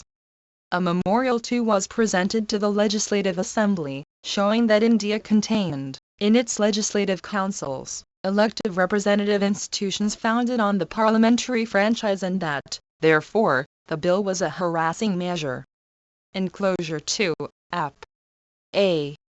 Though our institutions cannot popularly be termed such as to satisfy the requirement of the above measure, it is respectfully submitted that legally they are so, and this is the opinion of the London Times, as also of an able jurist in Natal 3 Enclosure 3, pages 11, Mr. Chamberlain himself, in his dispatch dated 12 September, 18,954, signifying his inability to approve of the first franchise bill above referred to, in answer to the Natal Minister's arguments, says, among other things, I also recognize the fact that the natives of India do not possess representative institutions in their own country and that they themselves, in those periods of their history when they were exempt from European influence, have never set up any such system among them. Enclosure 4 A memorial 5 has been sent to Mr. Chamberlain. Enclosure 2, and private advice from London states that the matter is engaging his attention. Mr. Chamberlain has already approved of the principle of 1. Vide petition to Lord Ripon, July 14, 1894, where Gandhiji says he obtained over 10,000 signatures for this petition. 2 dated April 27, 1896. 3 Vide London Diary, December 11, 1888. 4 The source has 1885, obviously a typographical mistake. 5 dated May 22, 1896, Vide Memorial to J. Chamberlain, May 22, 1896. 396. This bill, which was submitted to him by the ministers, before it was introduced into the natal parliament. Enclosure 4. The Indians in South Africa, however, believe that the facts brought out in the memorial should induce Mr. Chamberlain to alter his views. Too much stress cannot be laid on the fact that there can be no comparison between the condition of the Indians in India and that of those in South Africa. Here it is political persecution and very little class legislation. There it is class legislation pure and simple and degradation of the Indian to the level of a pariah. The London Times has put the franchise question in this form: in dealing with the first bill above referred to, the question now put before Mr. Chamberlain is not an academic one. It is not a question of argument but of race feeling. We cannot afford a war of races among our own subjects. It would be as wrong for the government of India to suddenly arrest the development of natal by shutting all the supply of immigrants as it would be for natal to deny the right of citizenship to British Indian subjects who, by years of thrift and good work in the colony, have raised themselves to the actual status of citizens. London Times, 27 June, 1896. This article deals with the various arguments brought forward by the colonists in support of disfranchisement of the Indians and shows that there is no question of swamping the European electors, because, out of nearly 10,000 electors, according to latest lists published, there are only 251 Indian electors and that there are very few Indians in the colony who can command the necessary property qualifications. See Enclosure 5.1. The present bill is meant merely to harass the Indian community and to involve them in endless litigation. Enclosure 2. Second grievance: Indian immigration in the year 1893. A commission consisting of Mr. Binns, a member of the Legislative Assembly of Natal, and Mr. Mason, the present protector of Indian immigrants in Natal, was sent by the government of Natal to India in order to induce the Indian government to consent to the following alterations in the terms of indenture entered into by the Indians at present and referred to above, that is to say, 1. This enclosure contained the Viceroy's dispatch referred to in the following pages. Volume 1, 1884-30 November, 1896. 397. 1. To raise the period of indenture from 5 years to an indefinite period, with a corresponding increase in wages up to 20 shillings per month. 2. In the event of the Indian refusing to enter into such further indentures after the first 5 years' indenture, to compel him to return to India at the colony's expense. The present Viceroy, in his dispatch to the Governor of Natal, says that, although personally he regrets that such a course should be desired by the colonists, subject to the approval of the home government, he would be prepared to consent to the alterations on the understanding that the breach of the clause about compulsory return should never become a criminal offence. Enclosure 5. On the lines of the report of the commission that visited India, the Natal government, in the year 1895, introduced the Indian Immigration Law Amendment Bill, which provides, amongst other things, for the indefinite period of indenture or the compulsory return of the immigrants, and further provides that any such immigrant failing to enter into the further terms of indenture or to return to India shall be liable to take out an annual license costing yearly. Thus it would appear that this bill goes further than the terms laid down in the Viceroy's dispatch above alluded to. Memorials 1 were presented to both the houses in Natal taking exception to this bill but to no purpose. Enclosure 5, App. A and B. A memorial has also been addressed to Mr. Chamberlain as well as to the Indian government praying either that the bill should be disallowed or that further Indian immigration to Natal should be stopped. Enclosure 6-2. These prayers have been strongly supported by the London Times in a leading article dated March 5, 1995-96. Over 10 years ago, a commission was appointed by the then Governor of Natal to report upon various matters connected with Indian immigration. Evidence has been cited from this report to show that, at that time, the commissioners as well as the best men of the day, including the present Attorney General, thought that any such measure would be a cruel wrong to the Indians and a disgrace to the British name. 1 Vide Petition to Natal Legislative Assembly and Petition to Natal Legislative Council, June 26, 1895. 2 Vide Memorial to J. Chamberlain, November 8, 1895. 398. The memorial is still engaging Mr. Chamberlain's and the Indian government's attention. Enclosure 6 Third grievance. The curfew. There is a law in Natal No. 15 of 1869, which provides that, in the boroughs, no colored person, unless he can give a good account of himself or unless he can produce a pass from his employer, shall be out at night after 9 o'clock. This law is, perhaps, not absolutely unnecessary, but its working is often oppressive. Respectable Indians, such as schoolmasters and others, have often been locked up in horrible dungeons for having ventured out after 9 p.m., no matter on what business. Fourth grievance. The pass. LAW. The law provides that every Indian can be asked to produce a pass. It is really meant to detect indentured Indians who have deserted their masters, but is also used as an engine of oppression towards the Indians generally. The Indian community in Natal have not yet moved with regard to the last two matters, but they may be brought under the general grievances and can be used to show the tendency of the colonists to make it as uncomfortable as possible for the Indians in Natal. As for the working of these two laws, see Enclosure 3, pages 6 and 7.1. Zululand. This country is a crown colony governed by the governor of Natal in the Queen's name. The Natal Ministry or the governor of Natal as such has nothing to do with Zululand. There is a small European and a large native Kaffir population in it. There are townships established in Zululand. The township of Melmoth was the first to be established. In that township, in the year 1888, the Indians bought Irvin, that is, specified pieces of land, worth about $0.00. The township of Eshal was proclaimed in 1891 and that of Nondwenny in 1896.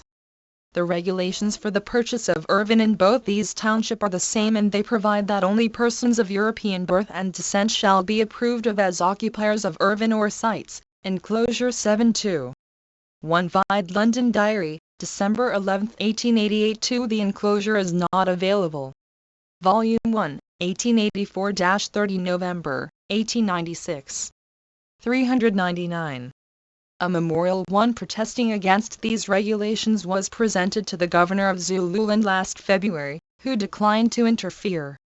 Thereupon a memorial 2 was sent to Mr. Chamberlain, and the question is now engaging his attention. These regulations, it will be noticed, go much further than what the colonists in the self-governing colonies have been allowed to do, and follow the policy of total exclusion adopted by the Orange Free State. Zululand gold mining laws make it criminal for an Indian to buy or possess native gold. Cape Colony. The colony of the Cape of Good Hope is, like the colony of Natal, a responsibly governed colony with a constitution similar to Natal's. Only, the Legislative Assembly and the Legislative Council contain a greater number of members, and the franchise qualifications are different, viz., the property qualification is occupation for 12 months of a building worth 5, the salary qualification is 0 per annum. The person claiming to be registered must be able to sign his name and write his address and occupation.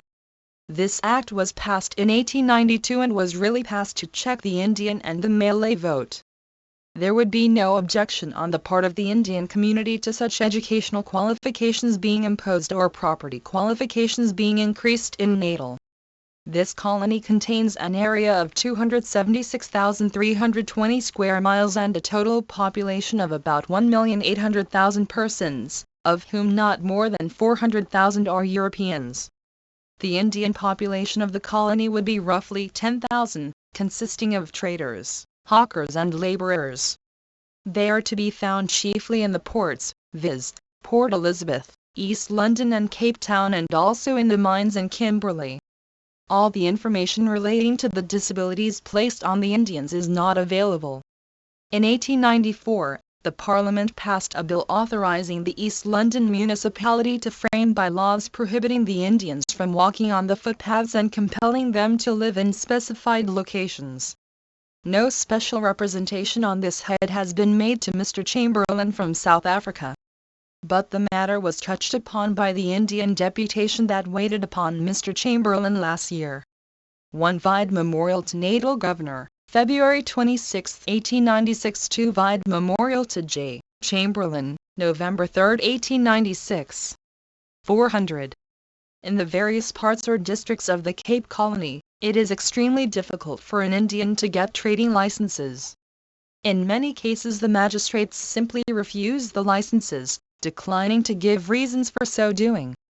The magistrates are within their rights in declining to give reasons, but it has been found almost invariably that the licenses have been granted to Europeans when they have been withheld from the Indian.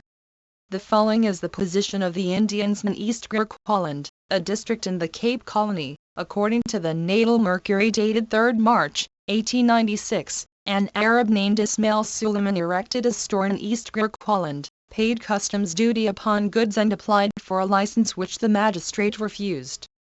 Mr. Attorney Francis on the Arabs' behalf, as the Indians are sometimes called in South Africa, appealed to the Cape government, who upheld the magistrate and have issued instructions that no coolies or Arabs are to have trading licenses in East Griqualand, and 1 or 2 that have licenses are to be closed up. This is outdoing the Transvaal Chartered Territories. These territories include Mashonaland and Matabeland.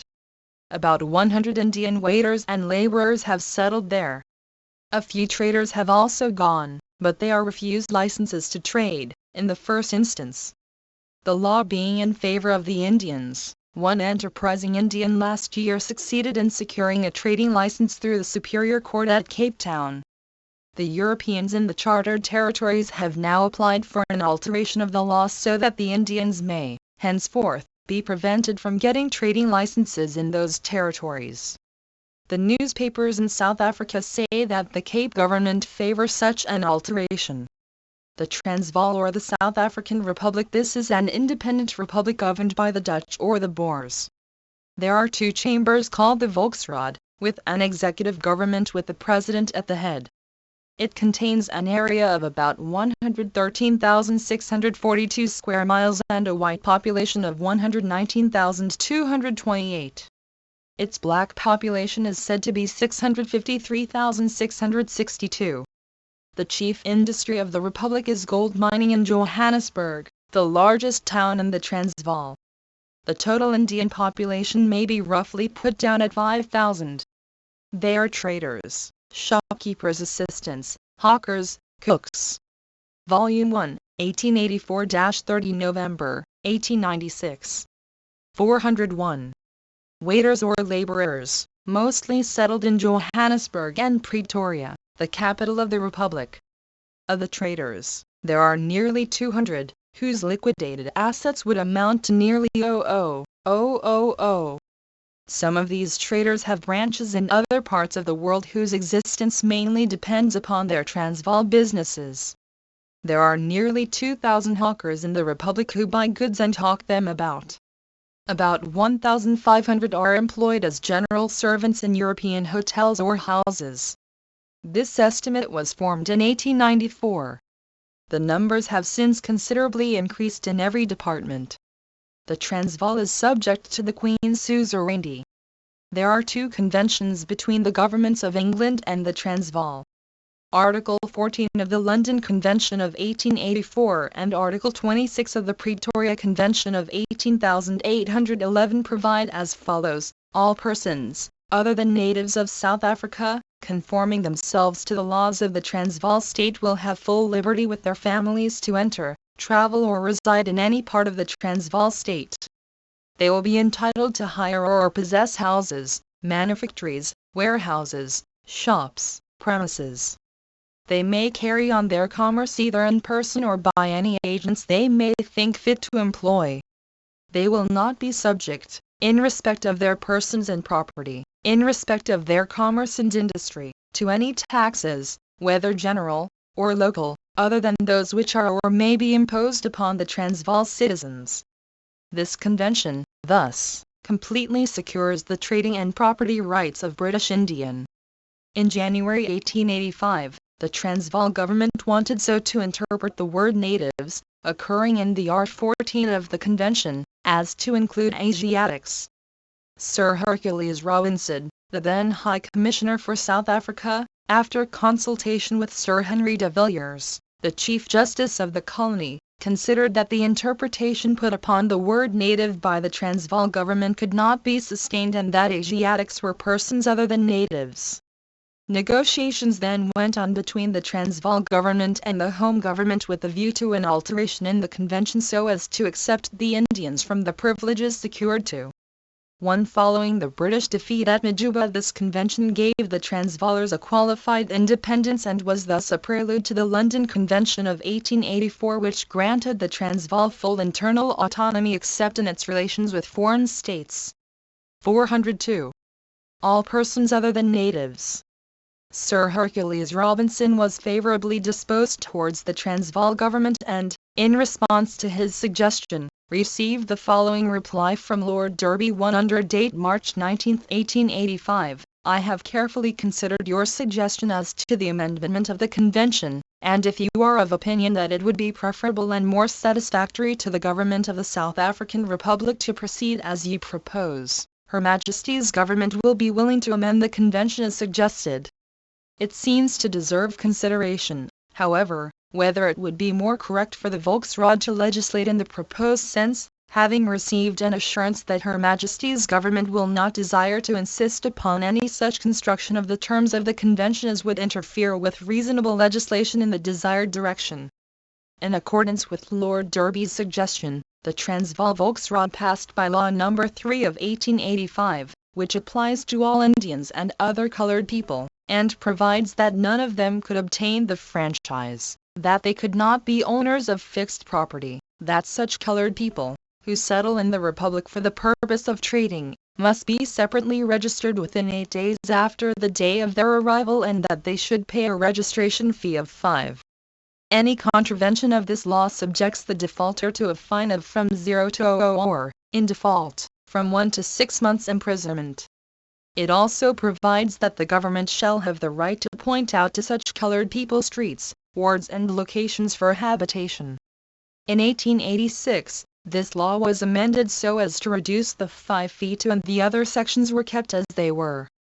That now is the law with regard to the Indians in the Transvaal. After the law was passed, the Indians sent representations, telegraphic and otherwise, to the Indian and the Home governments protesting against the Law 3 of 1885 and its amendment and pointing out that they were in direct violation of the London Convention.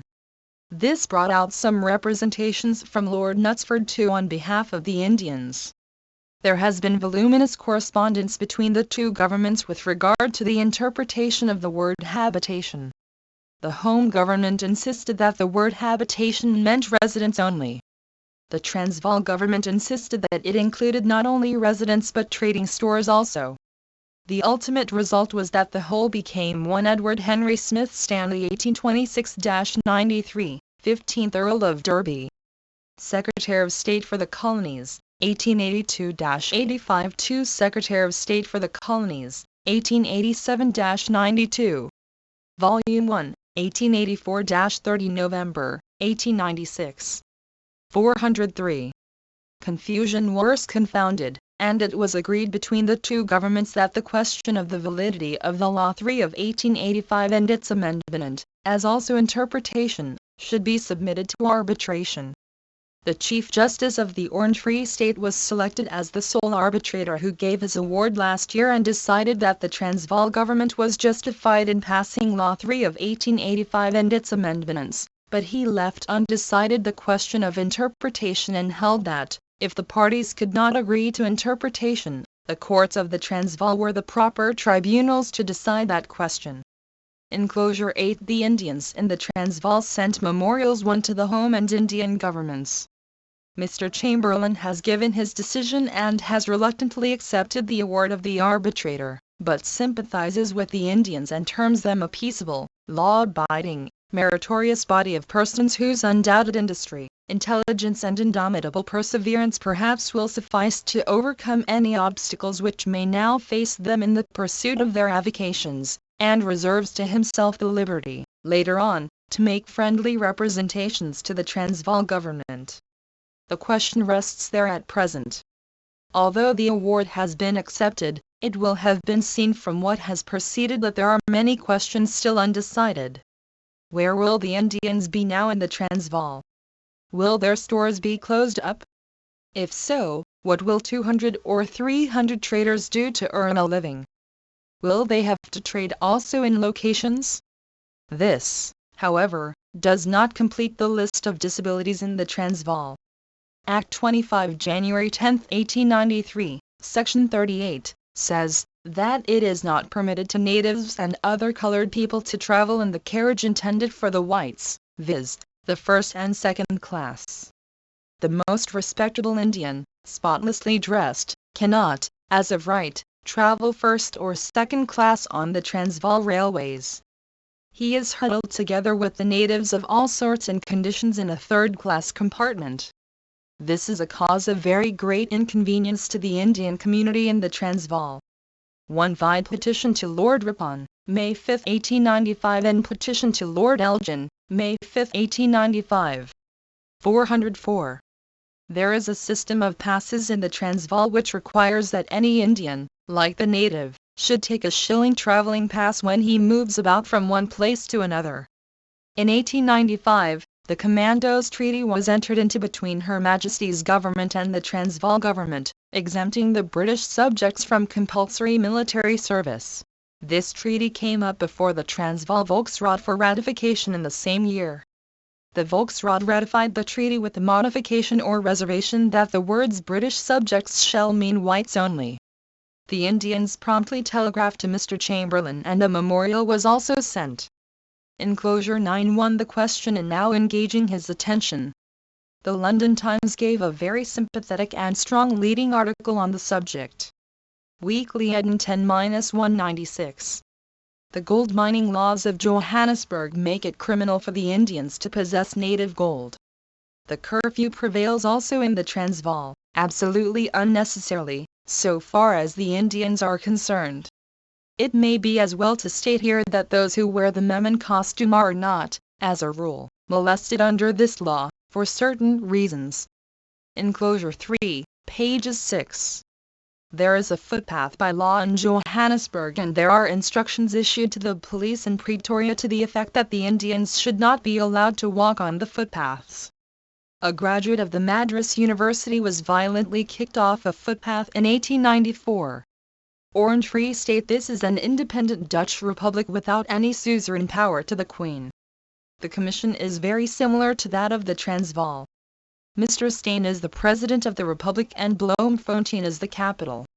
Its area is 72,000 square miles and the total population 207,503.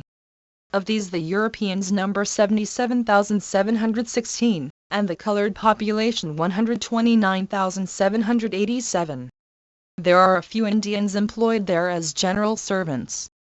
In 1890, there were about 3 Indian stores in that republic having liquidated assets over 000. These were driven out and their stores one vide memorial to J. Chamberlain, November 26, 1895 to the area of Orange Free State in 1960 according to Encyclopedia Britannica was 49,866 square miles.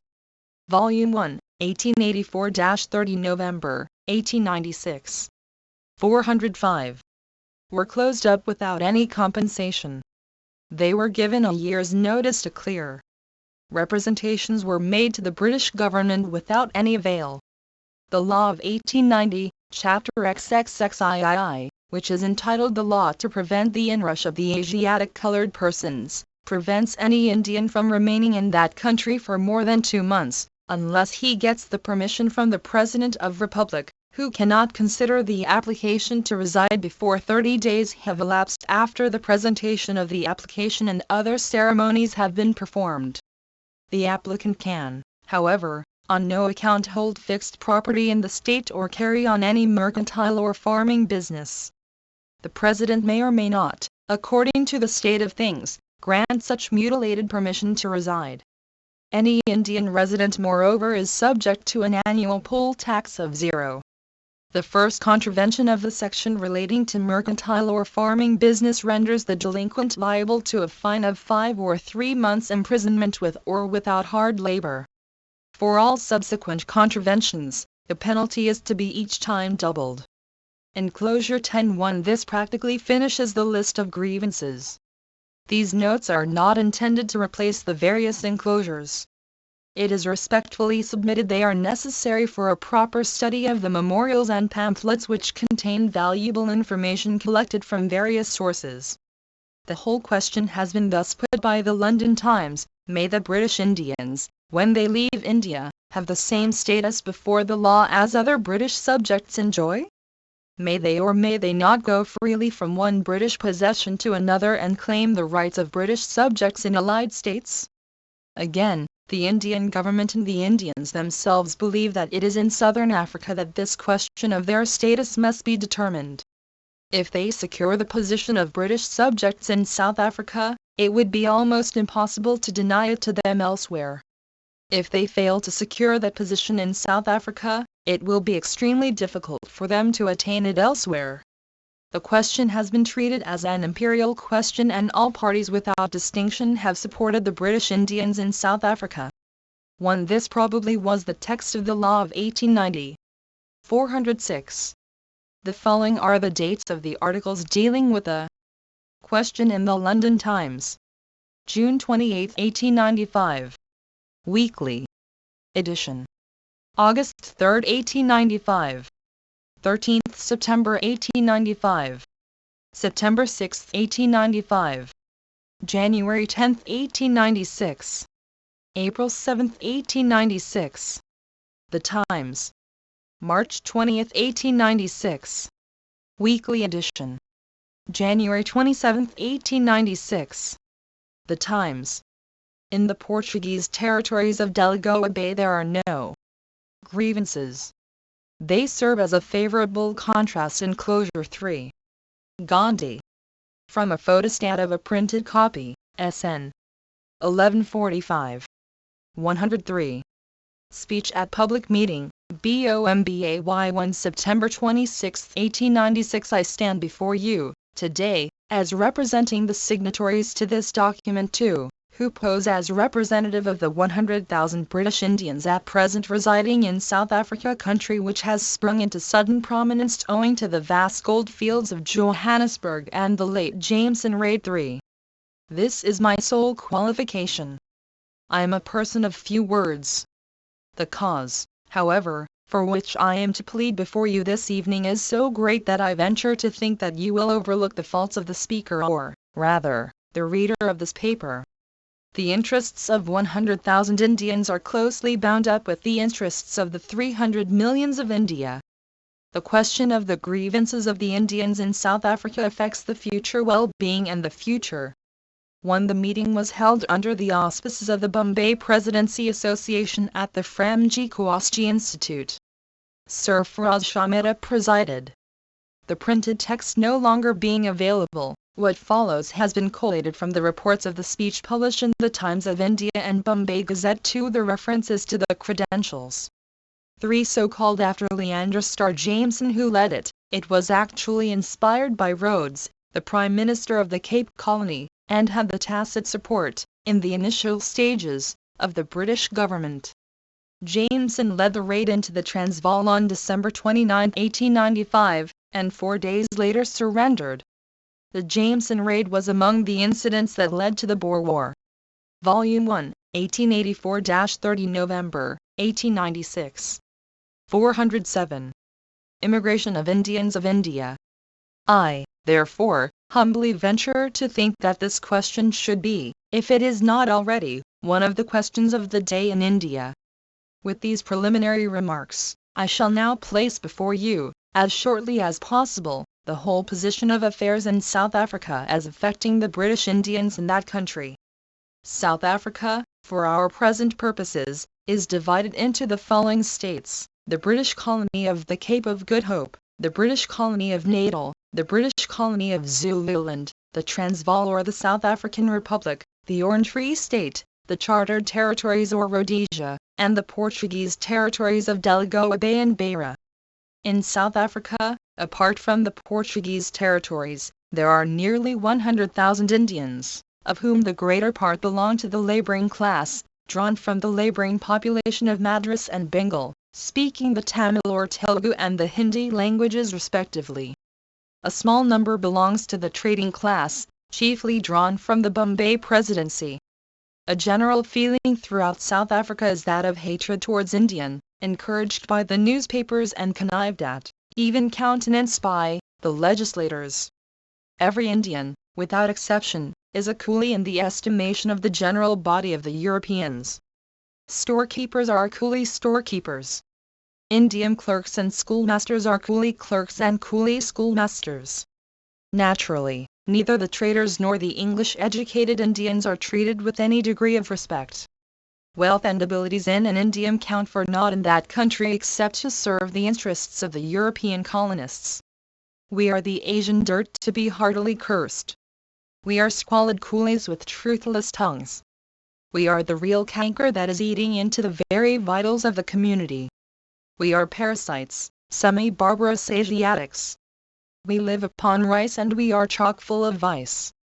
Statute books describe the Indians as belonging to the aboriginal or semi-barbarous races of Asia, while, as a matter of fact, there is hardly one Indian in South Africa belonging to the aboriginal stock. The Santals of Assam will be as useless in South Africa as the natives of that country. The Pretoria Chamber of Commerce thinks that our religion teaches us to consider all women as soulless and Christians a natural prey. According to the same authority, the whole community in South Africa is exposed to the dangers engendered by the filthy habits and immoral practices of these people.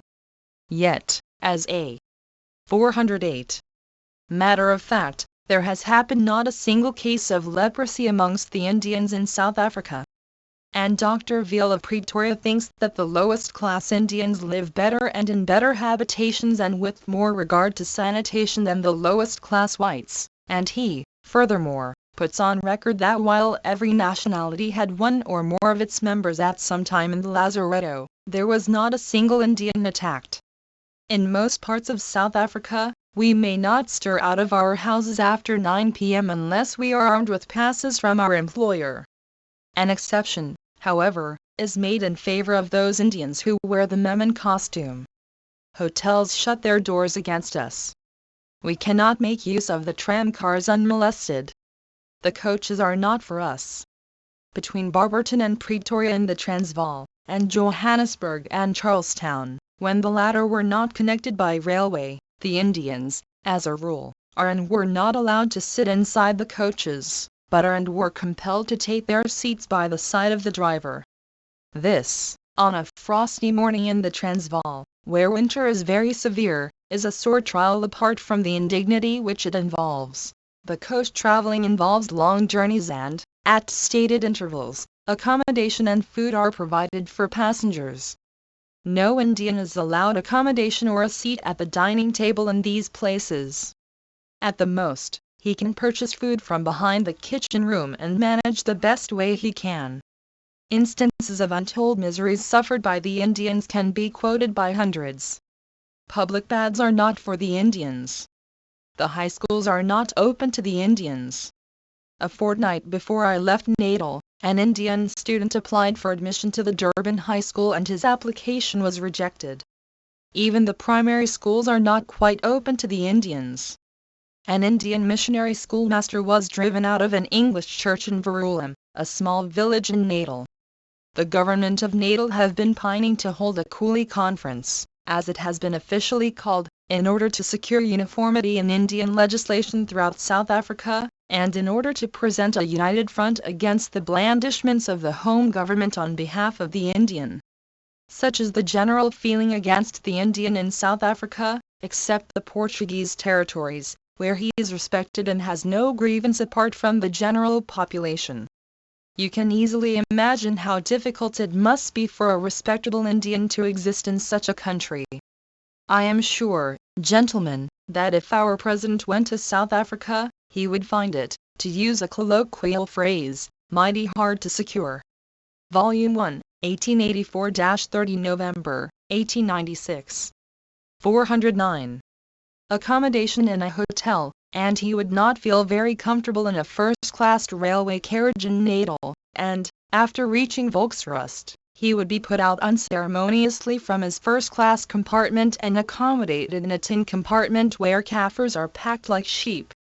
I may, however, assure him that if he ever came to South Africa, and we wish our great men did come to these uncomfortable quarters, if only to see and realize the plight in which their fellow countrymen are, we shall more than make up for these inconveniences, which we cannot help, by according him a right royal welcome. So united, so enthusiastic we are, at any rate for the present. Ours is one continual struggle against a degradation sought to be inflicted upon us by the Europeans, who desire to degrade us to the level of the raw Kaffir whose occupation is hunting, and whose sole ambition is to collect a certain number of cattle to buy a wife with and, then, pass his life in indolence and nakedness. The aim of the Christian governments, so we read, is to raise people whom they come in contact with or whom they control. It is otherwise in South Africa. There, the deliberately expressed object is not to allow the Indian to rise higher in the scale of civilization but to lower him to the position of the Kaffir. In the words of the Attorney General of Natal, to keep him forever a hewer of wood and drawer of water, not to let him form part of the future South African nation that is going to be built. In the words of another legislator in Natal, to make the Indian's life more comfortable in his native land than in the colony of Natal. The struggle against such degradation is so severe that our whole energy is spent in resistance. Consequently, we have very little left in us to attempt to make any reforms from within. I must now come to the particular states and show how the governments in the different states have combined with the masses to persecute the Indians to make the British Indian an impossibility. The colony of Natal, which is a self-governing British colony with the Legislative Assembly consisting of 37 members elected by the voters, and a Legislative Council consisting of 12 members nominated by the Governor, who comes from England as the Queen's representative, has a European population of 50,000, a native or Zulu population of 400,000, and an Indian population of 51,000. Assisted immigration of Indians was decided upon in 1860, when, in the words of a member of the Legislative Assembly of Natal, the progress and almost the existence of the colony hung in the balance, and when the Zulu was found to be too indolent to work. Now the chief industries and 410. Sanitation of the whole colony of Natal are entirely dependent upon the Indian labor. The Indians have made Natal the garden of South Africa. In the words of another eminent Natalian, Indian immigration brought prosperity, prices rose, people were no longer content to grow or sell produce for a song. Of the 51,000 Indians, 30,000 are those that have served out their indenture and are now variously engaged as free laborers, gardeners, hawkers, fruiterers, or petty traders. A few have, also, by their industry, educated themselves into fitness for the posts of schoolmasters, interpreters and general clerks in spite of adverse circumstances. 16,000 are at present serving their indenture, and about 5,000 are traders and merchants or their assistants who came first on their own means. These latter belong to the Bombay Presidency and most of them are Memon Mohammedans. A few are Parsees also, notable among whom is Mr. Rustomji of Durban, who in his generosity would do credit to Sir Dinshaw I. No poor man goes to his doors without having his inner man satisfied. No Parsee lands on the Durban shores but is sumptuously treated by Mr. Rustomji. And even he is not free from molestation. Even he is a coolie. 2 gentlemen are ship owners and large landed proprietors. But they are coolie ship owners and their ships are called coolie ships. Apart from the common interest that every Indian feels in every other Indian, the 3 chief presidencies are specially interested in this question. If the Bombay Presidency has not sent an equally large number of her sons to South Africa, she makes up for that by the greater influence and wealth of her sons who have really constituted themselves the guardians of the interests of their less fortunate brethren from the sister presidencies. and it may be that in India also Bombay will lead in endeavoring to help the Indians in South Africa out of their hardships too. The preamble of the Bill of 1894 stated that Asiatics were not accustomed to representative institutions.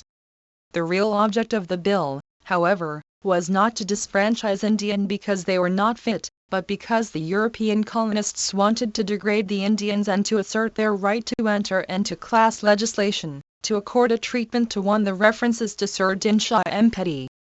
2. The Bombay Presidency Association later forwarded a memorial to the Secretary of State for India, calling for redress of the grievances of the South African Indians.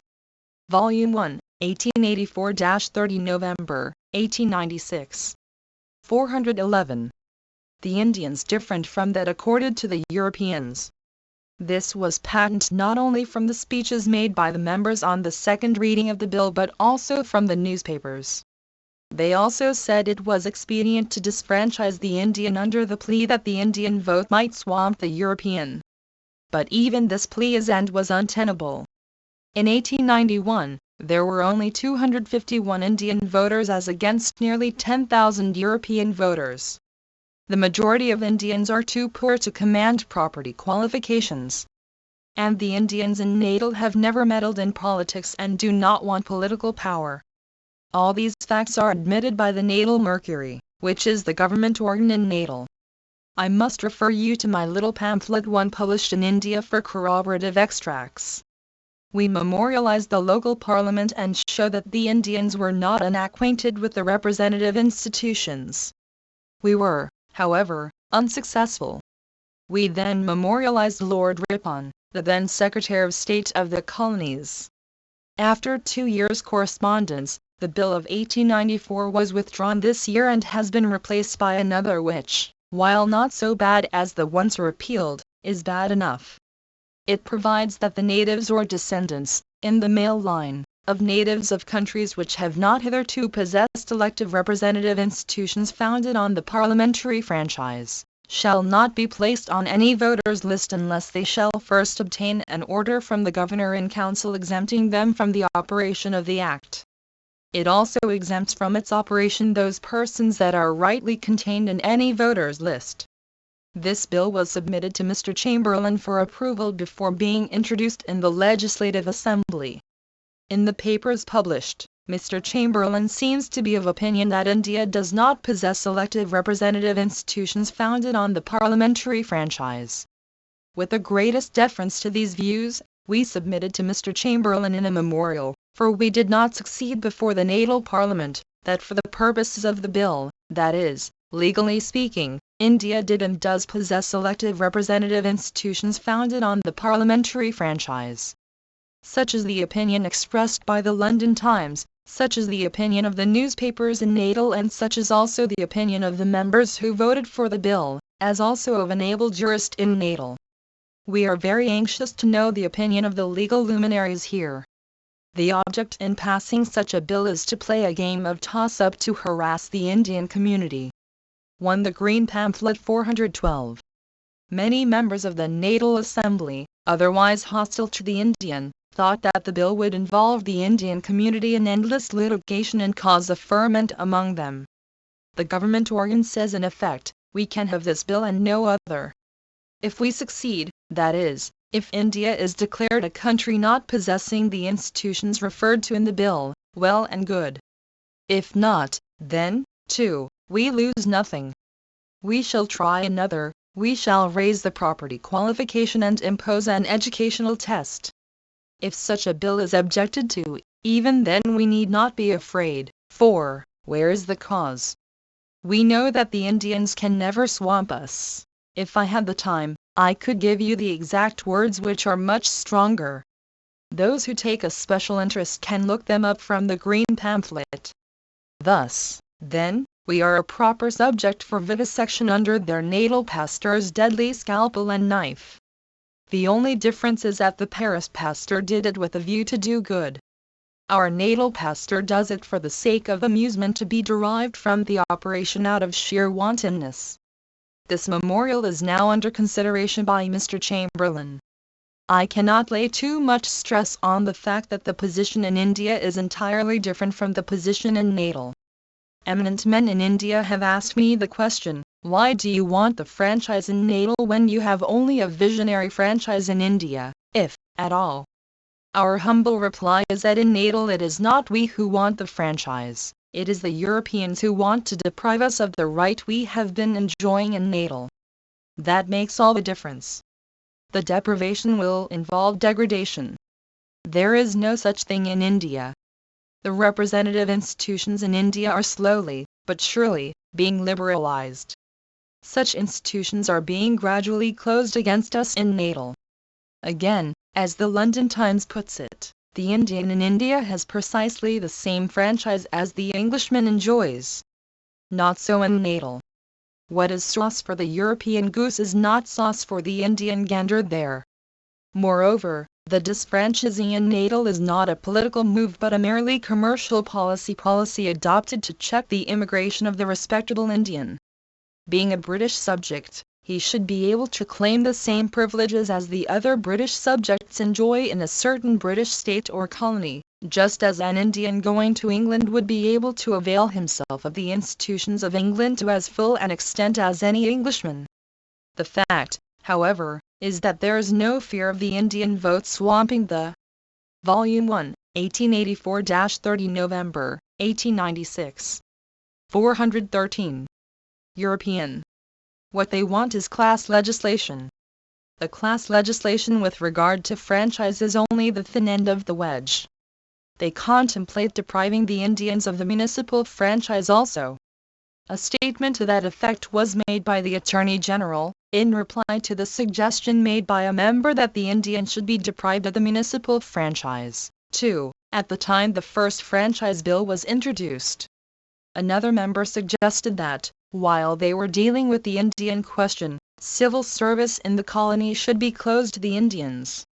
In the Cape Colony also, which has a government exactly similar to Natal's, the condition of the Indians is growing worse. Lately, the Cape Parliament has passed a bill which authorizes the East London municipality to frame bylaws prohibiting Indians from walking on the footpaths and compelling them to live in specific locations which, as a rule, are unhealthy swamps unfit for human habitation and certainly useless for purposes of trade. In Zululand, a crown colony and, therefore, directly under the control of the home government, regulations have been passed with regard to the townships of Nandwini and Eshal to the effect that the Indians cannot own or acquire land in those townships, although, in that of Melmoth in the same country, the Indians own property worth $000. In the Transvaal, which is a Dutch republic, the seat of the Jameson raid and the El Dorado of the gold hunters of the Western world, there are over 5,000 Indians, many of whom are merchants and storekeepers. Others are hawkers, waiters and household servants. The convention won between the home government and the Transvaal government secures the trading and property rights of all persons other than natives, and under it the Indians were trading freely up to 1885. In that year, however, after some correspondence with the home government, the Transvaal Volksraad passed a law which took away from the Indians the right of trading, except in specified locations, and owning landed property, and imposed a registration fee on every Indian intending to settle in that country. I must again beg to refer the curious to the green pamphlet for the whole history of the protracted negotiations which culminated in the matter being entrusted to an arbitrator. The decision of the arbitrator being virtually against the Indians, a memorial was addressed to the Right Honourable the Secretary of State for the Colonies, with the result that 1. The London Convention of 1884. 414. The award of the arbitrator has been accepted, though the justice of the complaint of the Indians has been fully admitted. The system of passes prevails in the Transvaal in a very cruel form.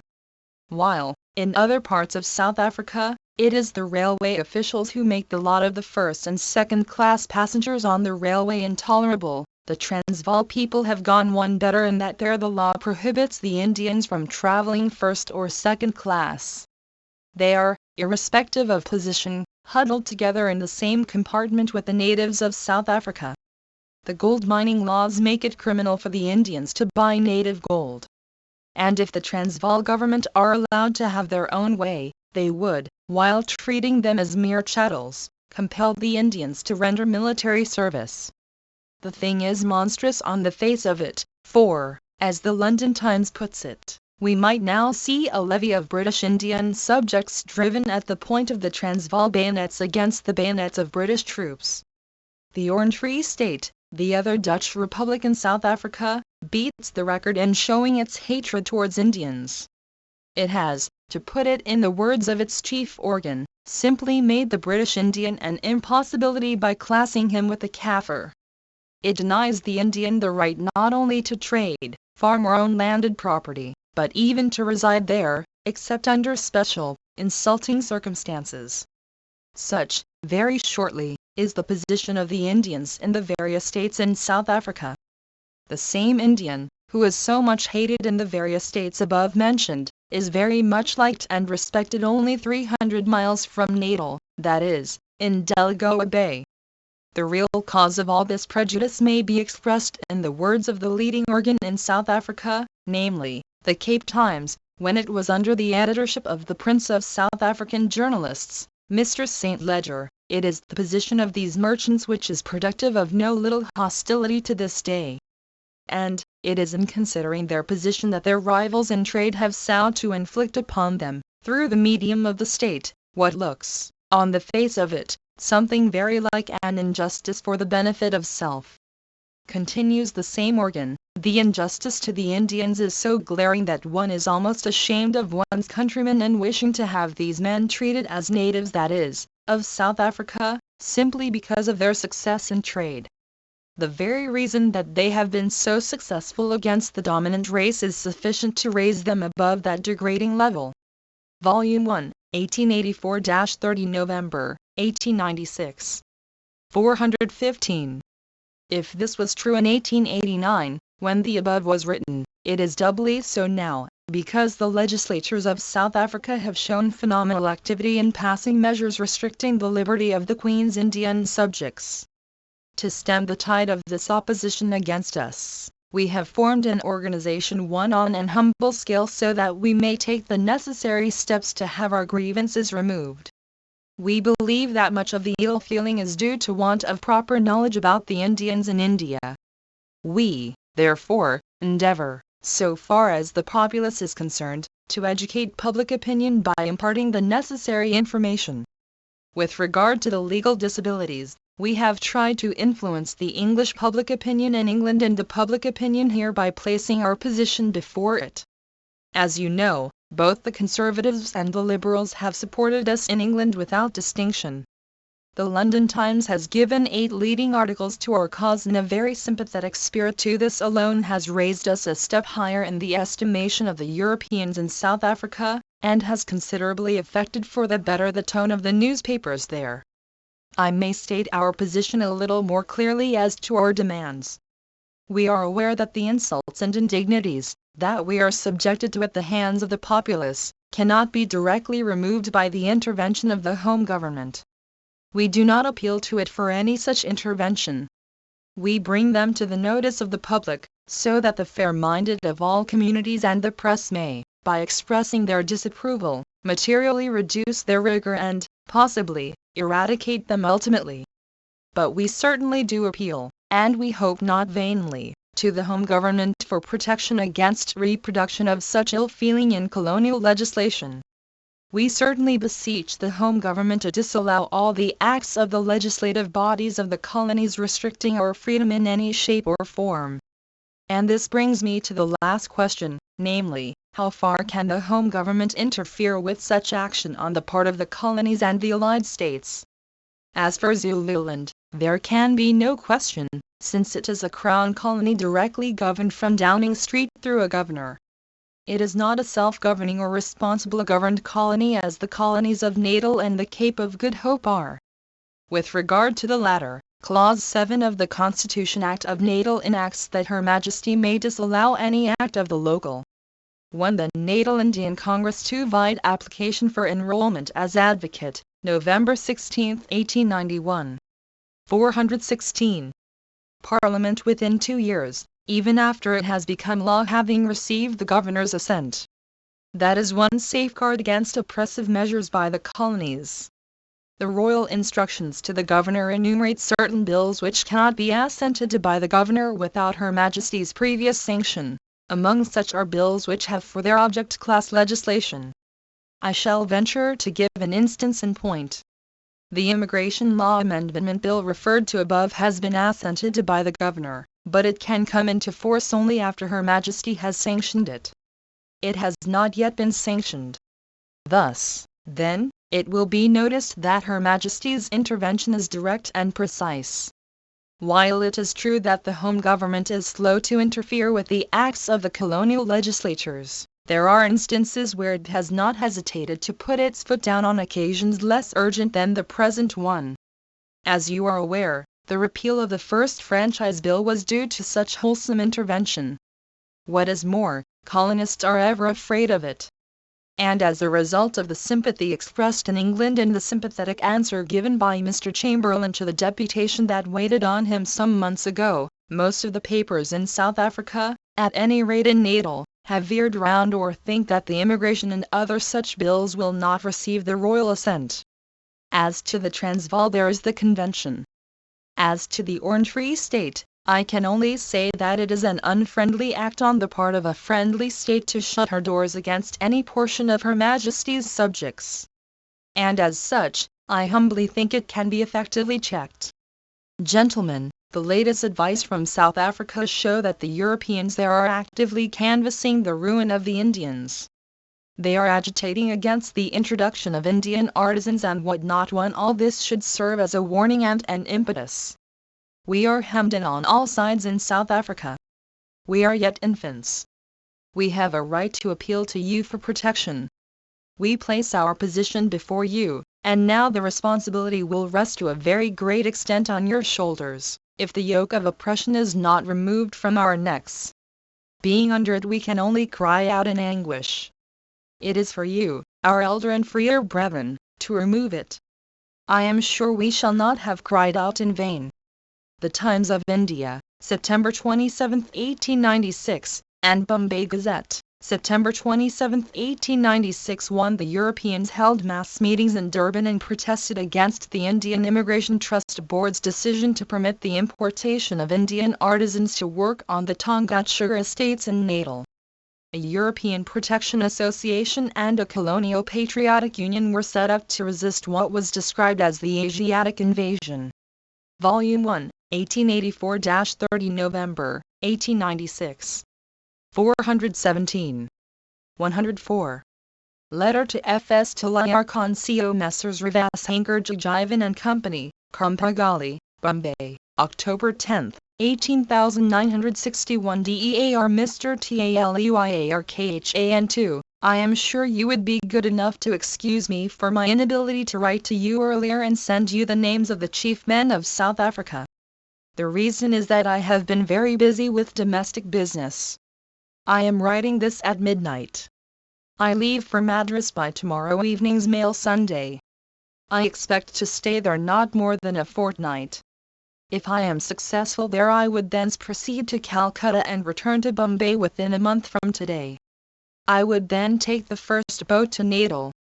The latest papers received from Natal show that there is still much fight ahead. And that alone is sufficient to absorb the attention of 2 men of your activity if full justice is to be done to the cause. I sincerely hope that you will be able to see your way clear to join me in Natal. I am sure it is a cause worth fighting for. If you wish to write to me, you may write to me at the above address and your letters will be redirected to me at Madras.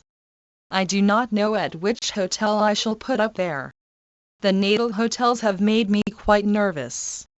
I remain, yours truly, M.K. Gandhi from the original. Courtesy, R.F.S. Talayar Khan. 1. The source has October 8, 1896, obviously a slip, for Gandhiji mentions his plan to leave for Madras by tomorrow evening's mail Sunday. He left for Madras on October 11, which was a Sunday. 2. A Bombay pleader who had been called to the bar in the same year as Gandhiji and had returned to India in the same steamer with him. 418. 105. A letter Buckingham Hotel, Madras, October 16, 1896 DEAR Sir, I beg to send per book post the draft memorial with appendices. I am sorry I could not get it ready last Saturday. I am more sorry because it is not written in a nice hand. That I could not very well help. Of course it will depend upon the Honorable Mr. Mehta whether the accompanying memorial or rather letter or a simple covering letter is sent. In any case I beg to draw your attention to the fact that the first franchise memorial, the Immigration Law Amendment Memorial and the Transvaal Arbitration Memorial have been disposed of. The Commandos, the Zululand and the second franchise memorials are still engaging Mr. Chamberlain's attention. The grievances in the Orange Free State and the Cape Colony as well as the 9 o'clock rules and the pass law in both the Transvaal and the Colony of Natal and the railway law and the footpath bylaw have not been yet made the subject of a memorial. And these are matters to which the attention of the Home Government in my humble opinion ought to be drawn. I beg to thank you for the letters you send me through the editor of the Madras Standard. I remain, yours faithfully, M.K. Gandhi from the original Firoz Shah Mehta Papers. Courtesy, Nehru Memorial Museum and Library. Volume 1, 1884-30 November, 1896. 419. 106.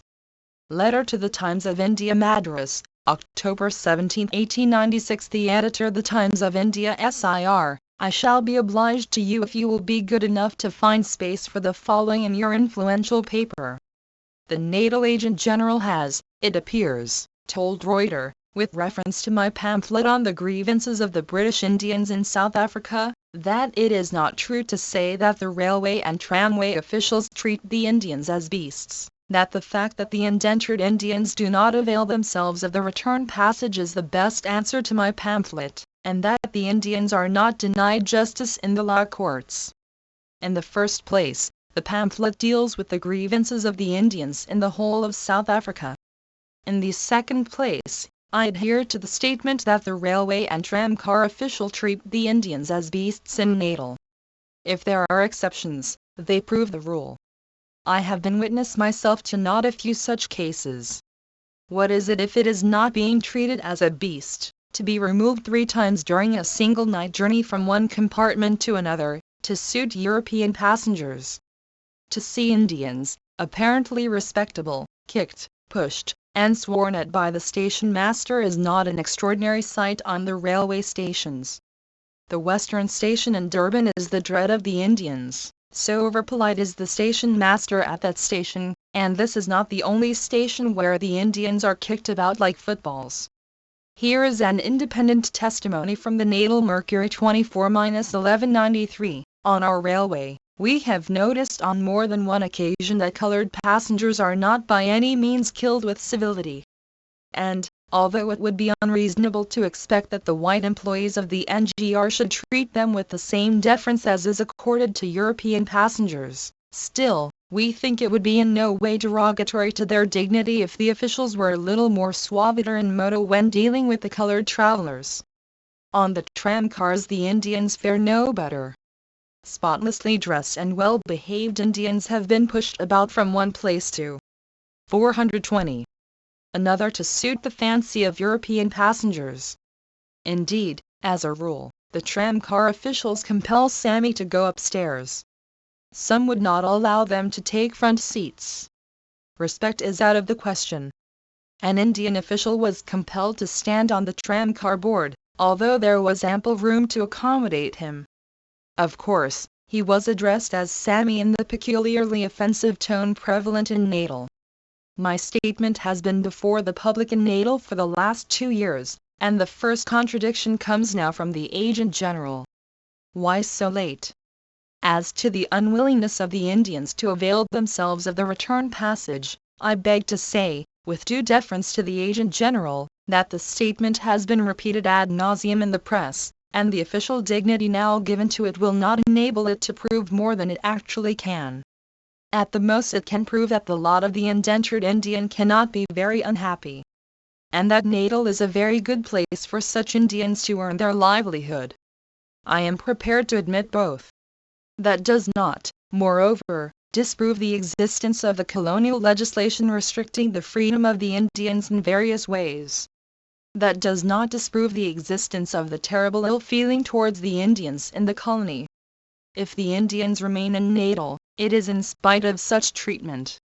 It proves their marvelous forbearance, which has been so eloquently praised by Mr. Chamberlain in his dispatch in connection with, to use a South African phrase, the coolie arbitration. The latest papers received from South Africa, unfortunately for the Natal government, lend additional weight to my statement that the Indian is a cruelly persecuted being in South Africa.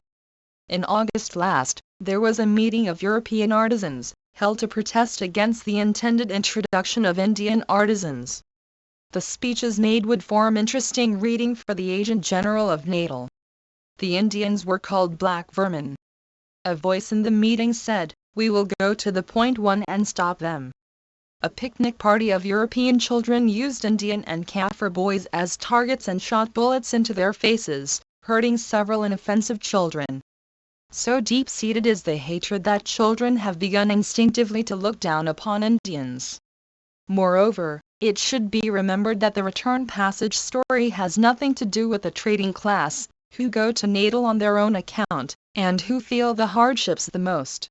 The thing is, one fact is stronger than 100 statements of belief. And the pamphlet.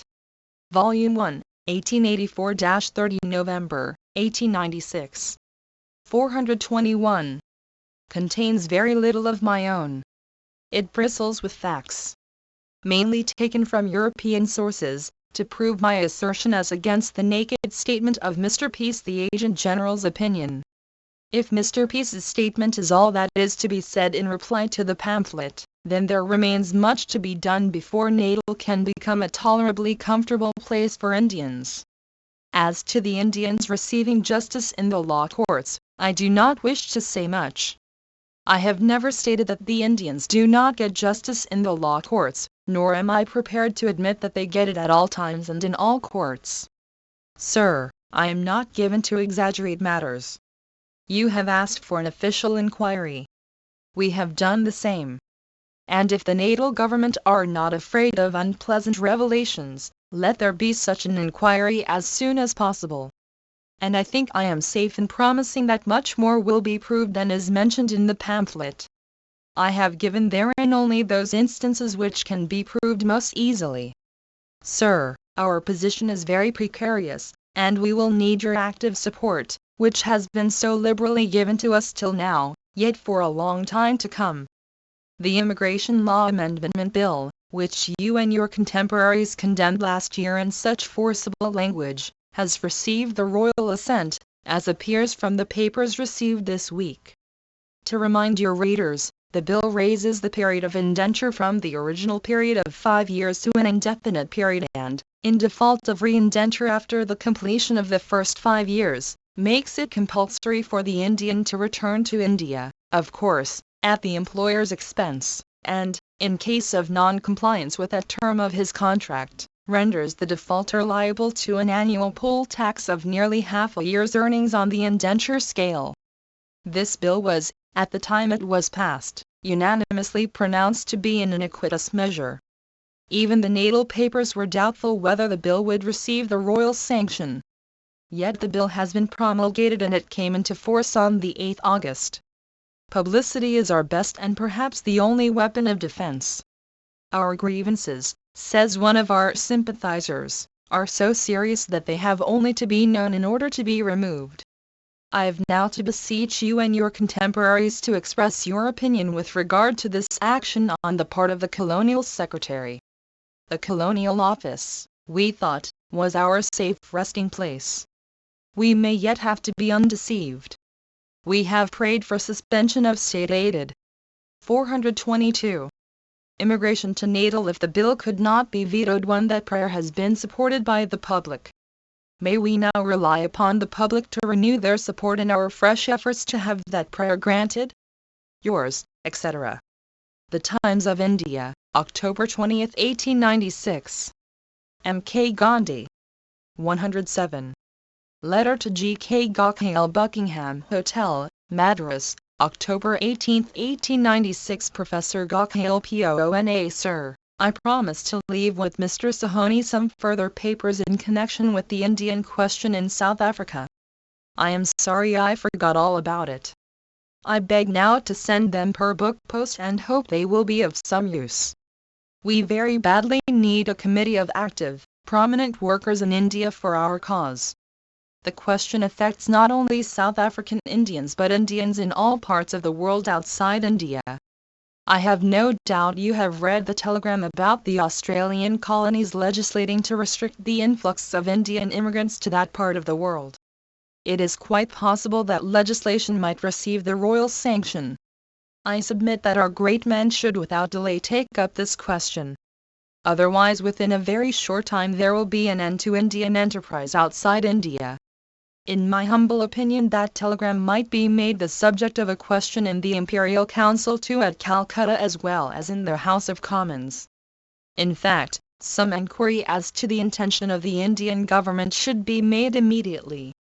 Seeing that you took very warm interest in my conversation I thought I would venture to write the above. I remain, Sir, yours obediently, M.K. Gandhi. From a photostat of the original, S.N. 3716. 1 Vide Petition to Natal Legislative Council, June 26, 1895 to the Viceroy's Legislative Council, of which Gokhail was a member.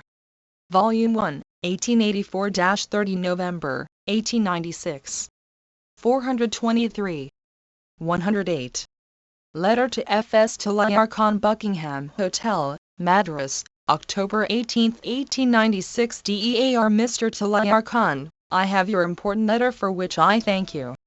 Your inquiry is certainly very pertinent, and you may depend upon it that I shall answer it most frankly. I start with the assumption that we work in partnership. Starting on your own account at once will be out of the question. There are sheiks lying in my safe at Durban for about the retainer 1 for 1897, ending 31st July.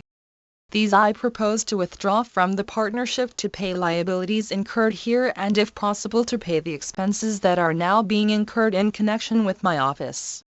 I say if possible, because the balance may not cover the expenses at Durban.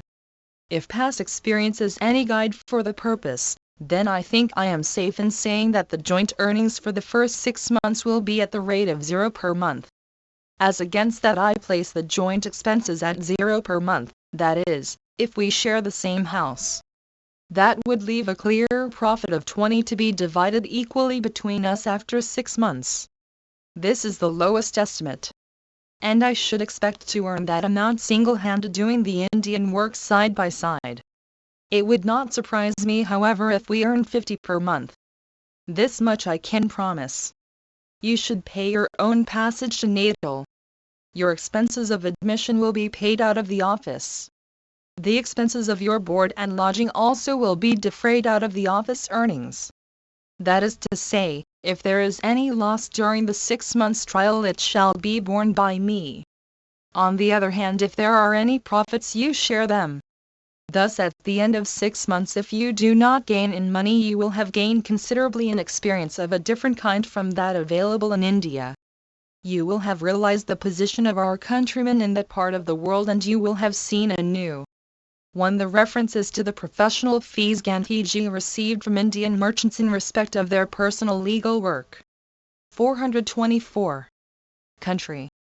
I have no doubt that your connection in Bombay is such that a 6 months' absence from Bombay would not mar your future career there if you are disappointed in Natal. The 6 months' loss in Bombay will be requited by what I have stated above. In any case, I cannot be too plain in saying that no one in our position should go to South Africa with a view to pile money. You should go there with a spirit of self-sacrifice. You should keep riches at an arm's length. They may then woo you. If you bestow your glances on them, they are such a coquette that you are sure to be slighted. That is my experience in South Africa. As for work, apart from pecuniary considerations, I promise that there will be more than sufficient to feed your activity at to legal work. Boarding together might present a slight difficulty. If you could manage with vegetarian food, I could place on the table most palatable dishes cooked both in the English as well as the Indian style. If, however, that be not possible, we shall have to engage another cook. At any rate, that cannot be an insurmountable difficulty. I trust I have stated the position clearly. If there are any points requiring elucidation, you have only to mention them. I do hope you will not allow pecuniary considerations to come in your way. I am sure you will be able to do much in South Africa, or indeed than I may have been instrumental in doing. I have been seeing here the great men. The Madras Times has given its full support, and it came out with a rattling good leading article on Friday last. The Mail has promised it. The meeting one probably comes off on Friday. After the meeting I go to Calcutta and thence probably to Pune. Professor Pondarkar has promised his full support, and I think he can do some good. I halted for a day at Pune on my way here. I think I wrote to you that the immigration bill has received the royal assent. Events follow in such quick succession that I forget them soon. This is an unexpected and terrible blow.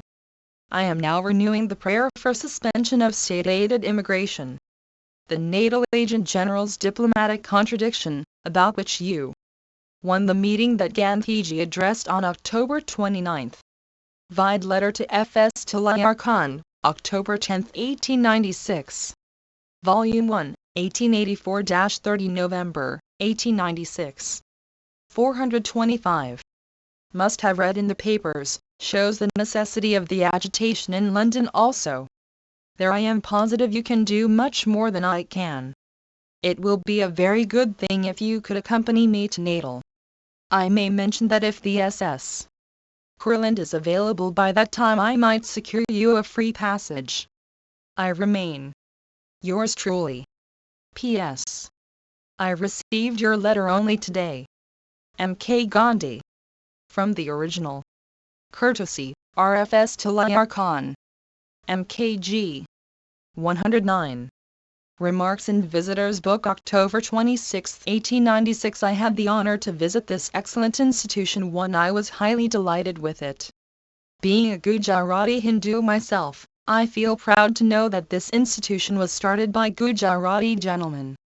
I wish the institution a brilliant future, which I am sure it deserves. I only wish that such institutions will crop up all over India and be the means of preserving the Aryan religion in its purity. The Hindu, October 28, 1896. 110. Speech at meeting, MADRAS 2 October 26, 1896. Mr. President and gentlemen, I am to plead before you this evening for the 100,000 British Indians in South Africa, the land of gold and the seat of the late Jameson raid. This document 3 will show you that I have been deputed to do so by the signatories to it, who profess to represent the 100,000 Indians. A large majority of this number are people from Madras and Bengal. Apart, therefore, from the interest that you would take in them as Indians, you are specially interested in the matter. 1. The Hindu Theological High School. 2. The meeting, held in Pakalyappas Hall, was organized by the Mahajana Sabha. 3. Vide the credentials, Vol. 1. The credentials. 426. South Africa may, for our purposes, be divided into the 2 self-governing British colonies of Natal and the Cape of Good Hope, the Crown Colony of Zululand, the Transvaal or the South African Republic, the Orange Free State, the Chartered Territories and the Portuguese territories comprising Delagoa Bay and Beira. South Africa is indebted to the colony of Natal for the presence of the Indian population there. In the year 1860, when, in the words of a member of the Natal Parliament, the existence of the colony hung in the balance, the colony of Natal introduced indentured Indians into the colony. Such immigration is regulated by law, is permissible only to few favored states, for example, Mauritius, Fiji, Jamaica, the Straits Settlements, Demerara and other states, and is allowed only from Madras and Calcutta. As a result of the immigration, in the words of another eminent Natalian, Mr. Saunders, Indian immigration brought prosperity, prices rose, people were no longer content to grow or sell produce for a song, they could do better. The sugar and tea industries, as well as sanitation and the vegetable and fish supply of the colony, are absolutely dependent on the indentured Indians from Madras and Calcutta. The presence of the indentured Indians, about 16 years ago, drew the free Indians in the shape of traders, who first went there with a view to supply the wants of their own kith and kin, but afterwards found a very valuable customer in the native of South Africa, called Zulu or Kaffir. These traders are chiefly drawn from the Bombay Memon Mohammedans and, owing to their less unfortunate position, have formed themselves into custodians of the interests of the whole Indian population there. Thus, adversity and identity of interests have united in compact body the Indians from the three presidencies, and they take pride in calling themselves Indians rather than Madrasis or Bengalis or Gujaratis, except when it is necessary to do so. That, however, by the way. These Indians have now spread all over South Africa. Natal, which is governed by a legislative assembly consisting of 37 members elected by the voters, a legislative council represents the 11 members, nominated by the governor who represents the Queen, and a movable ministry consisting of 5 members, contains a European population of 50,000, a native population of 400,000 and an Indian population of 51,000.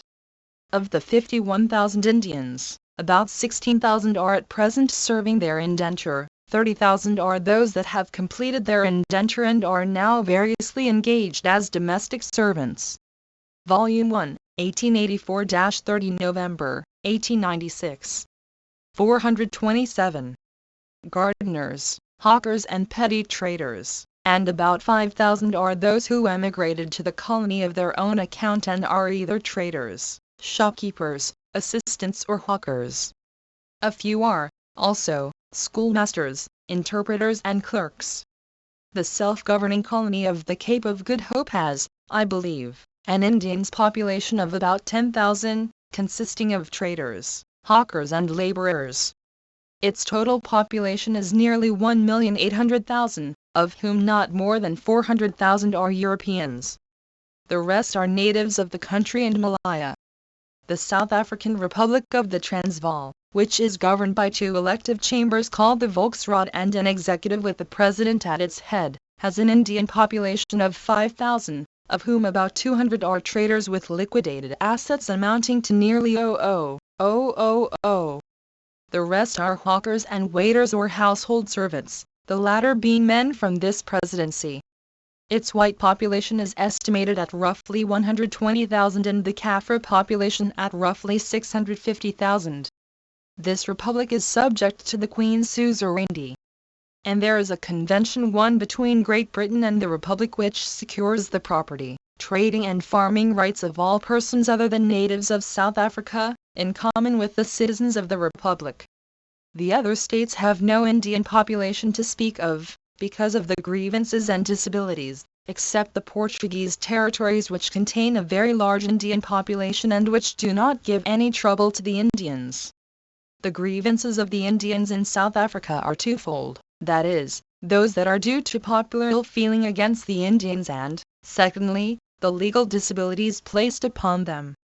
To deal with the first, the Indian is the most hated being in South Africa.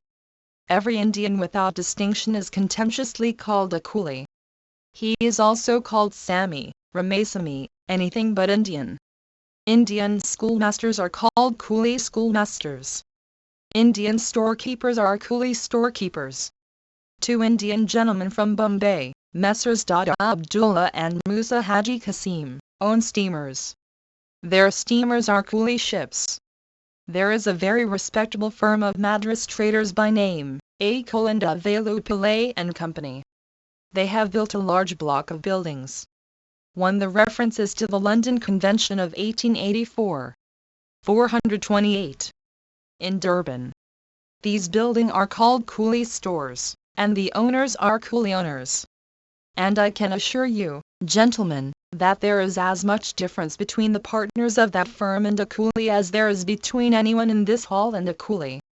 The railway and tram officials, in spite of the contradiction that has appeared in official quarters which I am going to deal with presently, I repeat, treat us as beasts. we cannot safely walk on the footpaths. A Madrasi gentleman, spotlessly dressed, always avoids the footpaths of prominent streets in Durban for fear he should be insulted or pushed off. We are the Asian dirt to be heartily cursed, we are chock full of vice and we live upon rice, we are stinking coolly living on the smell of an oiled rag, we are the black vermin, we are described in the statute books as semi-barbarous Asiatics, or persons belonging to the uncivilized races of Asia. We breed like rabbits, and a gentleman at a meeting lately held in Durban said he was sorry we could not be shot like them. There are coaches running between certain places in the Transvaal. We may not sit inside them. It is a sore trial, apart from the indignity it involves and contemplates, to have to sit outside them, either in deadly winter morning, for the winter is severe in the Transvaal, or under a burning sun, though we are Indians. The hotels refuse us admission. Indeed, there are cases in which respectable Indians have found it difficult even to procure refreshments at European places. It was only a short time ago that a gang of Europeans set fire to an Indian store in a village called Dundee in Natal, doing some damage, and another gang threw burning crackers into the Indian stores in a business street in Durban. This feeling of intense hatred has been reproduced into legislation in the various states of South Africa restricting the freedom of Indians in many ways.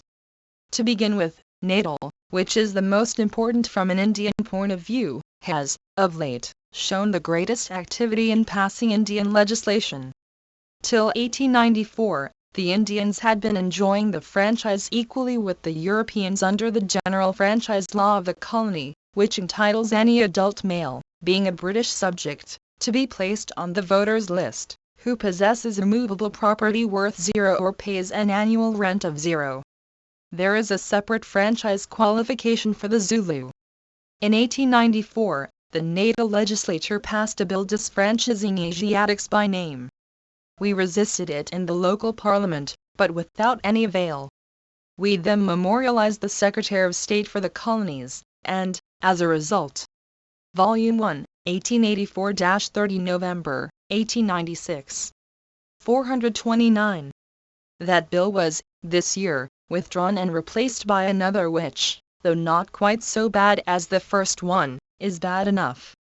It says that no natives of countries not being of European origin which have not hitherto possessed elective representative institutions, founded on the parliamentary franchise, shall be placed on the voters' roll unless they shall first obtain an exemption from the Governor in Council. This bill accepts from its operation those whose names are already rightly contained in any voters' list. Before being introduced, it was submitted to Mr. Chamberlain, who has approved of it. We have opposed it on the ground that we have such institutions in India, and that, therefore, the bill will fail in its objects if it is to disfranchise the Asiatics, and that, therefore, also it is a harassing piece of legislation and is calculated to involve us in endless litigation and expense. This is admitted on all hands. The very members who voted for it thought likewise. The Natal government organ 1 says in effect, "We know India has such institutions and therefore the bill will not apply to the Indian. But we can have that bill or none. If it disfranchises Indians, nothing can be better. If it does not, then too we have nothing to fear. For the Indian can never gain political supremacy and, if necessary, we can soon impose an educational test or raise the property qualifications which, while disfranchising Indians wholesale, will not debar a single European from voting." Thus, the Natal legislature is playing a game of toss-up at the Indians' expense. We are a fit subject for vivisection under the Natal pastor's deadly scalpel and knife, with this difference between the Paris pastor and the Natal pastor that, while the former indulged in vivisection with the object of benefiting humanity, the latter has been indulging in it for the sake of amusement out of sheer wantonness. The object of this measure is not political. It is purely and simply to degrade the Indians. In the words of a member of the Natal Parliament, to make the Indian's life more comfortable in his native land than in Natal. In the words of another eminent Natalian, to keep him forever a hewer of wood and drawer of water. The very fact that at present there are only 251 Indian as against nearly 10,000 European voters, shows that there is no fear of the Indian vote swamping the European. For a fuller history of the question, I must refer you to the green pamphlet. The London Times, which has uniformly supported us in our troubles, dealing with the franchise. 1. The references to the natal mercury. 430. Question in natal, thus puts it, in its issue of the 27th day of June of this year, the question now put before Mr. Chamberlain is not an academic one. It is not a question of argument but of race feeling. We cannot afford a war of races among our own subjects. It would be as wrong for the government of India to suddenly arrest the development of natal by shutting all supply of immigrants, as it would be for natal to deny the right of citizenship to British Indian subjects who, by years of thrift and good work in the colony, have raised themselves to the actual status of citizens. If there is any real danger of the Asiatic vote swamping the European, we should have no objection to an educational test being imposed or the property qualifications being raised. What we object to is class legislation and the degradation which it necessarily involves. We are fighting for no new privilege in opposing the bill. We are resisting the deprivation of the one we have been enjoying. In strict accordance with the policy of degrading the Indian to the level of a raw Kafir and, in the words of the Attorney General of Natal, that of preventing him from forming part of the future South African nation that is going to be built, the Natal government, last year, introduced their bill to amend the Indian Immigration Act, which I regret to inform you, has received the royal sanction in spite of our hopes to the contrary. This news was received after the Bombay meeting 1, and it will, therefore, be necessary for me to deal with this question at some length, also because this question more immediately affects this presidency and can be best studied here. Up to the 18th day of August, 1894, the indentured immigrants went under a contract of service for 5 years in consideration for a free passage to Natal, free board and lodging for themselves and their families, and wages at the rate of 10 shillings per month for the first year, to be increased by 1 shilling every following year. They were also entitled to a free passage back to India if they remained in the colony another 5 years as free labourers. This is now changed and, in future, the immigrants will have either to remain in the colony forever under indenture, their wages increasing to 20 shillings at the end of the 9th year of indentured service, or to return to India or to pay an annual poll tax of 3 sterling, equivalent to nearly half a year's earnings on the indentured scale. A commission consisting of 2. 1 held on September 26. Vide speech at public meeting, Bombay, September 26, 1896. Volume 1, 1884-30 November, 1896. 431. Members was sent to India in 1893 by the Natal government to induce the Indian government to agree to the above alterations with the exception of the imposition of the poll tax. The present Viceroy, while expressing his reluctance, agreed to alterations subject to the sanction of the Home Government, refusing to allow the Natal government to make the breach of the clause about compulsory return a criminal offence. The Natal government have got over the difficulty by the poll tax clause. The Attorney General, in discussing that clause, said that, while an Indian could not be sent to jail for refusing to return to India or to pay the tax, so long as there was anything worth having in his hut it will be liable to seizure. We strongly opposed that bill in the local parliament and failing there, sent a memorial to Mr. Chamberlain, praying either that the bill should be disallowed or emigration to Natal should be suspended. The above proposal was mooted 10 years ago and it was vehemently opposed by the most eminent colonists in Natal. A commission was then appointed to inquire into various matters concerning Indians in Natal. One of the commissioners, Mr. Saunders, says in his additional report, though the commission has made no recommendation on the subject of passing a law to force Indians back to India at the expiration of their term of service unless they renew their indentures, I wish to express my strong condemnation of any such idea, and I feel convinced that many who now advocate the plan, when they realize what it means, will reject it as energetically as I do. Stop Indian emigration and face results, but don't try to do what I can show is a great wrong. What is it but taking the best of our servants, the good as well as the bad, and then refusing them the enjoyment of the reward, forcing them back if we could, but we cannot when their best days have been spent for our benefit. Where to? Why, back to face prospect of starvation from which they sought to escape when they were young. Shylock-like, taking the pound of flesh, and Shylock-like we may rely on meeting Shylock's reward. The colony can stop Indian immigration, and that, perhaps, far more easily and permanently than some popularity seekers would desire. But force men off at the end of their service, this the colony cannot do. And I urge on it not to discredit a fair name by trying. The Attorney General of Natal, who introduced the bill under discussion, expressed the following views while giving his evidence before the Commission. 432. With reference to time-expired Indians, I do not think that it ought to be compulsory on any man to go to any part of the world save for a crime for which he is transported. I hear a great deal of this question. I have been asked again and again to take a different view, but I have not been able to do it. A man is brought here, in theory with his own consent, in practice very often without his consent. He gives the best 5 years of his life, he forms new ties, forgets the old ones, perhaps establishes a home here, and he cannot, according to my view of right and wrong, be sent back. Better by far to stop the further introduction of Indians altogether than to take what work you can out of them and order them away.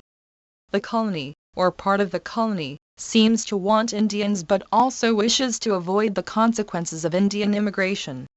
The Indian people do no harm as far as I know. In certain respects they do a great deal of good.